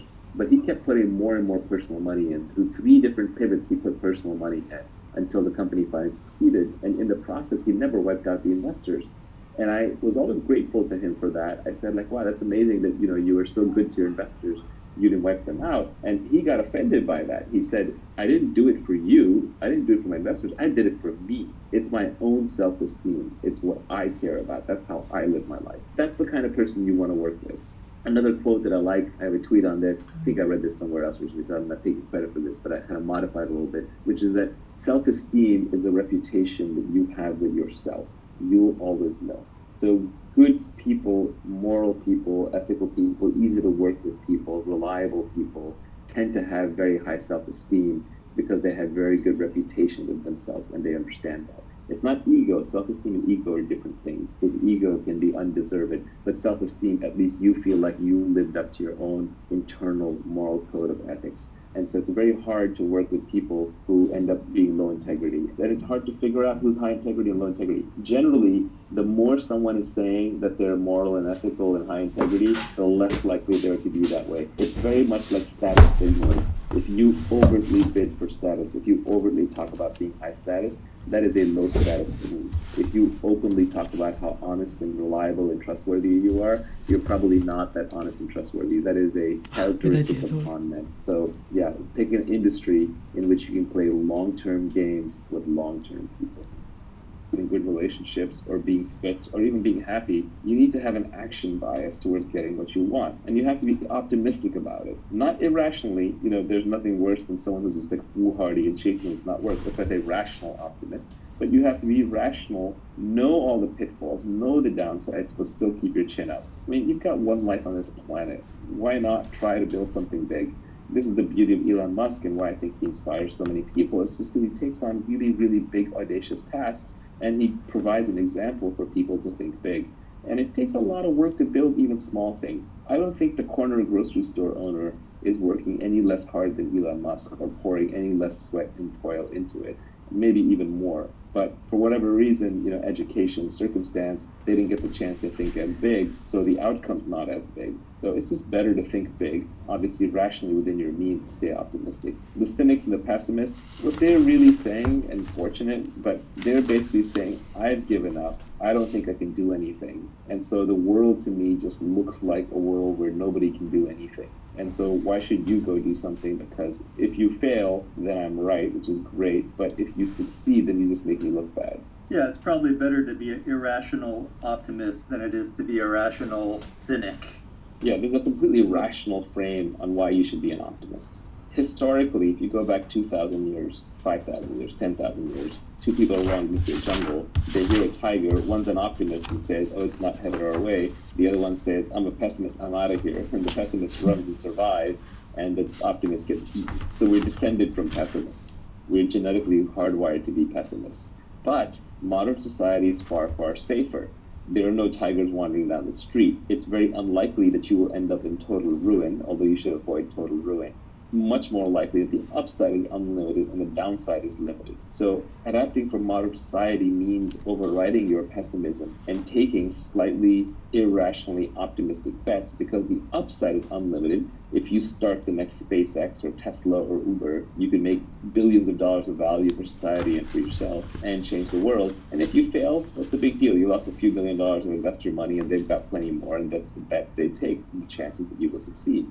It made sense to be pessimistic in the past. It makes sense to be optimistic today, especially if you're educated and living in a first world country. Even a third world country, I actually think the economic opportunities in third world countries are much larger. The one thing you have to avoid is the risk of ruin. Ruin means stay out of jail, so don't do anything that's illegal. It's never worth it to wear an orange jumpsuit. And stay out of total catastrophic loss. That could mean that you stay out of things that could be physically dangerous, hurt your body. You have to watch your health. And stay out of things that can cause you to lose all of your capital, all of your savings. So don't gamble everything at one go. But you take rationally optimistic bets with big upside. I think there's people that will try and build up your ideas and build on your ideas, no matter how far-fetched they might seem. And then there are people who will list out all the obvious exceptions, no matter how obvious they are. And fortunately, in the startup world, I don't even really get exposed to the people that are giving you the obvious exceptions and all the reasons it's not going to work. I barely get exposed to that anymore.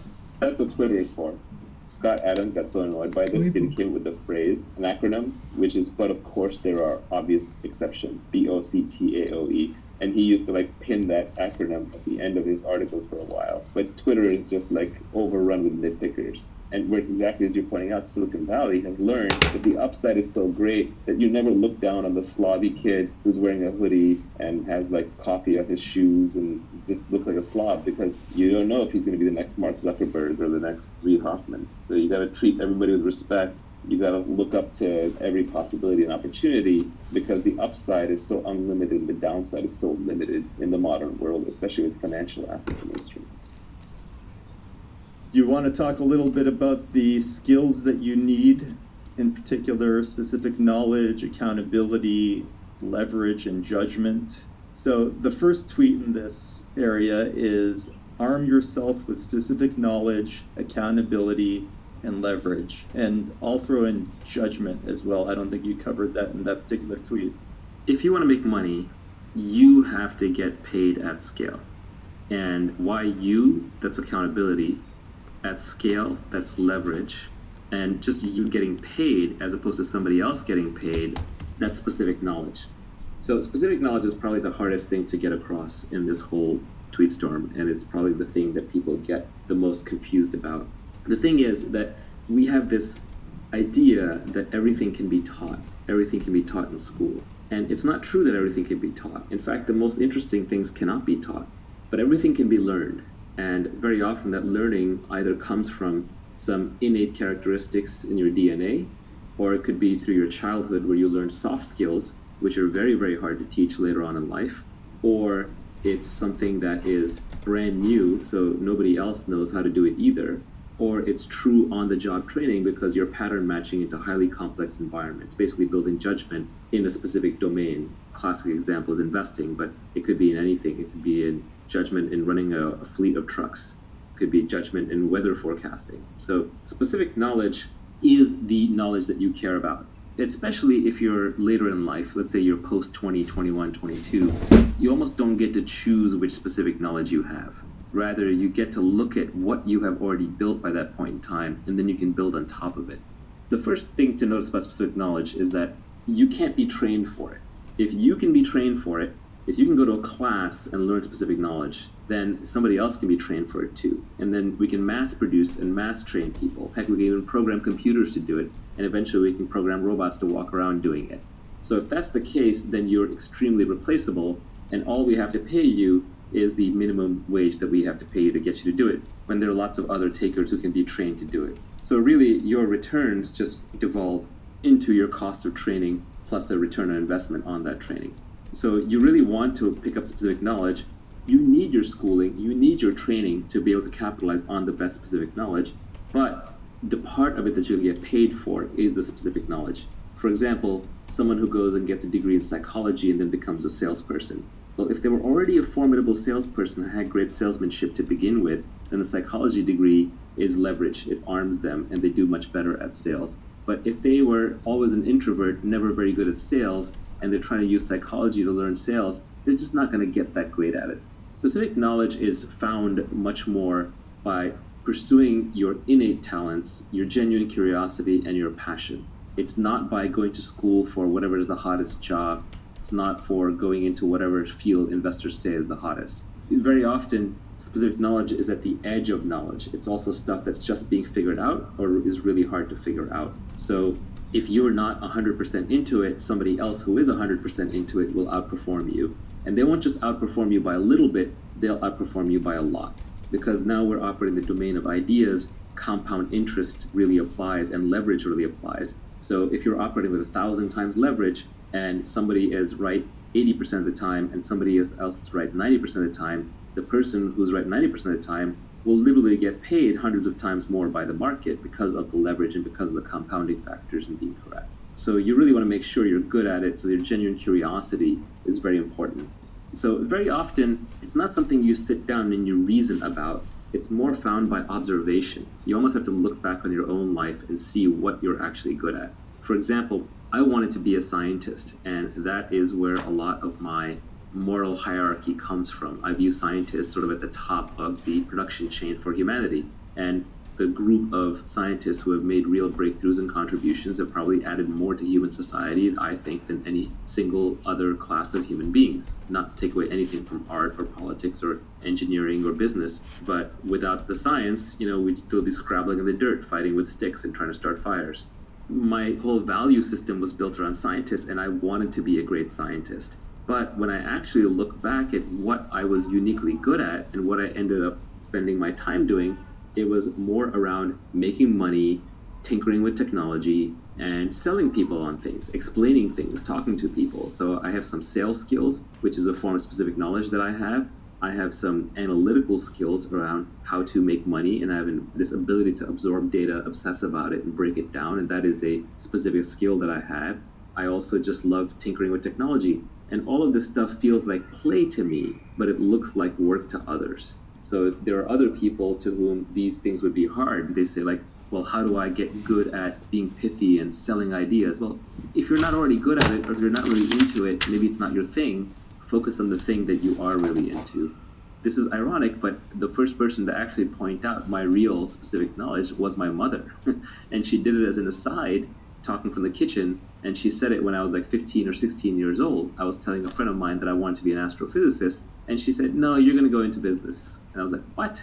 My mom's telling me I'm going to be in business? I'm going to be an astrophysicist. Mom doesn't know what she's talking about. But Mom knew exactly what she was talking about. She had already observed that every time we walked down the street, I would critique the local pizza parlor on why they were selling their slices a certain way with certain toppings and why their process of ordering was this way when it should have been that way. So she knew that I had more of a business curious mind, but then my obsession with science combined to create technology and technology businesses where I found myself.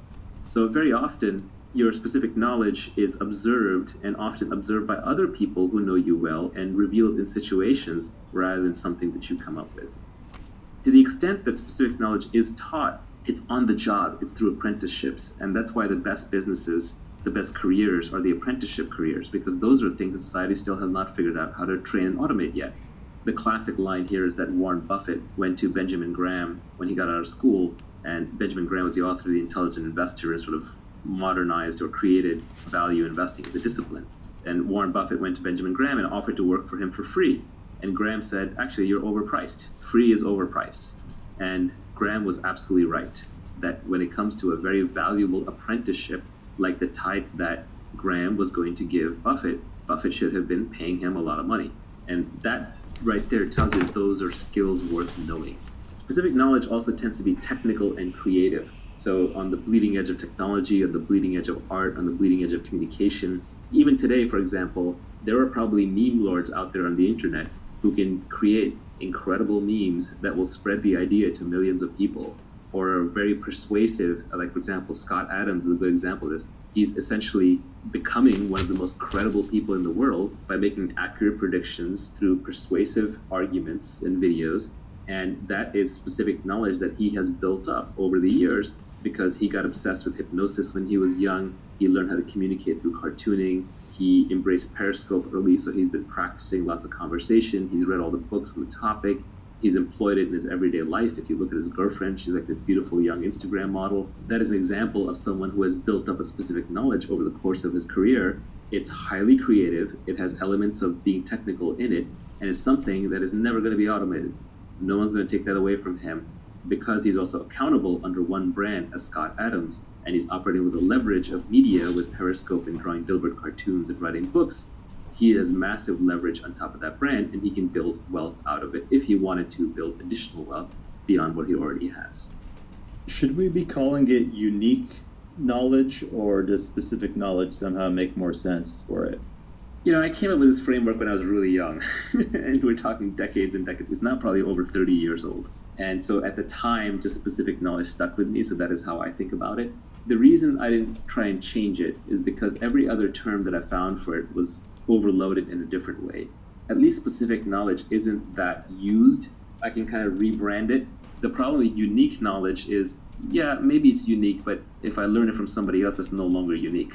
Then we both know it. So it's not so much that it is unique, it's that it is highly specific to the situation, it's specific to the individual, it's specific to the problem. And it can only be built as part of a larger obsession, interest, and time spent in that domain. It can't just be read straight out of a single book, nor can it be taught in a single course, nor can it be programmed into a single algorithm.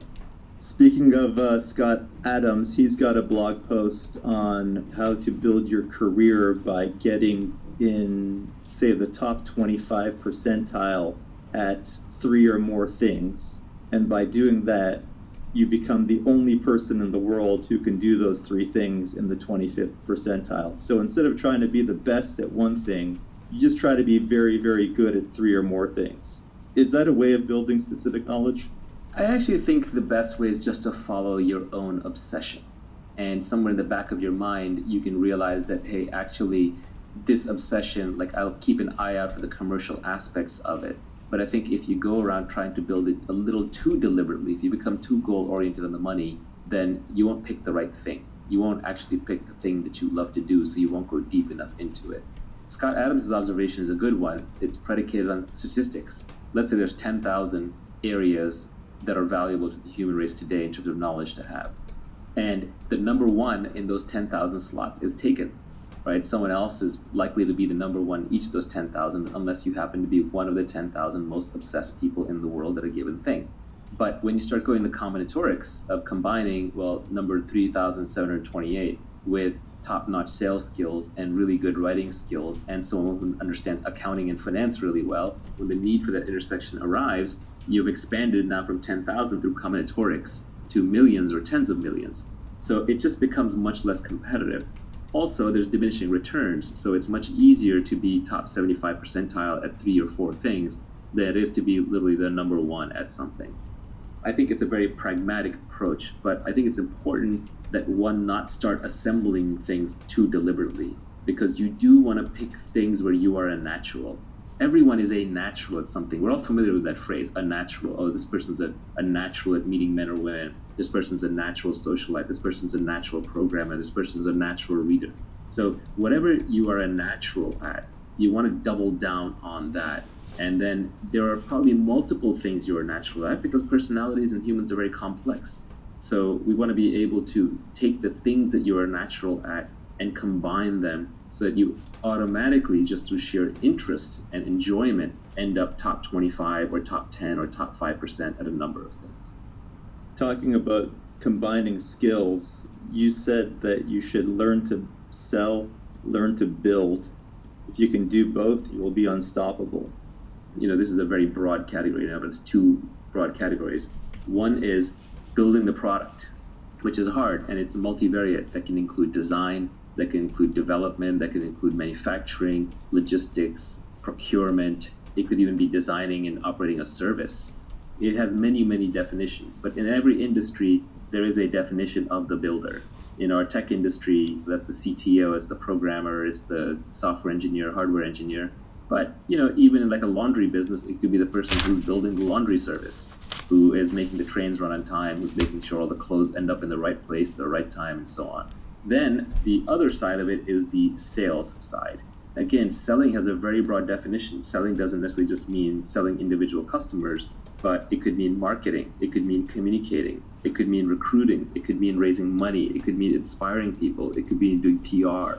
So it's a broad umbrella category. So generally, the Silicon Valley startup model tends to work best. It's not the only way, but it is probably the most common way. When you have two founders, one of whom is world-class at sales and one of whom is world-class at building. An example is, of course, Steve Jobs and Steve Wozniak with Apple. Gates and Allen probably had similar responsibility early on with Microsoft. Larry and Sergey, probably broke down along those lines, although it's a little different there because that was a very technical product delivered to end users through a simple interface. But generally, you will see this pattern repeated over and over. There's a builder and there's a seller. There's a CEO and CTO combo. And venture and technology investors are almost trained to look for this combo whenever possible. It's sort of the magic combination. The ultimate is when one individual can do both. That's when you get true superpowers. That's when you get people who can create entire industries. The living example is Elon Musk. He may not necessarily be building the rockets himself, but he understands enough that he actually makes technical contributions. He understands the technology well enough that no one's gonna snow him on it, and he's not running around making claims that he doesn't think he can eventually deliver. He may be optimistic in the timelines, but he thinks it's within reasonableness of delivery. Even Steve Jobs developed enough product skills and was involved enough in the product that he also operated in both of these domains. Larry Ellison started as a programmer and I think wrote the first version of Oracle, or was actually heavily involved in it. Mark Andreessen was also in this domain. He may not have had enough confidence in sales skills, but he was the programmer who wrote Netscape Navigator, a big chunk of it. So I think the real giants in any field are the people who can both build and sell.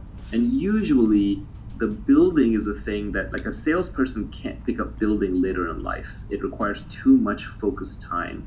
But a builder can pick up selling a little bit later, especially if they were already sort of innately wired to be a good communicator. Bill Gates famously paraphrased this as, I would rather teach an engineer marketing than a marketer engineering. I think if you start out with a building mentality and you have building skills and it's still early enough in your life, or you have enough focused time that you think you can learn selling and you have some natural characteristics where you're a good salesperson, then you can double down on those. Now, your sales skills could be in a different than traditional domain. So for example, let's say you're a really good engineer, and then people are saying, well, now you need to be good at sales. Well, you may not be good at hand-to-hand sales, but you may be a really good writer. And writing is a skill that can be learned much more easily than, say, in-person selling. And so you may just cultivate writing skills until you become a good online communicator and then use that for your sales.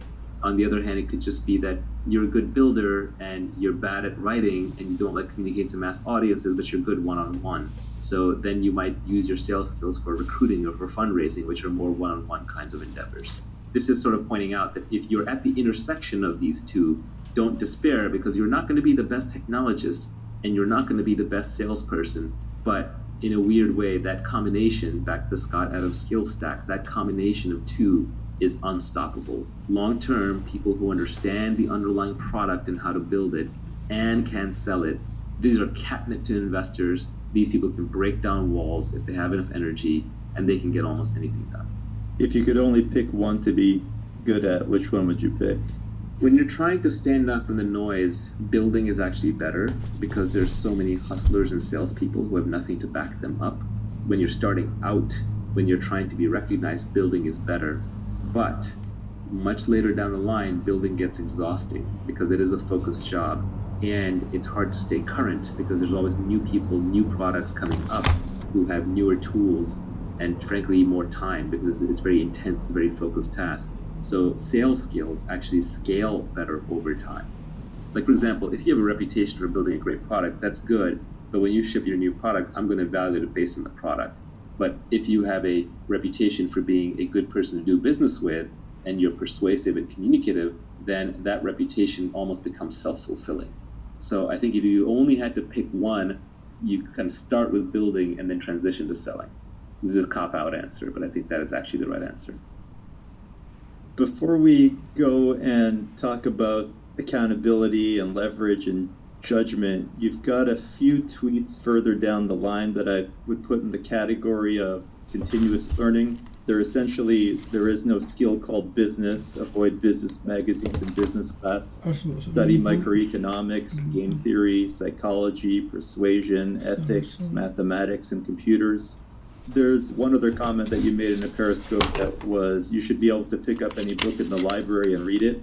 And the last tweet in this category was reading is faster than listening, doing is faster than watching. Yeah, the most important tweet on this I don't even have in here, unfortunately, which is the foundation of learning is reading. I don't know a smart person who doesn't read and read all the time. And the problem is, what do I read? How do I read? Because for most people it's a struggle, it's a chore. So the most important thing is just to learn how to educate yourself. And the way to educate yourself is to develop a love for reading. So the tweet that is left out, the one that I was hinting at, is read what you love until you love to read. It's that simple. Everybody I know who reads a lot loves to read. And they love to read because they read books that they loved. It's a little bit of a catch-22, but you basically want to start off just reading wherever you are and then keep building up from there until reading becomes a habit. And then eventually you will just get bored of the simple stuff. So you may start off reading fiction, then you might graduate to science fiction, then you may graduate to nonfiction, then you may graduate to science or philosophy or mathematics or whatever it is. But take your natural path and just read the things that interest you until you kind of understand them, and then you'll naturally move to the next thing and the next thing and the next thing. Now, there is an exception to this, which is where I was hinting with what things you actually do want to learn, which is at some point there's too much out there to read. And even reading is full of junk. There are actually things you can read, especially early on, that will program your brain a certain way, and then later things that you read, you will decide whether those things are true or false based on the earlier things. So it is important that you read foundational things. And foundational things, I would say, are the original books in a given field that are very scientific in their nature. So for example, instead of reading a business book, pick up Adam Smith's The Wealth of Nations. Instead of reading a book on biology or evolution that's written today, I would pick up Darwin's Origin of the Species. Instead of reading a book on biotech right now that may be very advanced, I would just pick up The Eighth Day of Creation by Watson and Crick. Instead of reading advanced books on what cosmology and what Neil deGrasse Tyson and Stephen Hawking have been saying, you can pick up Richard Feynman's 6 Easy Pieces and start with basic physics. If you understand the basics, especially in mathematics and physics and sciences, then you will not be afraid of any book. All of us have that memory of when we're sitting in class and we're learning mathematics, and it was all logical and all made sense until at one point the class moved too fast and we fell behind. And then after that, we were left memorizing equations, memorizing concepts without being able to derive them from first principles. And at that moment, we were lost. Because unless you're a professional mathematician, you're not going to remember those things. All you're going to remember are the techniques, the foundations. So you have to make sure that you're building on a steel frame of understanding, because you're putting together a foundation for a skyscraper. And you're not just memorizing things, because if you're just memorizing things, you're lost. So the foundations are ultra important. And the ultimate is when you walk into a library and you look at it up and down and you don't fear it. Mom, would you relax?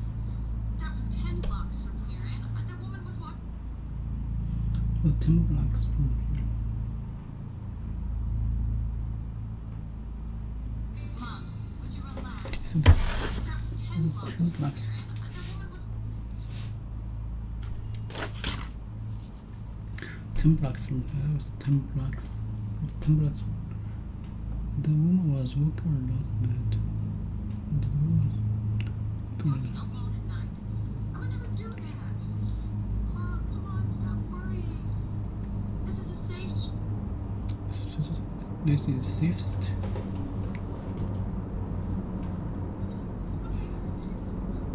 That's fine. You just read the paper. I'm gonna get pot. I'm gonna It's pause. not for you.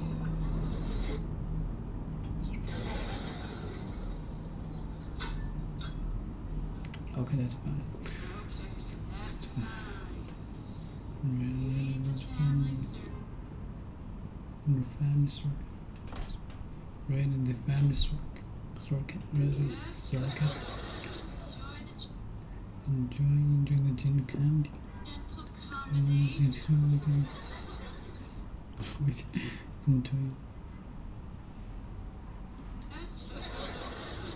Enjoy the gentle the candy. comedy. Enjoy the candy.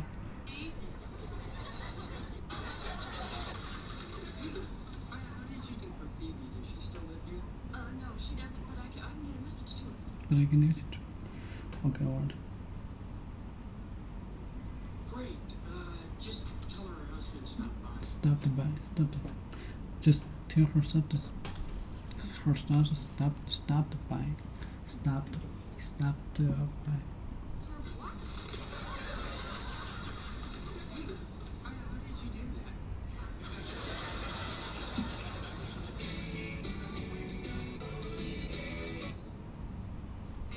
This is unbelievable. This is unbelievable. This is unbelievable.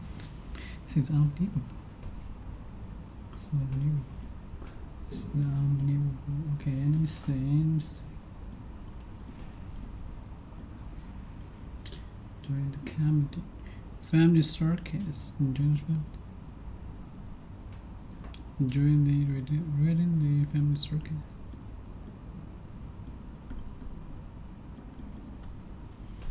Circus.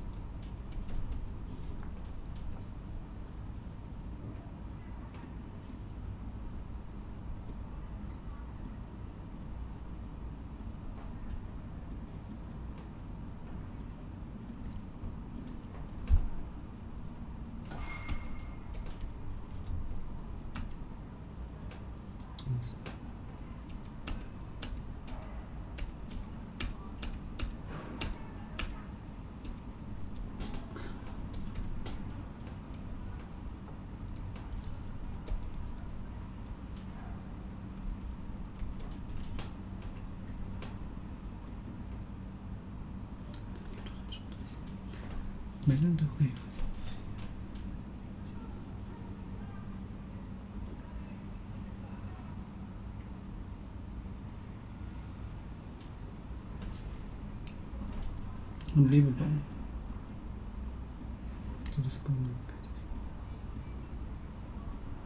Unbelievable.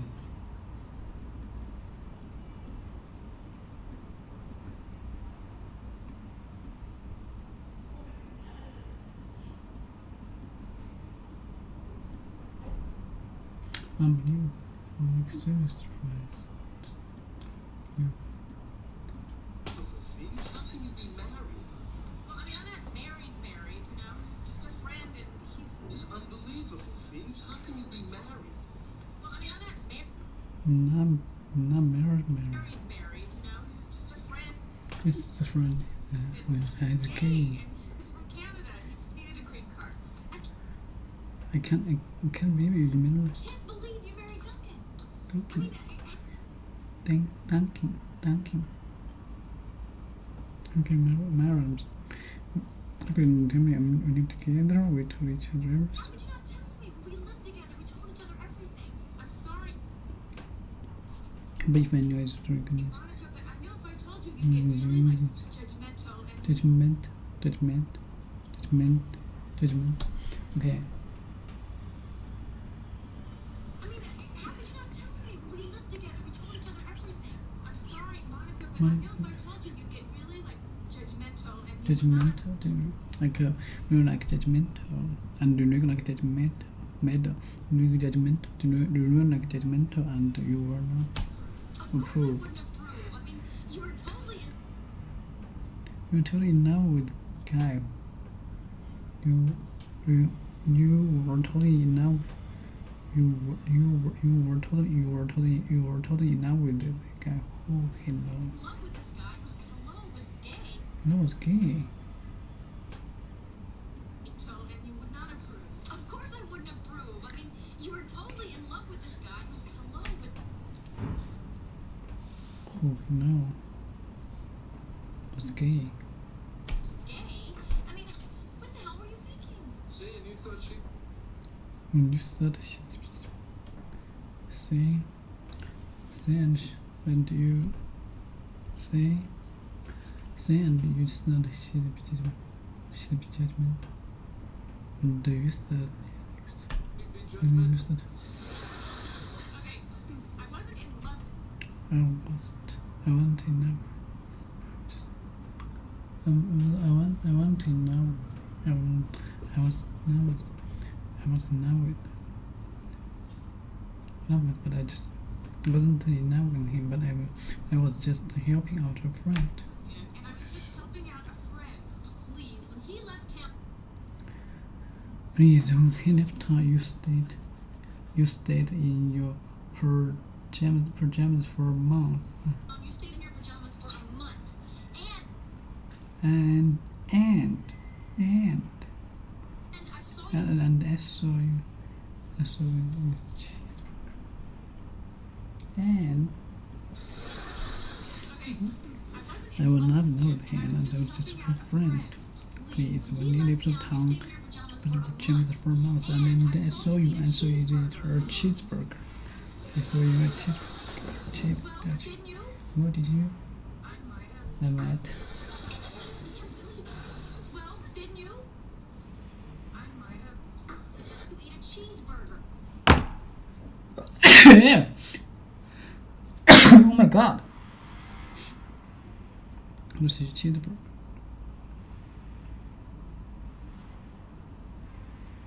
Nah.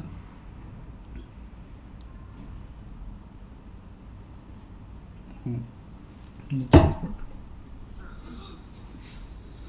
Oh, didn't you? Well, didn't you? Well, didn't you? I'm mad. I'm gonna be hook. Come on, tell me everything. None. What What have I told you? I don't know. How about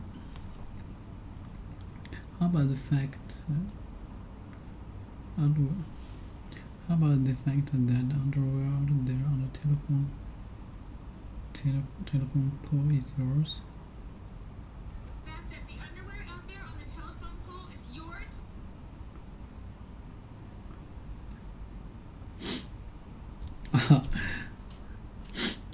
How about the fact that the underwear out there on the telephone pole is yours from when you were having sex with Fun Bobby? With Fun Bobby on the When you were having sex with Fun Bobby out on the terrace? on the terrace?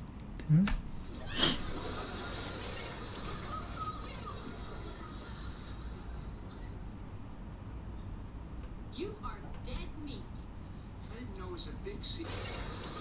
About the fact that the underwear out there on the telephone pole is yours from when you were having sex When with you Fun Bobby out on the terrace? on the terrace?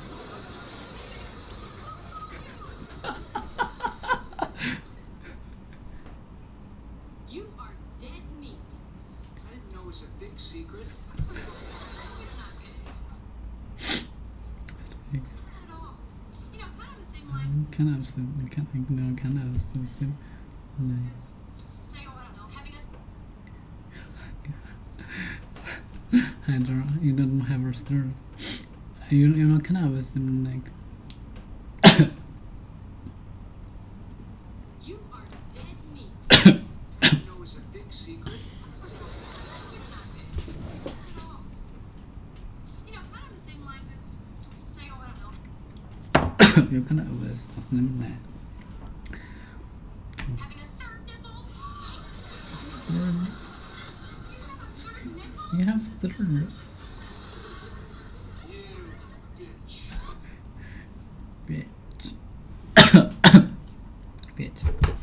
Oh. Oh my god.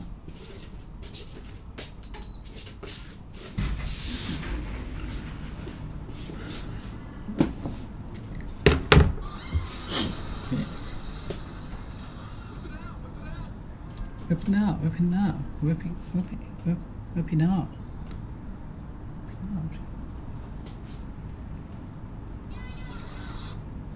Yeah. It's oh, come on. It's nothing to say. It's just a bar. It's not a bar. It's totally useless. It's not to say. It's totally bumpy. It's totally useless. Oh, as opposed to your other, as opposed to your other multifunction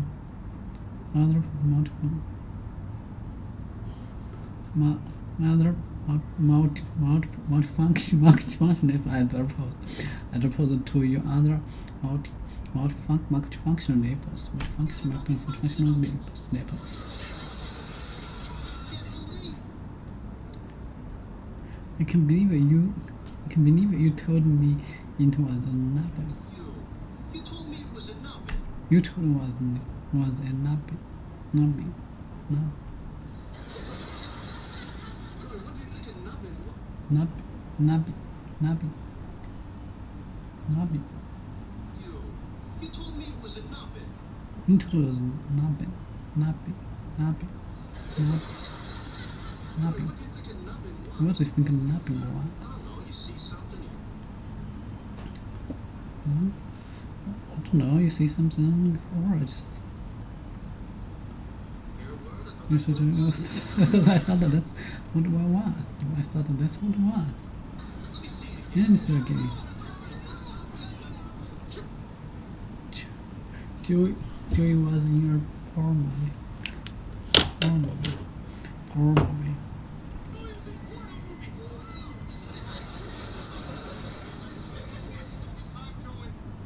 If I'm going to, I'm thinking about.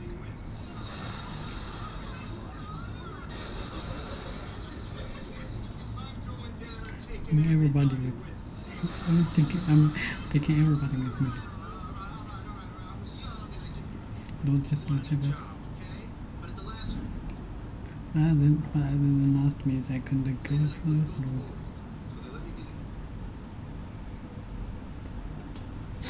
But at the last means I couldn't go through it. I couldn't go through. So then maybe the guy. So then maybe the guy who comes in to fix the copier, but because this has.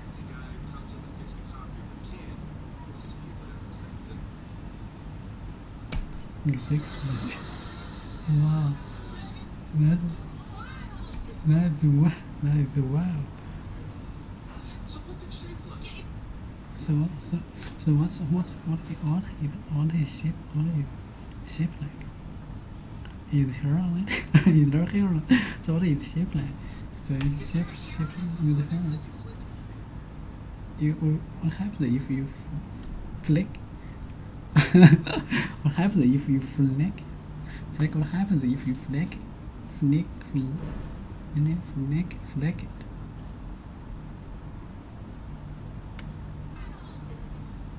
So what's it shaped like?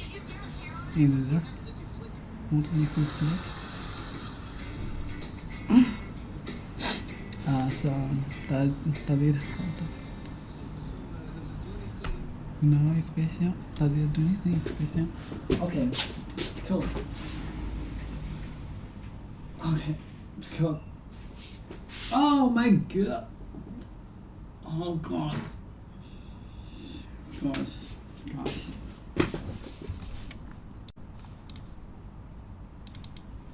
Oh gosh.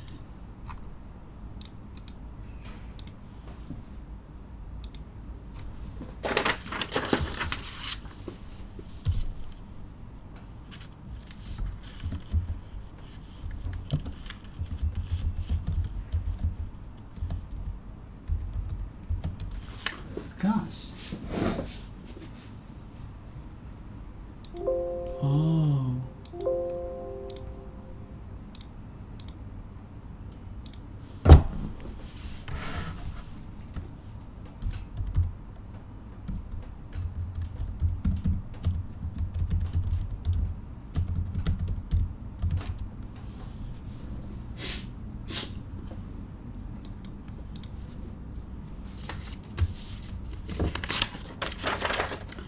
Shipment.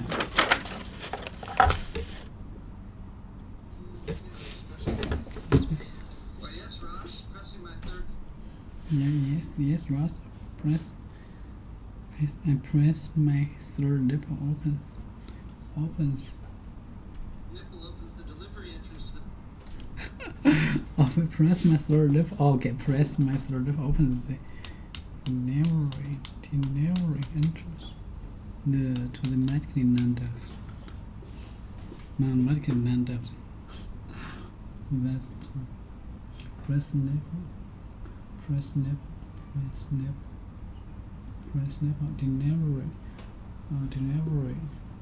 delivery entrance. Just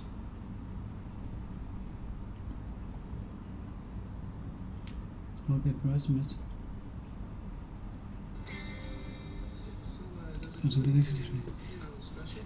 Yes. Why, yes, Ross. Pressing my third. Nipple opens the delivery entrance to the magical land. Okay, opens the delivery entrance. Delivery entrance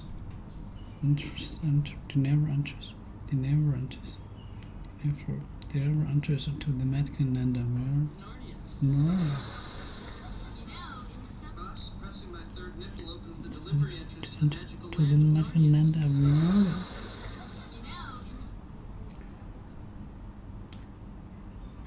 Some cultures, having a third nipple is actually a sign of virility. You get it. You get it. The best ones. The best cuts and women dance naked around you. Huh? Are any of these cultures perchance that You know, in some You see the culture have the nipples ability. actually a sign of The virility. ability. You get the Can you best look cuts at and the women dance one naked. now recurrent? Huh? Are any of these cultures Okay. You know some culture. Okay. Any of these culture perchance in this perchance in the tree state area. Trees in this tree state. This culture perchance in this tree states. Tree state in the tree state. Perchance. perchance the tri-state area? Area? Women dance naked around you. Huh? Are any of these cultures perchance the tri-state area? This area? Yeah, so many things. There's you don't know. Yes, really so special. So smart, yeah. Julie so smart. Okay. Any of these cultures perchance in the tri-state area?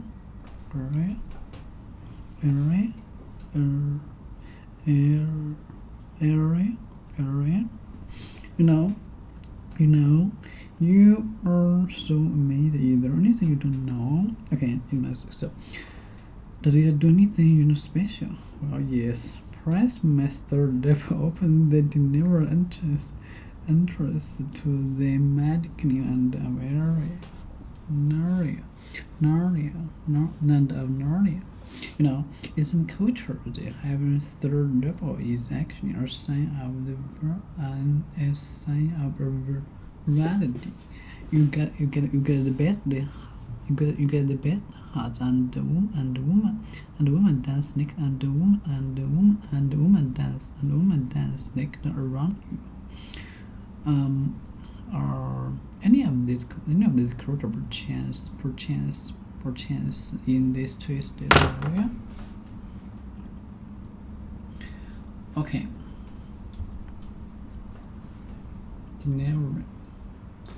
never. The act of okay. The act of taking goods, letters, packages to people's houses or places of work. The act of taking goods, letters,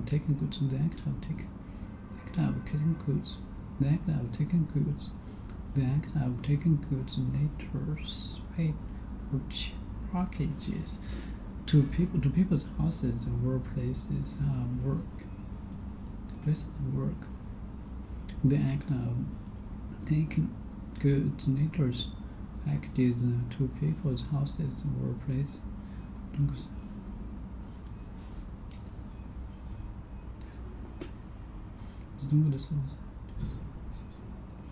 The act of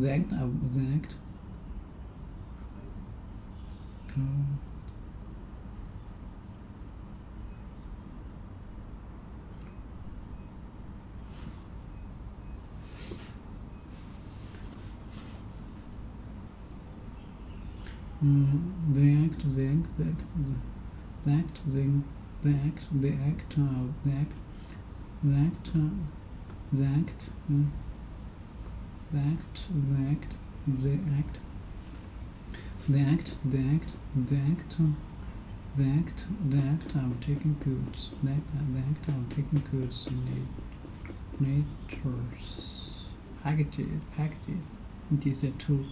to people's houses or places of work.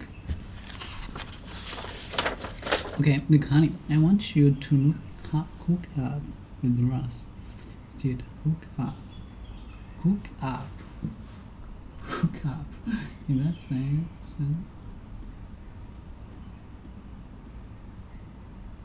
video.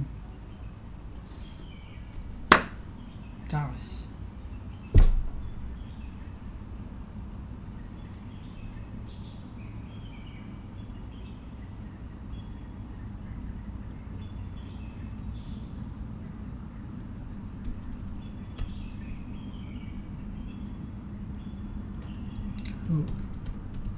Hook. I want you to hook up with Ross as much as you did. Hook. I wanted you hook up. I wanted to hook up with Ross as much as you did. But he's with her now. You're just gonna have to get over it. Oh, I'm going to have to get over it. God, see, I didn't know that's what I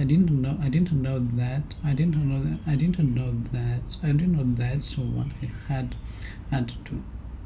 I didn't know that's what I had to do. I'm going to have to get over it. God, see, I didn't know that's what I had to do. I just have to get over. I just have to go over it. I just had to get over it. Oh, vaccinated.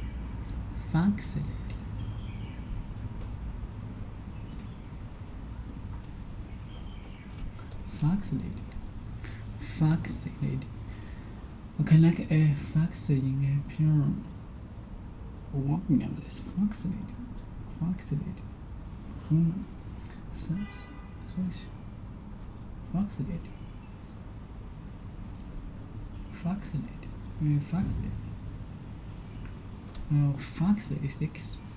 Sexually attractive.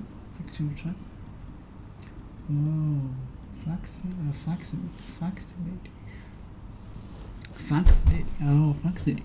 Where are you going? I'm gonna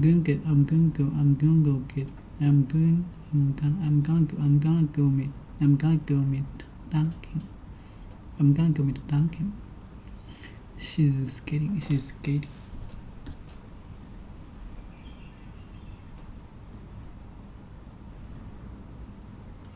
I'm going to meet Duncan.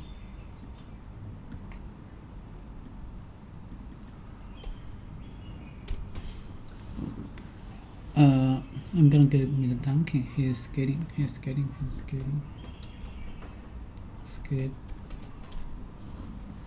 He's skating tonight at the garden. He's skating tonight at the garden. He's in the Capades. Skating. He's skating tonight at the garden. Skating. Okay, activities. He's skating tonight at the garden. Capades. Capande.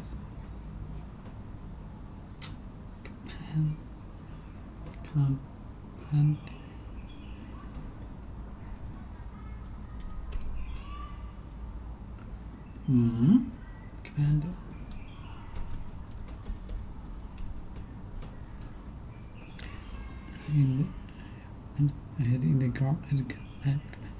Capandes. He's getting right in the garden. He's in the garden. They ask escapades. Escapades. He's in the capades. The escapades. No, they grab. They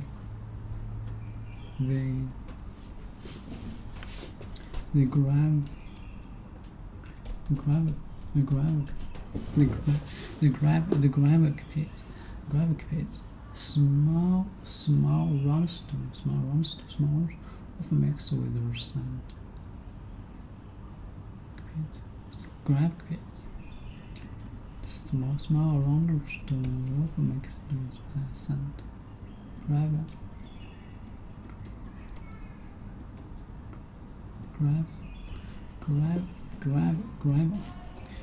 And then ask it. Grab space. Grab it. Small rounded stone. Often mixed with sand. Mixed with sand. I just had to get over it. I just have to get over it. Oh, fascinating. Where are you going? I'm going to go with Duncan. He's skating tonight at the garden. He's skating tonight at the garden. He's in the capades. The escapades. They grab capades. They turned aren't as fast. The turns aren't as fast, but we Snoopy. Yeah, the turns aren't as fast.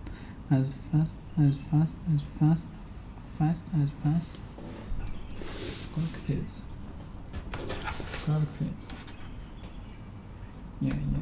Yeah. Capades.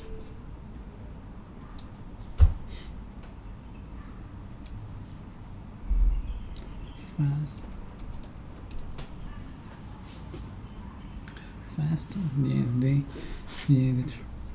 no gravitate. Yeah, the turns aren't as fast. Yeah, the turns aren't as fast, but when Snoopy falls, moving or happening quickly.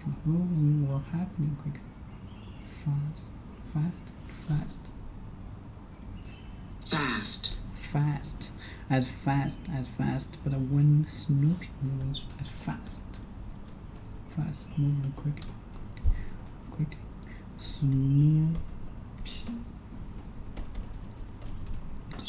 When Snoopy trying to discover things to find out information about something or something secret. Trying to discover something or find out information about someone or something secret. She has been exposed as her by Snoopy.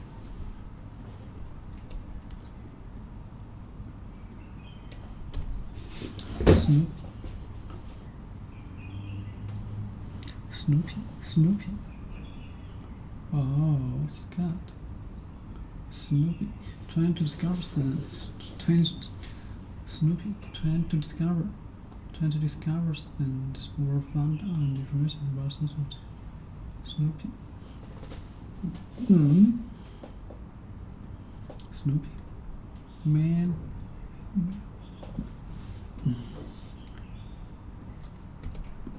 Meow. Meow. Hi, meow. Hi, meow. Meow.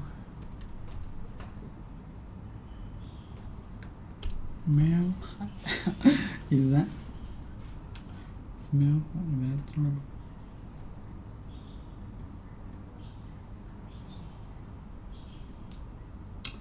Meow.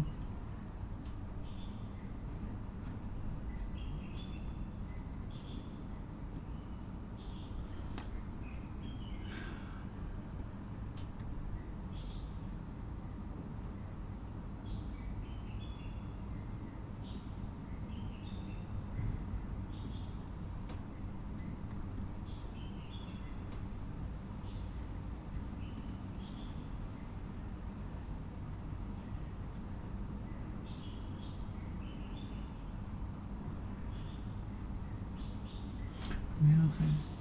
Meow. Hi, honey.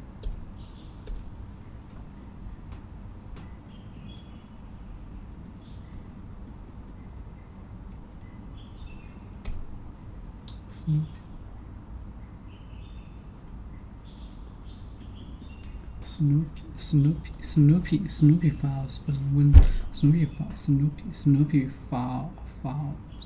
fouls, well, they grab a capes, the grab capes. Malivera. Manevra.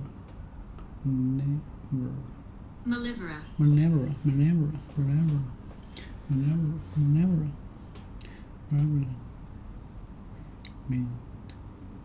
Mate. We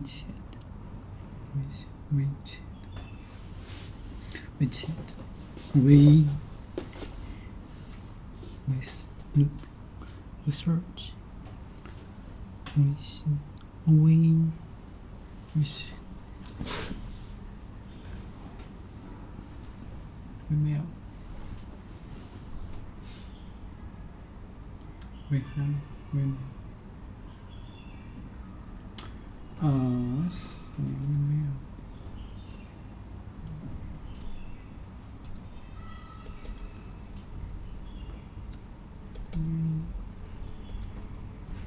mail.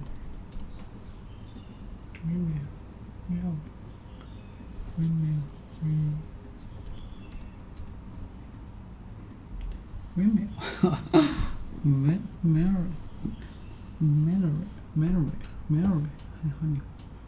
Honey. We mail. We search. We look. We search. We mail. We mail.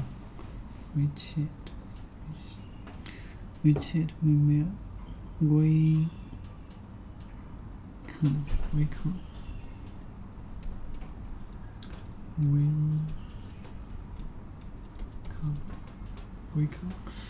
We mail. We mail. We mail. Okay. We mail.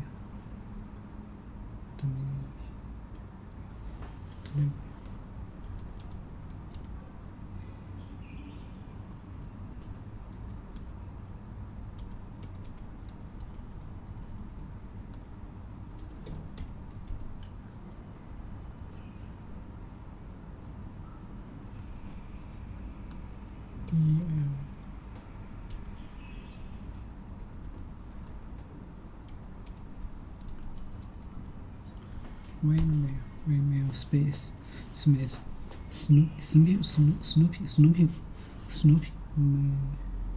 windmill, mail,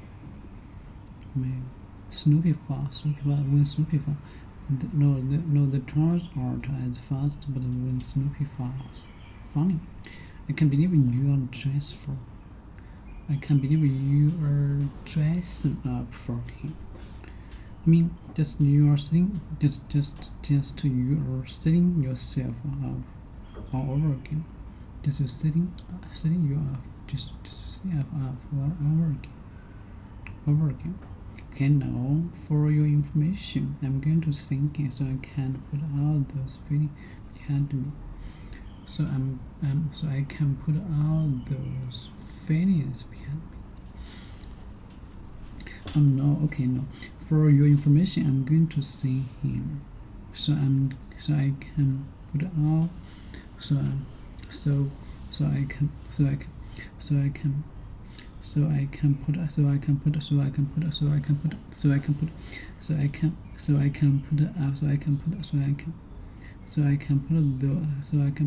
all those feelings behind me, and the reason I'm dressed like this is because I think it's nice to look nice for your gay husband. Okay, for your information, I'm going to say I'm put all those feelings behind me. I can't believe you are dressed up for him. I mean, just you are selling yourself. Okay, just you are setting yourself up over again. And the reason I'm dressed like this is because I think it's nice to look. I think.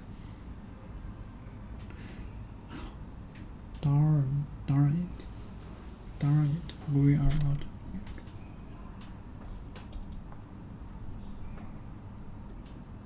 Alright, we're out of milk.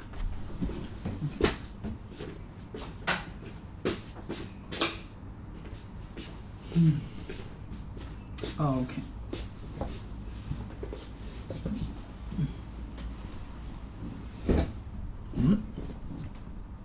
Snoopy.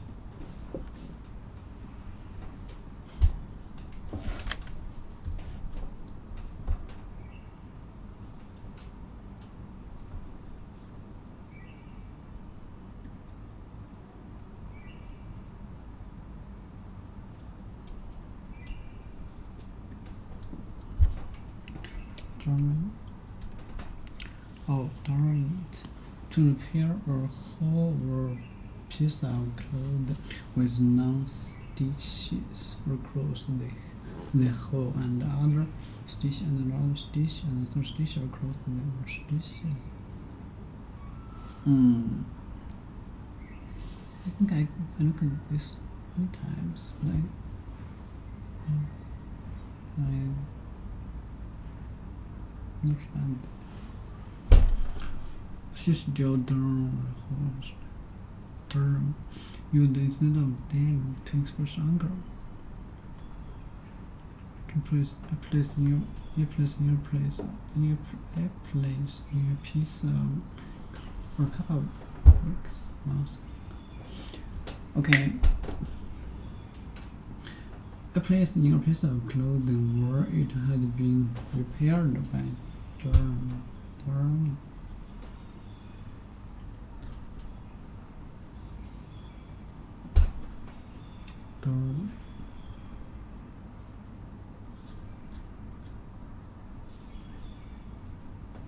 Oh, darn it, we are all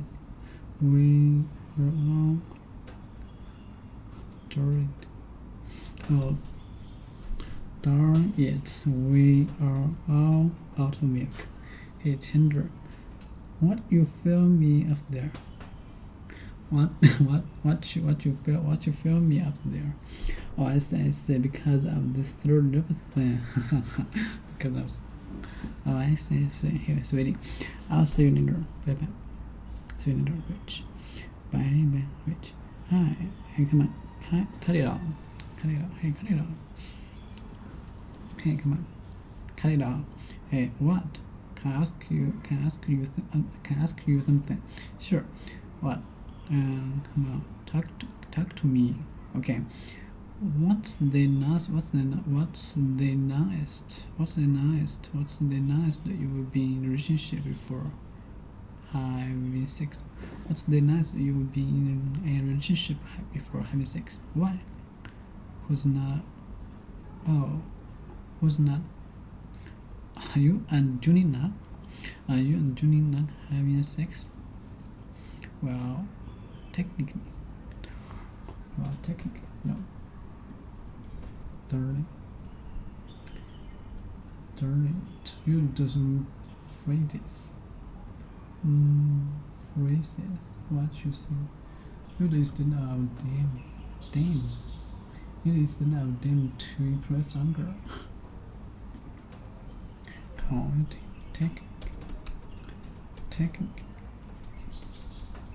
Technically, no. Well, technically, no. According to next act, understanding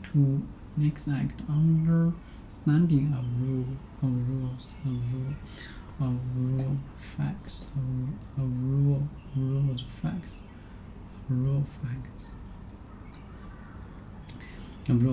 Technically, according to an explicit understanding of rules facts.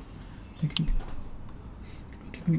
in a way that related to the knowledge machines or the methods used in sense to construct new understanding. Technically, no. Snoop. Technically.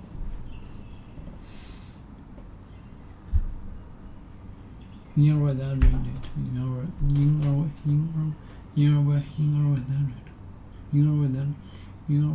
relates to practical skill and methods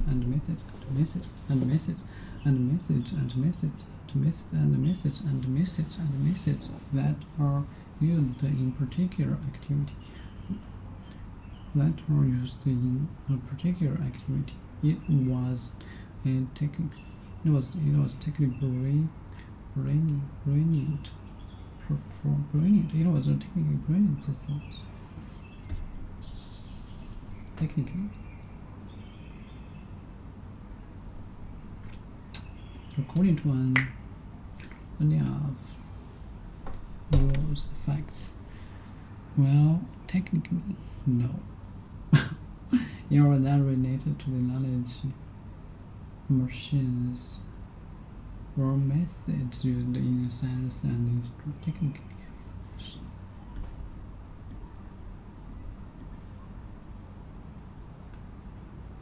Technically.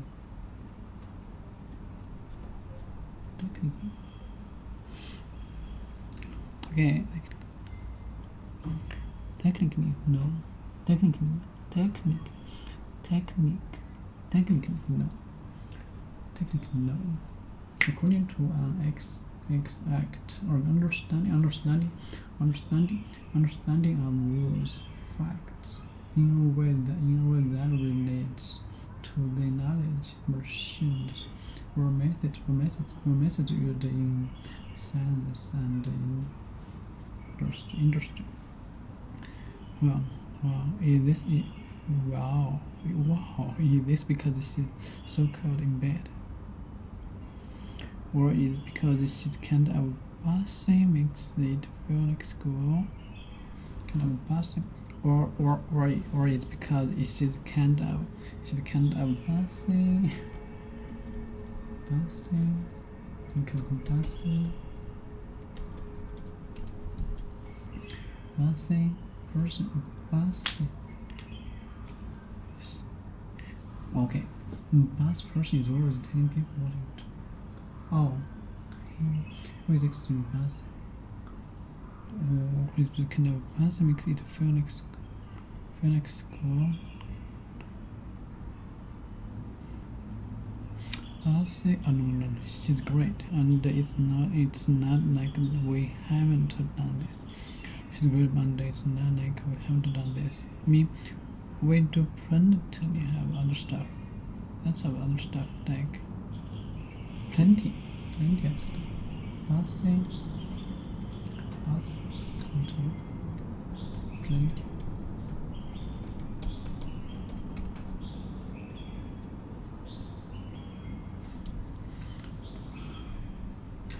Bossy is like it kind of bossy makes it feel like school. No, she's great. and it's not like we haven't done anything. I mean, we do plenty of other stuff. We do plenty of other stuff. What's the person involved? Many people watch what what's plenty. Enough or more than enough. Enough or more than enough. Or a large amount. Or not enough or more than enough. Enough or more than enough. Or a large amount. Or large amount. Or a large or large or large or a large or a large amount. Enough or make than enough. Enough or make than enough. Or a large amount. Or large amount. I mean, we do plenty of other stuff. Lots of other stuff like enough or more than enough. Enough or more than enough. Enough or more than enough. Enough or more than enough. Enough or more than enough.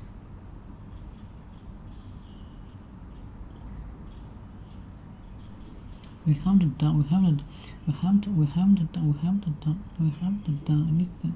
We haven't done anything. I mean, we do plenty of other stuff.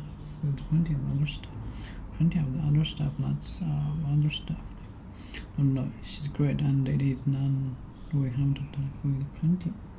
Enough or more than enough or large amount. We do plenty of other stuff. So stuff like plenty. Amount of soup is enough or more enough or large amount of soup. Plenty. Enough or more than enough or a large amount. I mean, we're doing other stuff. Lots of other stuff like no. Don't need to know the details. No, don't need to know the details. No, that's all. Just me. No, I'm only with one woman my whole life, and she turned out to be a lesbian. She's been lesbian. She turned and she turned out. So now I've got myself all psyched out.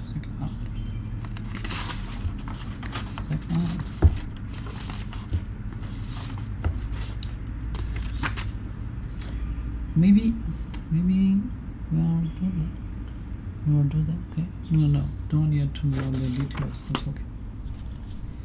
Look, honey, I wanted to hook up with Ross as much as you need, but he's with her love. You are just.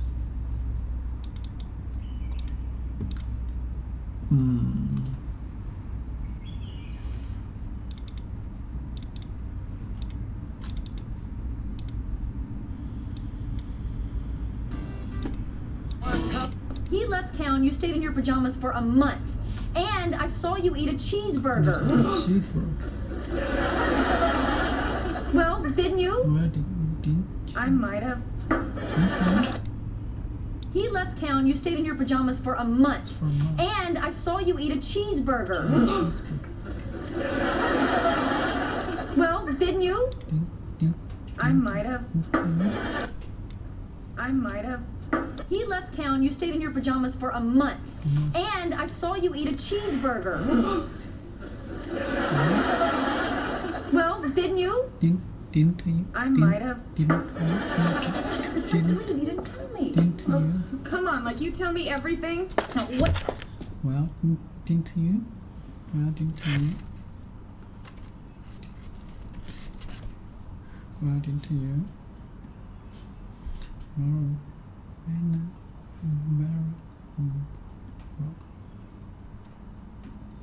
Didn't you?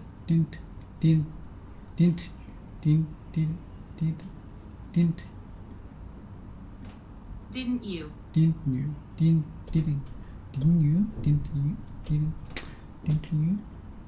Didn't you? Didn't you? What have I not told you? I can't believe you didn't tell me. Well, didn't you? Well, didn't you? Well, didn't you? Well, didn't you? Well, didn't you? Well, didn't you? Well, didn't you? Well, didn't you? Well, didn't you? I made a high vibes. Okay. For James. Or maybe.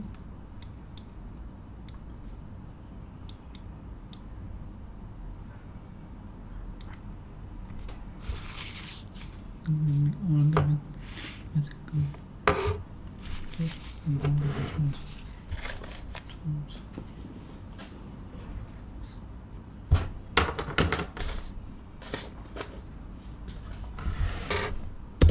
I might have. Oh, come on, like you tell me everything. Now, what have I not told you? Oh, I don't know.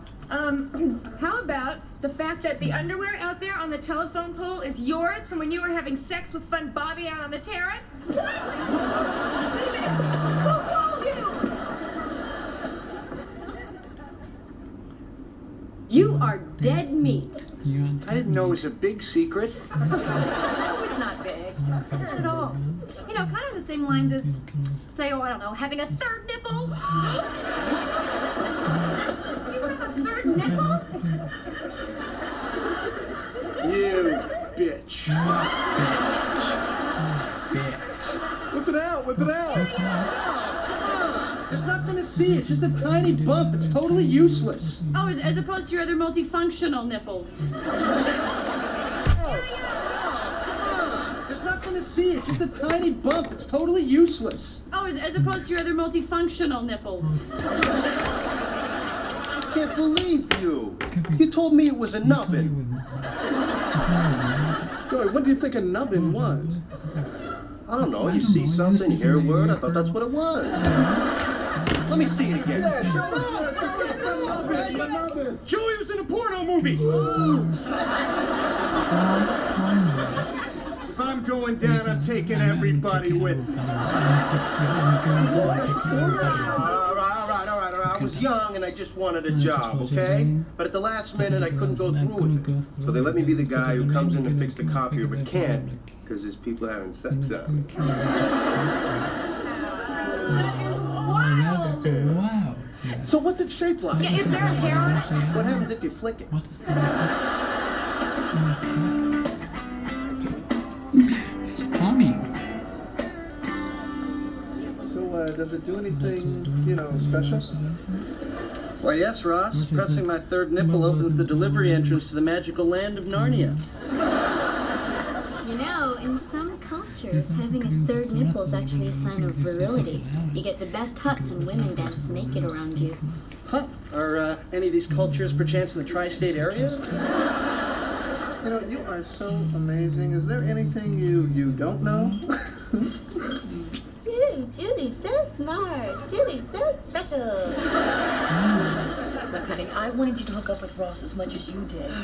But he's with her now, and you're just gonna have to get over it. Oh, I'm gonna have to get over it. God, see, I didn't know that's what I had to do. I just have to get over it.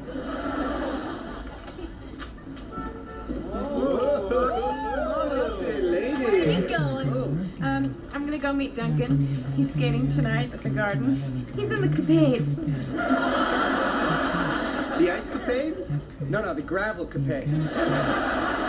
Yeah, the turns aren't as fast, but when Snoopy falls, funny. I can't believe you're dressing up for him. I mean, you're setting yourself up all over again. Okay, no.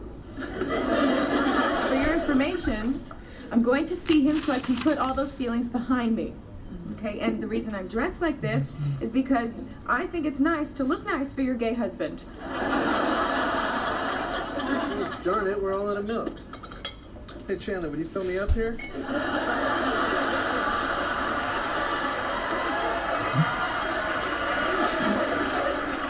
Oh, I see, because of the third nipple thing.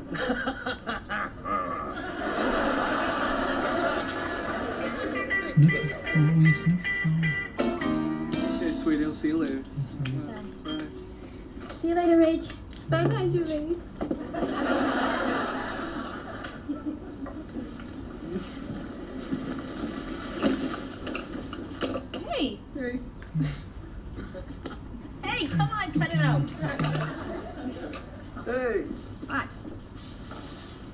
Can I ask you something?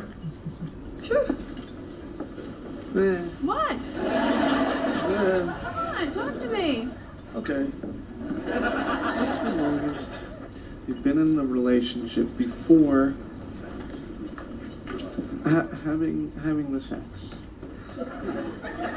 Why? Who's not having? Are you and Julie not? Or are you and Julie not having sex? Technically, no. Wow. Is it because she's so cold and bad?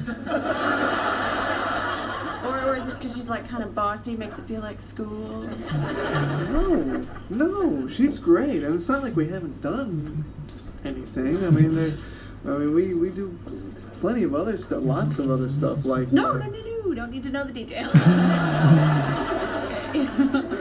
it's just, it's me. You know, I've only been with one woman my whole life, and she turned out to be a lesbian.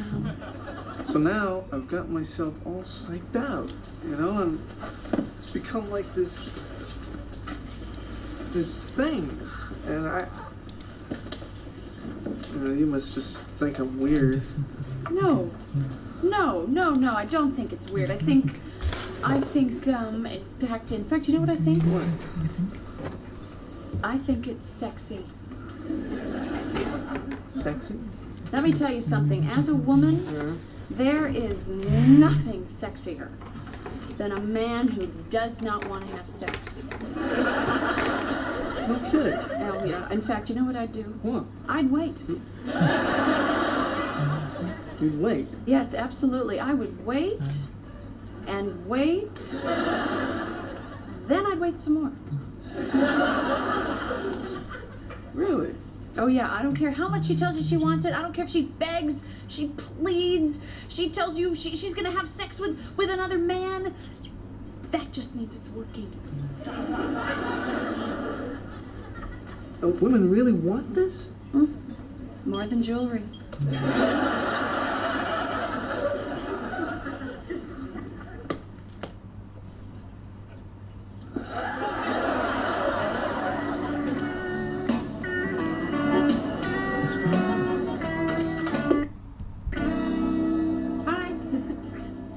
Phoebe! Ta-da! Okay. Okay. Let's go.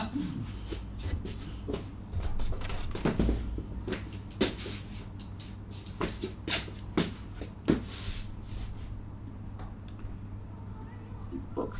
You know that you can take any book off the shelf, you can read it, you can understand it, you can absorb what is true, you can reject what is false, and you have a basis for even working that out that is logical and scientific and not purely just based on opinions. The beauty of the internet is the entire Library of Alexandria times 10 is at your fingertips at all times. It's not the means of education or the means of learning are scarce. The means of learning are abundant. It's the desire to learn that's scarce. So you really have to cultivate that desire. And it's not even cultivated, you have to not lose it. Children have a natural curiosity. If you go to a young child who's first learning language, they're pretty much always asking, what's this? What's that? Why is this? Who's that? They're always asking questions.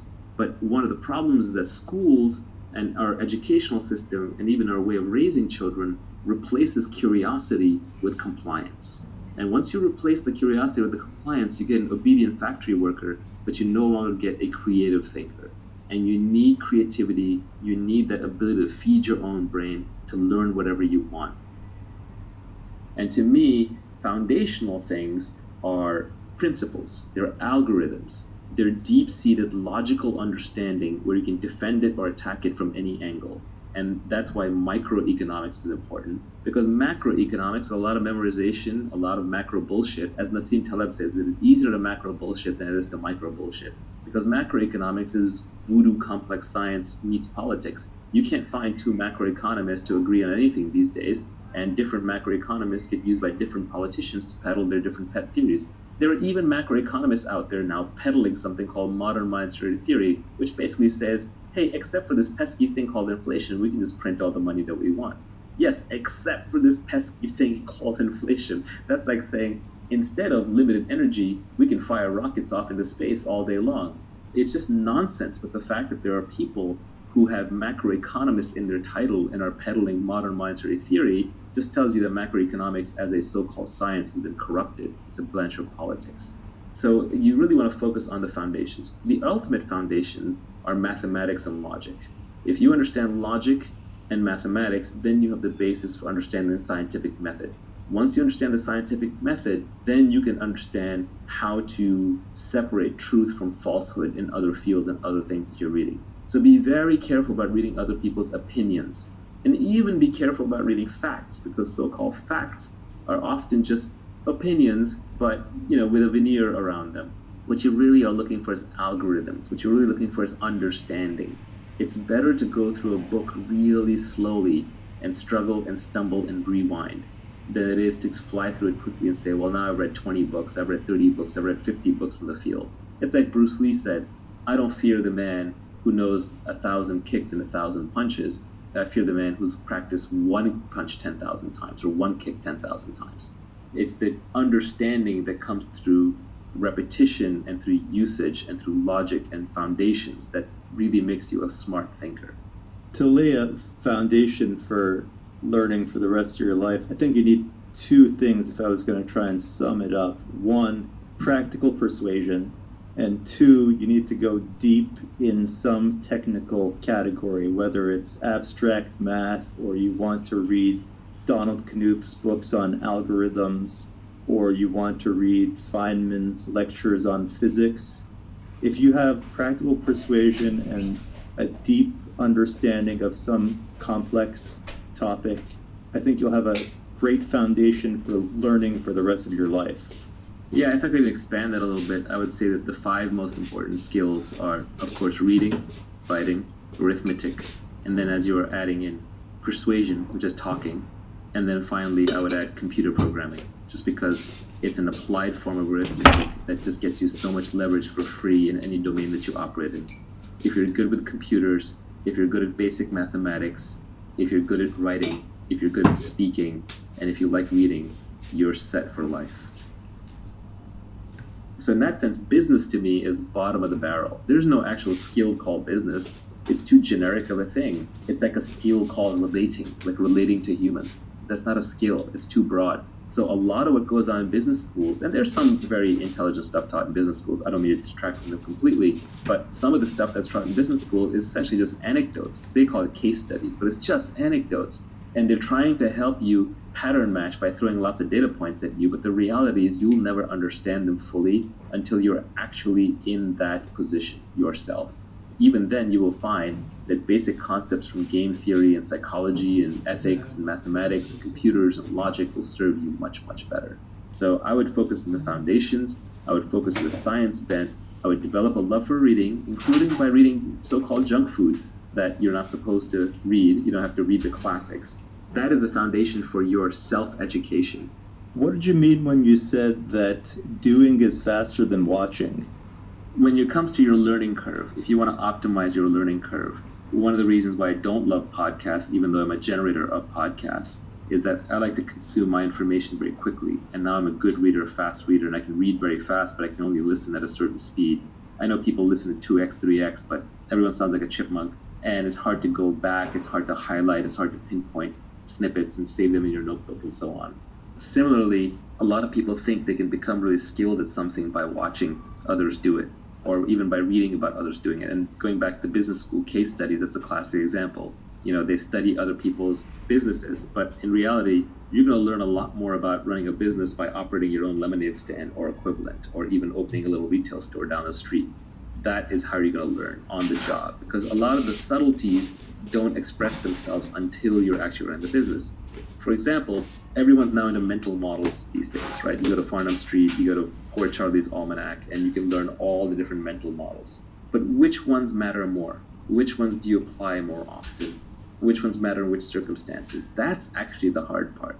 For example, my personal learning has been that the principal agent problem drives so much in this world. It's an incentives problem. I've learned that tit for tat, iterated prisoner's dilemma, is the piece of game theory that is worth knowing the most. You can literally almost put down the game theory book after that. By the way, the best way to learn game theory is to play lots of games. I never even read game theory books. I consider myself extremely good at game theory. I've never opened up a game theory book and found a result in there where I was like, oh yeah, that's common sense to me. Because the reason is I just grew up playing all kinds of games and I ran into all kinds of corner cases with all kinds of friends. And so it's just second nature to me. So you can always learn better by doing on the job. But the doing is a subtle thing. That word doing encapsulates a lot. So for example, let's say I want to learn how to run a business. Well, if I start a business where I go in every day and I'm doing the same thing, let's say I'm running the retail store down the street where I'm stocking the shelves with food and liquor every single day, I'm not going to learn that much because I'm repeating things a lot. So I'm putting in thousands of hours, but there are thousands of hours doing the same thing. Whereas if I was putting in thousands of iterations, that would be different. So the learning curve is across iterations. So if I was trying new marketing experiments at the store all the time, I was constantly changing out the inventory, I was constantly changing out the branding and the messaging, I was constantly changing the sign, I was constantly changing the online channels that I would use to drive foot traffic in, I was experimenting with being open at different hours. If I even had the ability to walk around and talk to other store owners and get in their books and figure out how they're running their business, it's the number of iterations that drives a learning curve. So the more iterations you can have, the more shots on goal you can have, the faster you're going to learn. It's not just about the hours put in. It's actually a combination of the two, but I think just the way we're built and the way that the world presents itself, the world offers us very easily the opportunity to do the same thing over and over and over again. But really, we'd be better served if we went off and found ways to do new things from scratch. And doing something new the first time is painful because you're wandering into uncertain territory and high odds are that you will fail. So you just have to get very, very comfortable with frequent small failures. You know, Nassim Taleb talks about this also. He made his fortune, his wealth, by being a trader who basically relied upon black swans. Nassim Taleb made money by essentially losing little bits of money every day, and then once in a blue moon, he would make a lot of money when the unthinkable happened for other people. Whereas most people want to make little bits of money every day, and in exchange, they'll tolerate lots of blow-up risk. They'll tolerate going completely bankrupt. We're not evolved to bleed a little bit every day. If you're out in the natural environment and you get a cut and you're literally bleeding a little bit every day, you will eventually die. You have to stop that cut. We're evolved for small victories all the time, but that becomes very expensive. That's where the crowd is. That's where the herd is. So if you're willing to bleed a little bit every day, but in exchange you will win big later, you will do better. That is, by the way, entrepreneurship. Entrepreneurs bleed every day. They're not making money. They're losing money. They're constantly stressed out. All the responsibility is upon them, but when they win big. On average, they'll make more. So why don't we jump into accountability, which I thought was pretty interesting, and I think you have your own unique take on it. So the first tweet on accountability was, embrace accountability and take business risks under your own name. Society will reward you with responsibility, equity, and leverage. Yeah, so to get rich, you're going to need leverage. And leverage comes in labor, it comes in capital, or it can come through code or media. But most of these, like labor and capital, people have to give to you. For labor, somebody has to follow you. For capital, somebody has to give you money or assets to manage or machines. So to get these things, you have to build up credibility. And you have to do those under your own name as much as possible, which is risky. So accountability is a double-edged thing. It allows you to take credit when things go well and to bear the brunt of the failure when things go badly. So in that sense, people who are stamping their names on things aren't foolish, they're just confident. Maybe it turns out to be foolish in the end, but if you look at a Kanye or an Oprah or a Trump or an Elon or anyone like that, these people can get rich just off their name because their name is such powerful branding. Regardless of what you think of Trump, you have to realize that the guy was among the best in the world at just branding his name. Why would you go to Trump Casino? It used to be because Trump. Why would you go to Trump Tower? Because of Trump. When it came time to vote, I think there were a lot of voters who just went in and said Trump. They recognized the name. So the name recognition paid off. Same thing with Oprah. She puts her brand on something, her name on something, and it flies off the shelves, and it's like instant validator. But these people also take risks for putting their name out there. Obviously, Trump is now probably hated by half or more than half of the country and by a big chunk of the world because he sticks his name out there. By putting your name out there, you become a celebrity, and fame has many, many downsides. It's better to be anonymous and rich than to be poor and famous, but even famous and rich has a lot of downsides associated with it. You're always in the public eye. So accountability is quite important. When you're working to build a product, or you're working in a team, or you're working in a business, we are constantly drummed into our heads how important it is to be part of a team. And absolutely agree with that. A lot of our training socially is telling us to not stick our necks out of the crowd. There's a saying that I hear from my Australian friends that like, the tall poppy gets cut, right? Don't stick your neck out. But I would say that actually a really, really well-functioning team is small and has clear accountability for each of the different portions. Like, so you can say, okay, this person is responsible for building the product, this person is responsible for the messaging, this person is responsible for raising money, this person is responsible for the pricing strategy and maybe the online advertising. So if somebody screws up, you know exactly who's responsible, while at the same time if something goes really well, you also know exactly who's responsible. So if you have a small team and you have clearly delineated responsibilities, then you can still keep a very high level of accountability. And accountability is really important because when something succeeds or fails, if it fails, everybody points fingers at each other, and if it succeeds, everybody steps forward to take credit. And we've all had that experience when we were in school and we got like a group assignment to do, and there were people in there were probably a few people in there who did a lot of the work, and then there were a few people who just did a lot of grandstanding or positioning to do the work. So we're all familiar with this from a childhood sense, but it is sort of uncomfortable to talk about. But clear accountability is important. Without accountability, you don't have incentives. Without accountability, you can't build credibility. But you take risk. So you take risk of failure, you take risk of humiliation, you take risk of failure under your own name, which, you know, luckily in modern society, there's no more debtor's prison and people don't go to jail or get executed for losing other people's money. But we're still socially hardwired to not fail in public under our own names. And the people who have the ability to fail in public under their own names actually gain a lot of power. For example, I'll give a personal anecdote.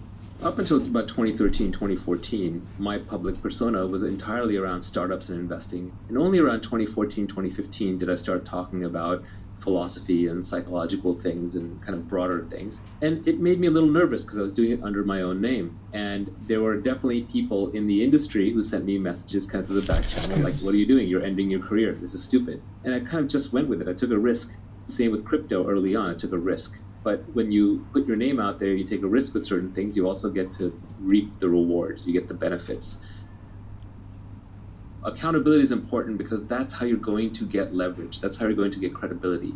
It's also how you're going to get equity. You're going to get a piece of the business. When you're negotiating with other people, ultimately, if someone else is making a decision about how to compensate you, that decision will be based on how replaceable you are. And if you have high accountability, that makes you less replaceable, and then they have to give you equity, which is a piece of the upside. But equity itself is a good example because equity is also a risk-based instrument.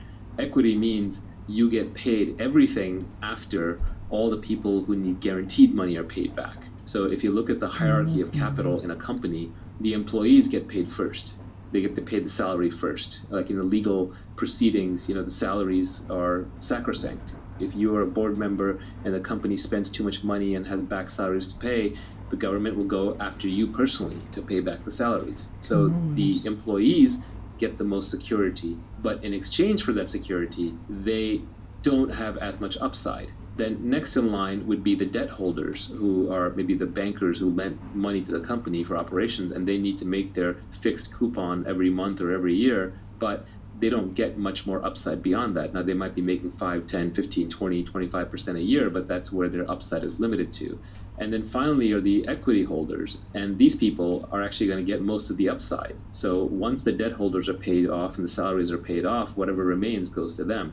But if there isn't enough money to pay off the salaries and the debt holders, or if there's just enough to pay off the salary and the debt holders, which is what happens with most businesses most of the times, the equity holders get nothing. So the equity holders take on greater risk, but then they take on, in exchange, they get nearly unlimited upside. And you can do the same with all of your work. So essentially taking accountability for your actions is the same as taking an equity position in all of your work. You're essentially taking greater downside risk and greater upside risk. But realize that in modern society, the downside risk is not that large. You know, even personal bankruptcy can wipe the debts clean in good ecosystems. I'm most familiar with Silicon Valley, but generally people will forgive failures as long as you were honest and made a high integrity effort. So there's not really that much to fear in terms of failure. And so people should be taking on a lot more accountability than they actually are. Is accountability actually fragile, or do you really just mean that we're hardwired not to fail in public, so it just feels like it's a fragile thing? I think it could actually be fragile. Like, example of accountability is you're an airplane pilot. As a captain, you're taking on accountability for the entire plane. Let's say that something goes wrong with the aircraft, you can't later blame it on anyone else. You can't blame it on the steward or the stewardess. You can't blame it on the co-pilot. You're the captain. You're responsible for the ship. And if you screw up, you crash the ship, and there are immediate consequences. In the old days, the captain was expected to go down with the ship. If the ship was sinking, literally the last person who got to get off was the captain. So yeah, I think accountability does come with real risks, but we're talking about in a business context. So the risk here would be that you would probably be the last one to get your capital back out. You'd be the last one to get paid for your time. So, the time that you put in, the capital that you put in into the company, these are what are at risk. Even if a business fails and your name's on it, that's not as bad as if it turns out to be an integrity issue. Like your Bernie Madoff, for example, Madoff Investments. That name is never going to be good again in the investment community. You could be Bernie Madoff's great-great-great-grandson. You are not going to go into the investment business because you ruined the family name. So I think these days, the accountability risk with the name happens more around integrity rather than it does around purely economic failure. The big takeaway for me on accountability is that you will be rewarded directly in proportion with your accountability. I also think this is why people like Taleb rail against CEOs who get rewards without accountability. Yeah, Taleb's Skin in the Game is required reading if you want to get anywhere in modern life and understand how modern systems work. Then Skin in the Game would be near top of my list to read. But yes, accountability, Skin in the Game, these concepts go very closely hand in hand. I think of accountability as reputational skin in the game. It's putting your personal reputation on the line as skin in the game. Accountability is a simple concept. The only part of accountability that may be a little counterintuitive is that we're currently socially brainwashed to not take on accountability, not in a visible way. But I think there are ways to take on accountability where every member of a team can take on accountability for their portion. And that is how you get a well-functioning team while still putting credits and losses in the correct columns. So why don't we talk a little bit about leverage? The first tweet in the storm was a famous quote from Archimedes, which was, "Give me a lever long enough and a place to stand, and I will move the earth." The next tweet was, "Fortunes require leverage. Business leverage comes from capital, people, and products with no marginal cost of replication." Leverage is critical. The reason I stuck an Archimedes quote in there is normally I don't like putting other people's quotes in my Twitter. That doesn't add any value. You can go look up those people's quotes. But this quote I had to put in there because it's just so fundamental. I read it when I was very, very young, and it had a huge impression on me. And we all know what leverage is when we use a seesaw or a lever. We understand how that works physically. But I think what our brains aren't really well evolved to comprehend is how much leverage is possible in modern society and what the newest forms of leverage are. And so the oldest form of leverage is labor, which is people working for you. So instead of me lifting rocks, I can have 10 people lift rocks. Then just by my guidance on where the rocks should go, a lot more rocks get moved than I could do myself. Everybody understands this because we're evolved to understand the labor form of leverage. And so what happens is society overvalues labor as a form of leverage. This is why your parents are impressed when you get a promotion and you have lots of people working underneath you. This is why when a lot of naive people, when you tell them about your company, they'll say how many people work there. They'll use that as a way to establish credibility. They're trying to measure how much leverage and impact you actually have. Or when someone starts a movement, they'll say how many people they have or how big the army is. We just automatically assume that more people is better. But I would argue that this is the worst form of leverage that you could possibly use. Managing other people is incredibly messy. It requires tremendous leadership skills. You're one short hop from a mutiny or getting eaten or torn apart by the mob. It's incredibly competed over. Entire civilizations have been destroyed over this fight. For example, communism, Marxism, is all about the battle between capital and labor, das Kapital and das Labor, right? So it's kind of a trap. So you really want to stay out of labor-based leverage. You want the minimum amount of people working with you that are going to allow you to use the other forms of leverage, which I would argue are much more interesting. The second type of leverage is capital. And this one's a little less hardwired into us because large amounts of money moving around and being saved and being invested in money markets, these are inventions of human beings in the last few hundred to few thousand years. They're not evolved with us from hundreds of thousands of years. So we understand them a little bit less well. They probably require more intelligence to use correctly, and the ways in which we use them keep changing. Management skills from 100 years ago might still apply today, but investing in the stock market skills from 100 years ago probably don't apply to the same level today. So capital is a trickier form of leverage to use. It's more modern. It's the one that people have used to get fabulously wealthy in the last century. It's probably been the dominant form of leverage in the last century. And you can see this by who are the richest people. It's bankers, politicians in corrupt countries who print money, essentially people who move large amounts of money around. And if you look at the top of very large companies, outside of technology companies, in many, many large old companies, the CEO job is really a financial job. They're really financial asset managers. Now, sometimes an asset manager can put a pleasant face on it so you get a Warren Buffett type, but deep down, I think we all dislike capital as a form of leverage because it feels unfair, because it's this invisible thing that can be accumulated and passed across generations and suddenly seems to result in people having gargantuan amounts of money with nobody else kind of around them or necessarily sharing in it. That said, capital is a powerful form of leverage. It can be converted to labor. It can be converted to other things. It's very surgical, very analytical.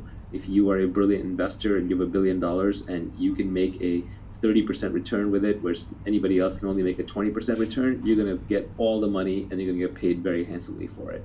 It scales very, very well. If you get good at managing capital, you can manage more and more capital much more easily. You can manage more and more people.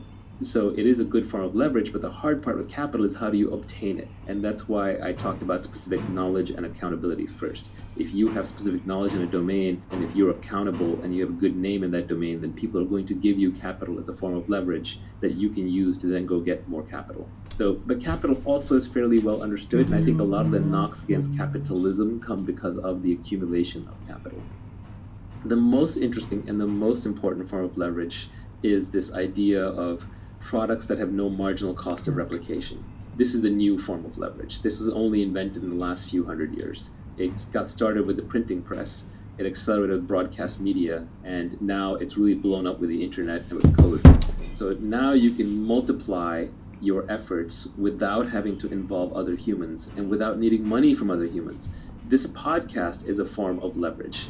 Long ago, I would have had to sit in a lecture hall and lecture each of you personally, and I would have maybe reached a few hundred people, and that would have been that. 30 years ago, I would have to be lucky to get on TV, which is somebody else's leverage. They would have distorted the message, they would have taken the economics out of it or charged me for it. They would have muddled the message, and I would have been lucky to get that form of leverage. But today, thanks to the internet, I can buy a cheap microphone, hook it up to a laptop or an iPad, and there you are, all listening. So this newest form of leverage is where all the new fortunes are made. So all the new billionaires, so the last generation fortunes were made by capital, that was the Warren Buffetts of the world, but the new generation fortunes are all made through code or media. Joe Rogan making 50 to 100 million bucks a year from his podcasts. PewDiePie, I don't know how much money he's rolling in, but he's bigger than the news, right? The Fortnite players. Of course, Jeff Bezos and Mark Zuckerberg and Larry Page and Sergey Brin and Bill Gates and Steve Jobs, that is all code-based leverage. Now, the beauty is when you combine all of these three. That's where tech startups really excel, where you take just the minimum but highest output labor that you can get, which are engineers and designers, product developers, and then you add in capital.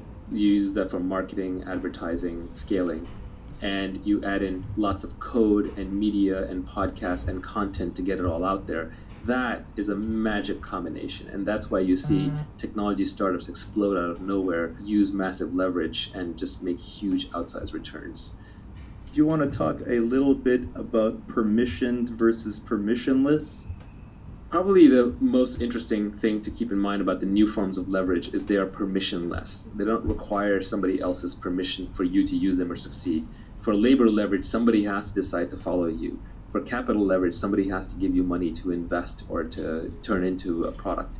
But coding, writing books, recording podcasts, tweeting, YouTubing, these kinds of things, these are permissionless. You don't need anyone's permission to do them. And that's why they're very egalitarian. They're great equalizers of leverage. And as much as people may rail on Facebook and YouTube, they're not going to stop using it, because this permissionless leverage where everyone can be a broadcaster is just too good.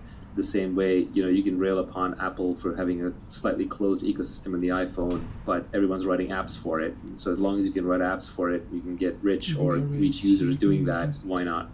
I think of all the forms of leverage, the best one in modern society, and people are gonna, this is glib, this is a little overused, and this is why I tell people learn to code, right? It's that we have this idea that in the future, there's going to be these robots, and they're going to be doing everything. And that may be true, but I would say the majority of the robot revolution has already happened. The robots are already here, and there are way more robots than there are humans. It's just that we pack them in data centers for heat and efficiency reasons. We put them in servers, they're inside the computers, all the circuits, the robot mind inside that's doing all the work. And so every great software developer, for example, now has an army of robots working for him at nighttime while he or she sleeps after they've written the code, and it's just cranking away. So the robots army is already here. The robot revolution has already happened. We're about halfway through it. We're just adding in much more of the hardware component these days. As we get more familiar, we get more comfortable with the idea of autonomous vehicles and autonomous airplanes and autonomous ships and maybe autonomous trucks, and there's delivery bots and Boston Dynamics robots and all that. But robots who are doing web searching for you, for example, are already here. The ones who are like cleaning up your video and audio and transmitting it around the world are already here. The ones who are answering many customer service queries, things that you would have had to call a human for, are already here. So an army of robots is already here. It's very cheaply available, and the bottleneck is just figuring out intelligent and interesting things to do to them. And essentially, you can order this army of robots around. Just the commands have to be issued in a computer language, in the language that they understand. So these robots aren't very smart. They have to be told very precisely what to do and how to do it. So coding is such a great superpower, because now you can speak the language of the robot armies and you can tell them what to do. And I think at this point, actually, people are not only commanding the army of robots within servers through code, they're actually manipulating the movement of trucks, of other people. Just ordering a package on Amazon, you're manipulating the movement of many people and many robots to get a package delivered to you. People are doing the same things to build businesses now. So there's the army of robots within servers, and then there's also an army of people and robots, of actual robots and people that are being manipulated through software. Labor and capital are much less egalitarian, not just in their inputs, but in their outputs. Let's say that I need something that humans have to provide, like if I want a massage, or if I need like someone to cook my food. The more of a human element there is in providing that service, the less egalitarian it is. Jeff Bezos probably has much better vacations than most of us, right? Because he has lots of humans running around doing whatever he needs to do. But if you look at the output of code and media, Jeff Bezos doesn't get to watch better movies and TV than we do. Jeff Bezos doesn't get to even have a better computing experience. Like Google doesn't give him some premium special Google account where his searches are better. It's the nature of code and media output that the same product is accessible to everybody. And it turns into a positive sum game, where if Jeff Bezos is consuming the same product as 1,000 other people, that product's to be better than the version that Jeff would consume on his own. Whereas with other products, that's not true. If you look at something like buying a Rolex, which is no longer about telling time, it's a signaling good. It's all about showing off, I have a Rolex. That's a zero-sum game. If everybody in the world is wearing a Rolex, then people don't want to wear Rolexes anymore because they no longer signal. It's canceled out the effect. And so rich people do have an advantage in consuming that product. They'll just price it up till only they can have Rolexes, and then poor people can't have Rolexes, and Rolexes resume their signaling value. But something like watching Netflix or using Google or using Facebook or YouTube, or even, frankly, modern day cars. Like rich people don't have better cars, they just have weirder cars.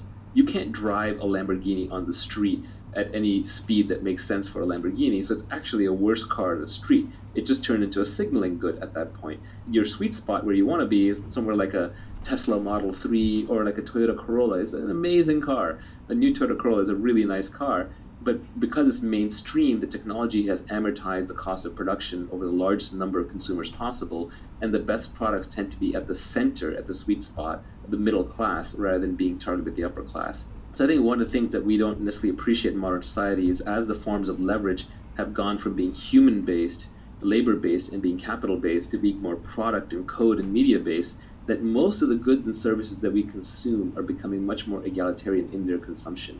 Even food is becoming that way. Like, food is becoming cheap and abundant, at least in the first world, too much so, to our detriment. Jeff Bezos isn't necessarily eating better food, he's just eating different food, or he's eating like food that's prepared and served theatrically. So it's almost like more of, again, that human element performance. But the labor element out of food production has gone down massively, the capital element has gone down massively. And so even food production itself has become more technology oriented. And so the gap between the haves and the have-nots is getting smaller. So if you care about ethics in wealth creation, it is better to create your wealth using code and media as leverage, because then those products are sort of equally available to everybody, as opposed to trying to create your wealth through labor or capital, because what I'm referring to here is scale economies. Technology products and media products have such amazing scale economies that you always want to use the product that is used by the most people. The one that's used by the most people ends up having the largest budget. There's no marginal cost of adding another user, and so with the largest budget, you get the highest quality. So the best TV shows are actually not going to be some obscure ones just made for a few rich people. They're going to be the big budget ones like the Game of Thrones or the Breaking Bad or Bird Box, where they have massive, massive budgets. They can just use those budgets to get to a certain quality level. And then the rich people, to be different, they have to fly to Sundance and watch a documentary, because you and I aren't going to fly to Sundance because, you know, that's something that bored rich people do to show off. And we're not going to watch a documentary because most of them just aren't actually even that good, right? Again, if you're wealthy today, for large classes of things, you spend your money on signaling goods to show other people that you're wealthy, and you try and convert them to status, as opposed to actually consuming the goods for their own sake. People and capital as a form of leverage have a negative externality, and code and product have a positive externality attached to them, if I was going to sum up your point. I think that capital and labor are also starting to become a little more permissionless, or at least the permissioning is diffuse because of the internet. So instead of labor, we have community now, which is a diffused form of labor. For example, Mark Zuckerberg has 1 billion people doing work for him by using Facebook. And instead of going to raise capital from someone who's rich, now we have crowdfunding. So you can raise millions and millions of dollars for a charity, for a health problem, or for a business. You can do it all online. So capital and labor are also becoming permissionless, and you don't need to necessarily do it the old-fashioned way, where you have to go around and ask people for permission to use their money or their time. One more question about leverage. Do you think a choice of business model or a choice of product can also bring a kind of leverage to it? For example, pursuing a business that has network effects, pursuing a business that has brand effects, or other choices of business model that people could manipulate that just give you free leverage? Yeah, there's some really good microeconomic concepts that are important to understand. One of those is scale economies, which is the more you produce of something, the cheaper it gets to make it. That's something that a lot of businesses have, basic economics 101, and you should try and get into a business where making widget number 12 is cheaper than making widget number 5, and making widget number 10,000 is a lot cheaper than the previous ones. And this builds up an automatic sort of barrier to entry against competition and getting commoditized. So that's an important one. Another one, this is along the same lines, but technology products especially and media products have this great quality where they have zero marginal cost of reproduction. So creating another copy of what you just created is free. So when somebody listens to this podcast or watches a YouTube video about this, it doesn't cost me anything for the next person who shows up. Those zero marginal cost things, they take a while to get going because you make very little money per user, but over time they can really, really add up. So Joe Rogan is working no harder on his current podcast than he was on podcast number 1. But on podcast number 1100, he's making $1 million for the podcast, whereas for the previous one, he probably lost money for the first one. That's an example of zero marginal cost. And then the most subtle but the most important is this idea of network effects. And it comes from computer networking. Bob Metcalfe, who created Ethernet, famously coined Metcalfe's law, which is the value of a network is proportional to the square of the number of nodes in the network. So if a network of size 10 would have a value of 100, a network of a size 100 would have a value of 10,000. It's not just 10x more, it's 100x more because it's a square, so the difference is in the square. So you want to be in a network effects business, assuming you're not number 2. If you're number 1 in a network effect business, you win everything. So example, if you look at Facebook, right, your friends and family social networking protocol, who's their competitor? Nobody, because they won everything through network effects, which is why when people say, well, I can just switch away from Facebook, they don't realize that network effects create natural monopolies. They're very, very powerful things. And one of the dirty secrets of Silicon Valley is that a lot of the winning businesses are natural monopolies. Even ride sharing tends towards one winner-take-all system. Like Uber will always have better economics than Lyft as long as it's moving more drivers and more riders around. Something like Google, there's basically only one viable search engine. I do like DuckDuckGo, privacy reasons, but they're just always going to be behind because of network effects. Twitter, right? Where else would you go for microblogging? Even YouTube has weak network effects, but they're still powerful enough. There's really no number 2 site that you go to consume your video on a regular basis. It even turns out in e-tail, Amazon, Prime, and convenience, stored credit cards and information creates a powerful network effect. So what is a network effect? Let's just define it precisely. A network effect is when each additional user adds value to the existing user base. So your users themselves are creating some value for the existing users. The classic example that I think everybody can understand is language. Let's say that there's 100 people who live in the community and speak 10 different languages, and each person just speaks one of those 10. Well, you're having to translate all the time. It's incredibly painful. But if all 100 of you spoke the same language, it would add tremendous value.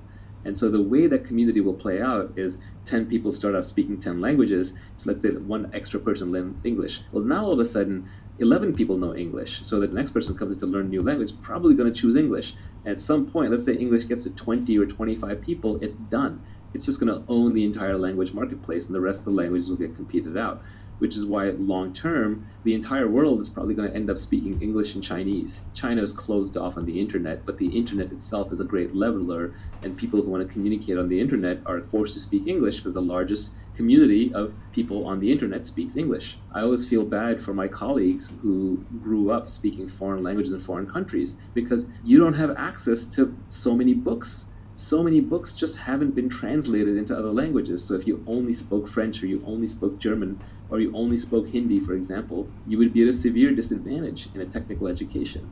Invariably, if you go and get a technical education, you have to learn English just because you have to read these books that have this data that has not been translated. So languages are probably the oldest example of a network effect. Money is another example. We should all probably be using the same money, except for the fact that geographic and regulatory boundaries have created these artificial islands of money. But even then, the world tends to use a single currency as the reserve currency at most times, currently the US dollar. So network effects are a very powerful concept. When you're picking a business model, it's really good idea to pick a model where you can benefit from network effects, low marginal costs, and scale economies. And these tend to go together. Like anything that has zero marginal cost of production obviously has scale economies, and things that have zero marginal cost of reproduction very often tend to have network effects because it doesn't cost you anything more to stamp out the thing, so then you can just create little hooks for users to add value to each other. So you should always be thinking about how your users, your customers, can add value to each other, because that is the ultimate form of leverage. You're on the beach in the Bahamas, or you're sleeping at night, and your customers are adding value to each other. The tweet storm is very abstract. It's deliberately meant to be broadly applicable to all kinds of different domains and disciplines and time periods and places. But sometimes it's hard to work without a concrete example. So let's just go concrete for a minute. Look at the real estate business. You could start at the bottom. Let's say you're a day laborer. You come in, you fix people's houses. Someone orders you around, tells you break that piece of rock, sand that piece of wood, put that thing over there. There's just all these menial jobs that go on a construction site.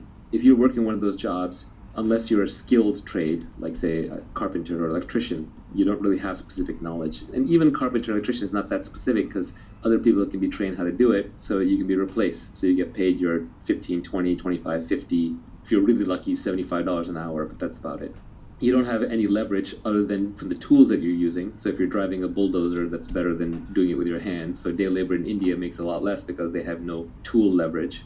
You don't have much accountability. You're a faceless cog in the construction crew, and the owner of the house or the buyer of the house doesn't know or care that you worked on it. One step up from that, you might have a contractor, like a general contractor, who someone hires to come and fix and repair and build up their house. That general contractor is taking accountability, they're taking responsibility. So now, if let's say they got paid $250,000 for the job, sorry, I'm using Bay Area prices, so maybe I'll go rest of the world prices, $100,000 for the job to fix up a house, and it actually costs the general contractor, all said and done, $70,000. Well, that contractor is going to pocket that remaining 30. So they got the upside, they got the equity, but they're also taking accountability and risk. So if the project runs over and there's losses, then they eat the losses. But you see, just the accountability gives them some form of additional potential income. And then they also have labor leverage because they have a bunch of people working for them. But it probably tops out right there. You can go one level above that and you can look at a property developer. This might be someone who is a contractor who did a bunch of houses, did a really good job, then decided to go into business for themselves, and they go around looking for beaten down properties that have potential. They buy them, they either raise money from investors, they're fronted themselves, they fix the place up, and then they sell it for twice what they bought it for. Maybe they only put in 20% more, so it's a healthy profit. So now a developer like that takes on more accountability, has more risk, they have more specific knowledge, because now you have to know which neighborhoods are worth buying in, which lots are actually good and or which lots are bad, what makes or breaks a specific property. You have to imagine the finished house that's going to be there, even when the property itself might look really bad right now. So there's more specific knowledge, there's more accountability and risk, and now you also have capital leverage because you're also putting money into the project. But conceivably, you could buy, a piece of land or a broken down house for $200,000 and turn it into $1 million mansion and pocket all the difference. One level beyond that might be a famous architect or a developer, where just having your name on a property because you've done so many great properties increases its value. One level up from that, you might be a person who decides, well, I understand real estate and I now know enough of the dynamics of real estate that rather than just build and flip my own properties or improve my own properties, I'm going to be a massive developer. I'm going to build entire communities. Another person might say, I like that leverage, but I don't want to manage all these people. I want to do it more through capital, so I'm going to start a real estate investment trust. And that requires specific knowledge, not just about investing in real estate and building real estate, but also requires specific knowledge about the financial markets, the capital markets, and how real estate trusts operate. One level beyond that might be somebody who says, actually, I want to bring the maximum leverage to bear in this market and the maximum specific knowledge. And so that person would say, well, I understand real estate and I understand everything from basic housing construction to building properties and selling them to how real estate markets move and thrive.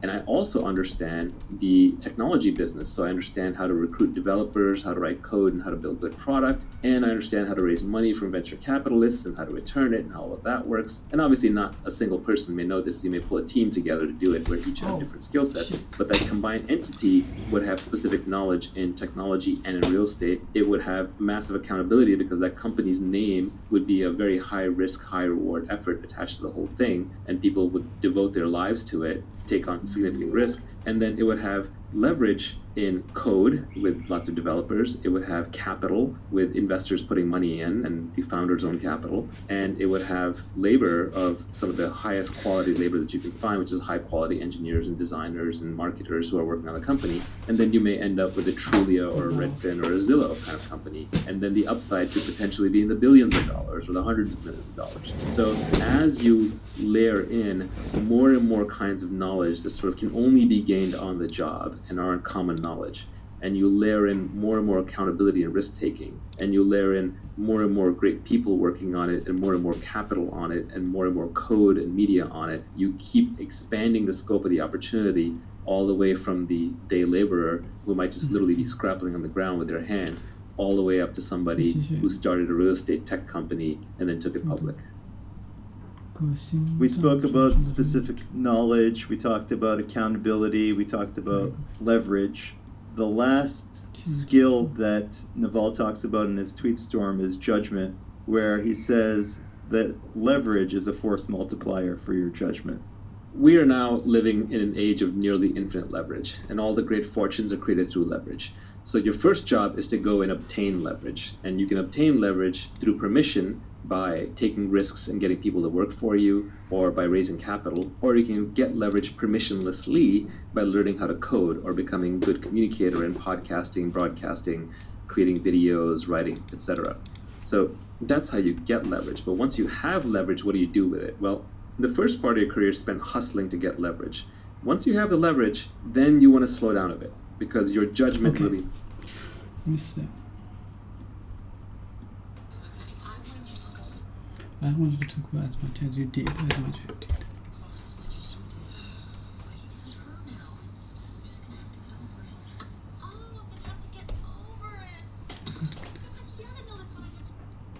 I kind of said, I didn't know what's what I didn't. I'm going to get a ham. I'm going to get a ham over it.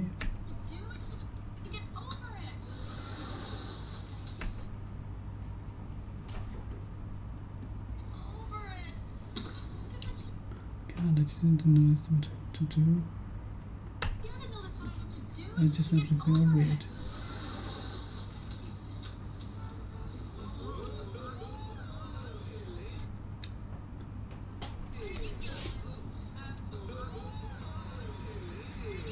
Sassy.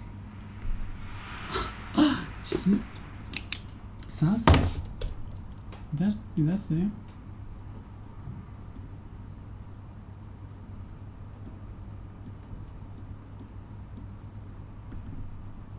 Sassy.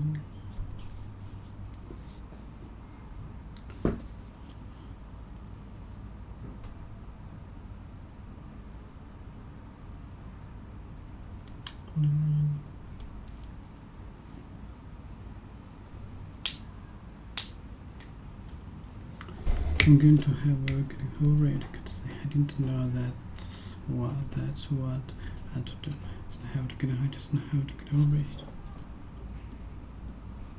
get over it. Fascinating.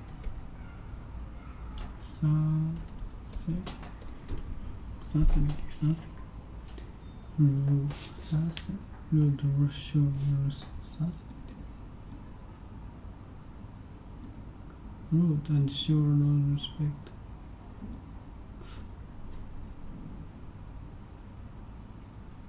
Fascinating. Fascinating. Fascinating.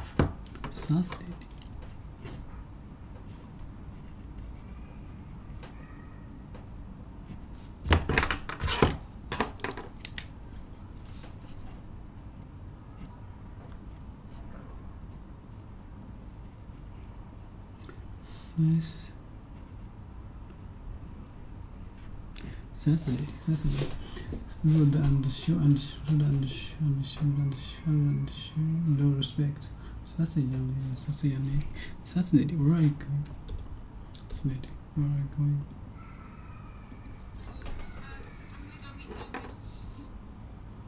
Stick and tread on the gun. Skating tonight in the garden. He's in the capade. What compete? Hitting the capade. Hitting the capade.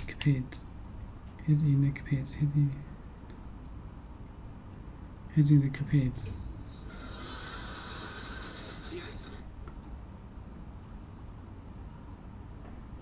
The escapades.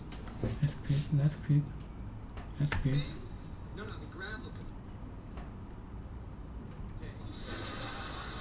Yeah, the turns aren't as fast. The escapades? No, the gravel. Escapades. Yeah, the turns aren't as fast. But when Snoopy falls, funny. Yeah, the turns aren't as fast.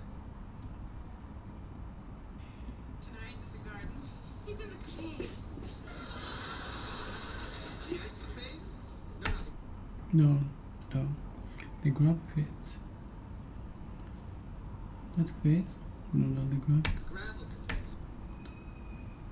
The grab capades. Yeah, the turns aren't. And turns aren't as fast. But when it's just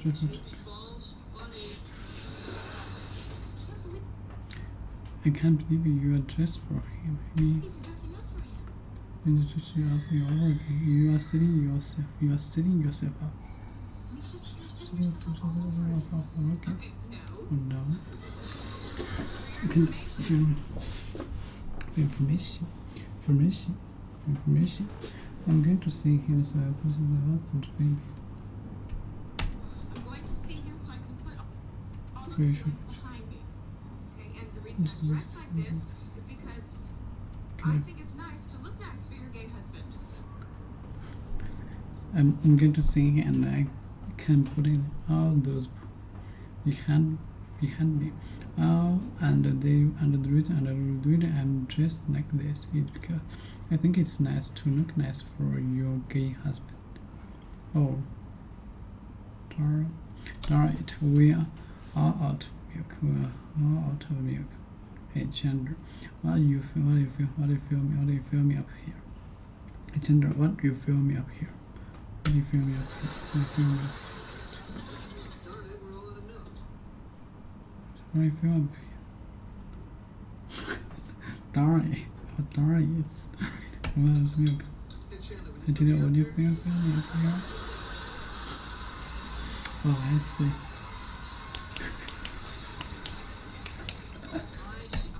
Oh, I see, because of some little thing.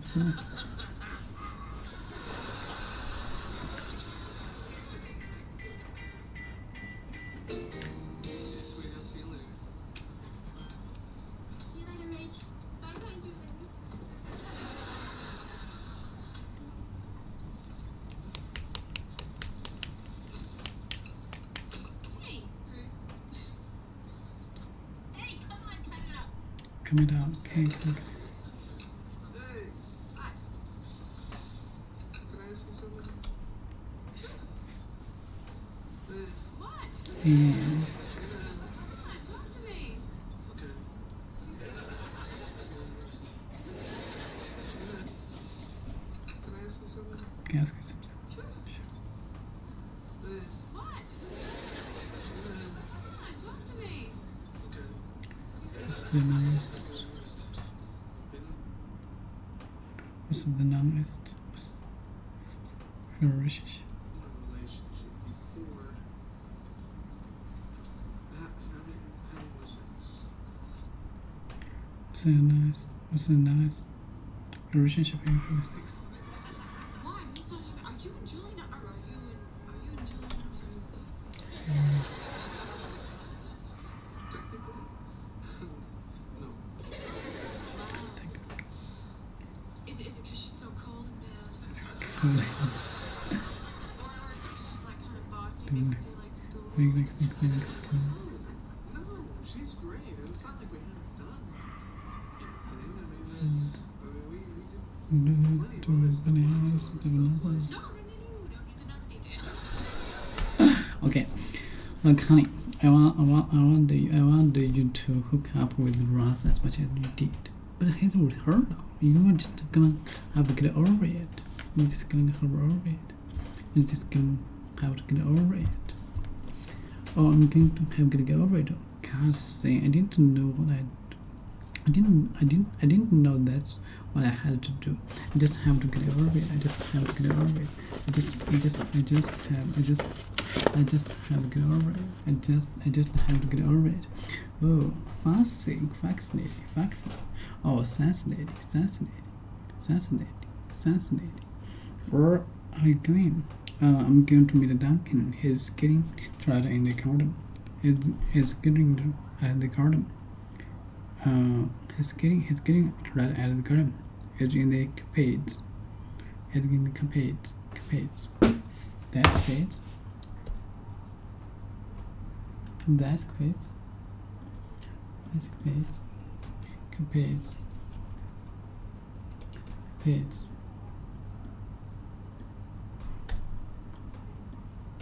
Capades. That's capades. That's capades. No, the grab capades. Grab capades. Yeah. No, the grab capades. The grab capades. Grab capades. No. Grab capades. No, the grab capades. Yeah, the turns out. Yeah, the turns out as fast. But when Snoopy fall, funny, I can't believe your dress up for him.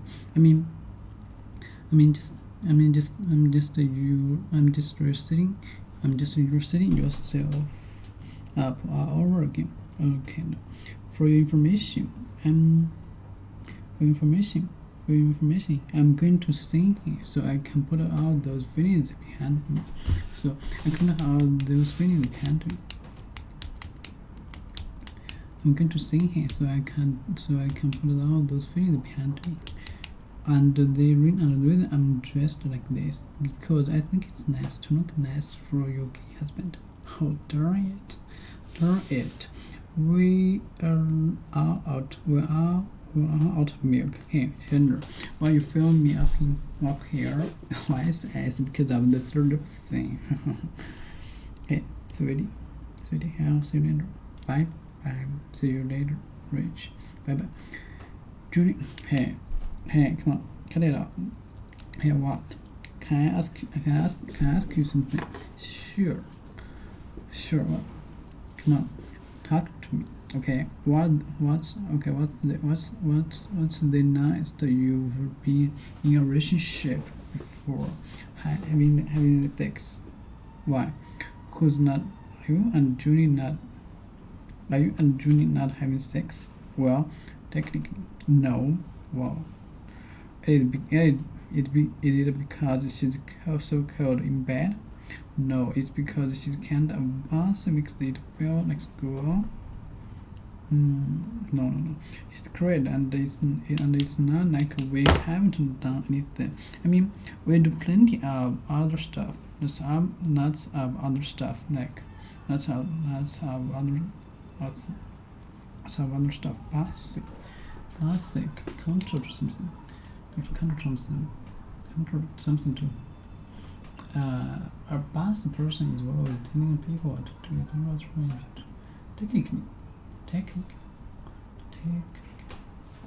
Technically, no. Okay, what's the nicest that you've been in a relationship or having this sex? Why? Are you and Julie not? Are you and Julie not having this sex? Oh darn it! Now grab the pace. Skating tonight at the garden. Skating at the garden. Dunking is skating tonight at the garden. Is in the capades. Desk capades.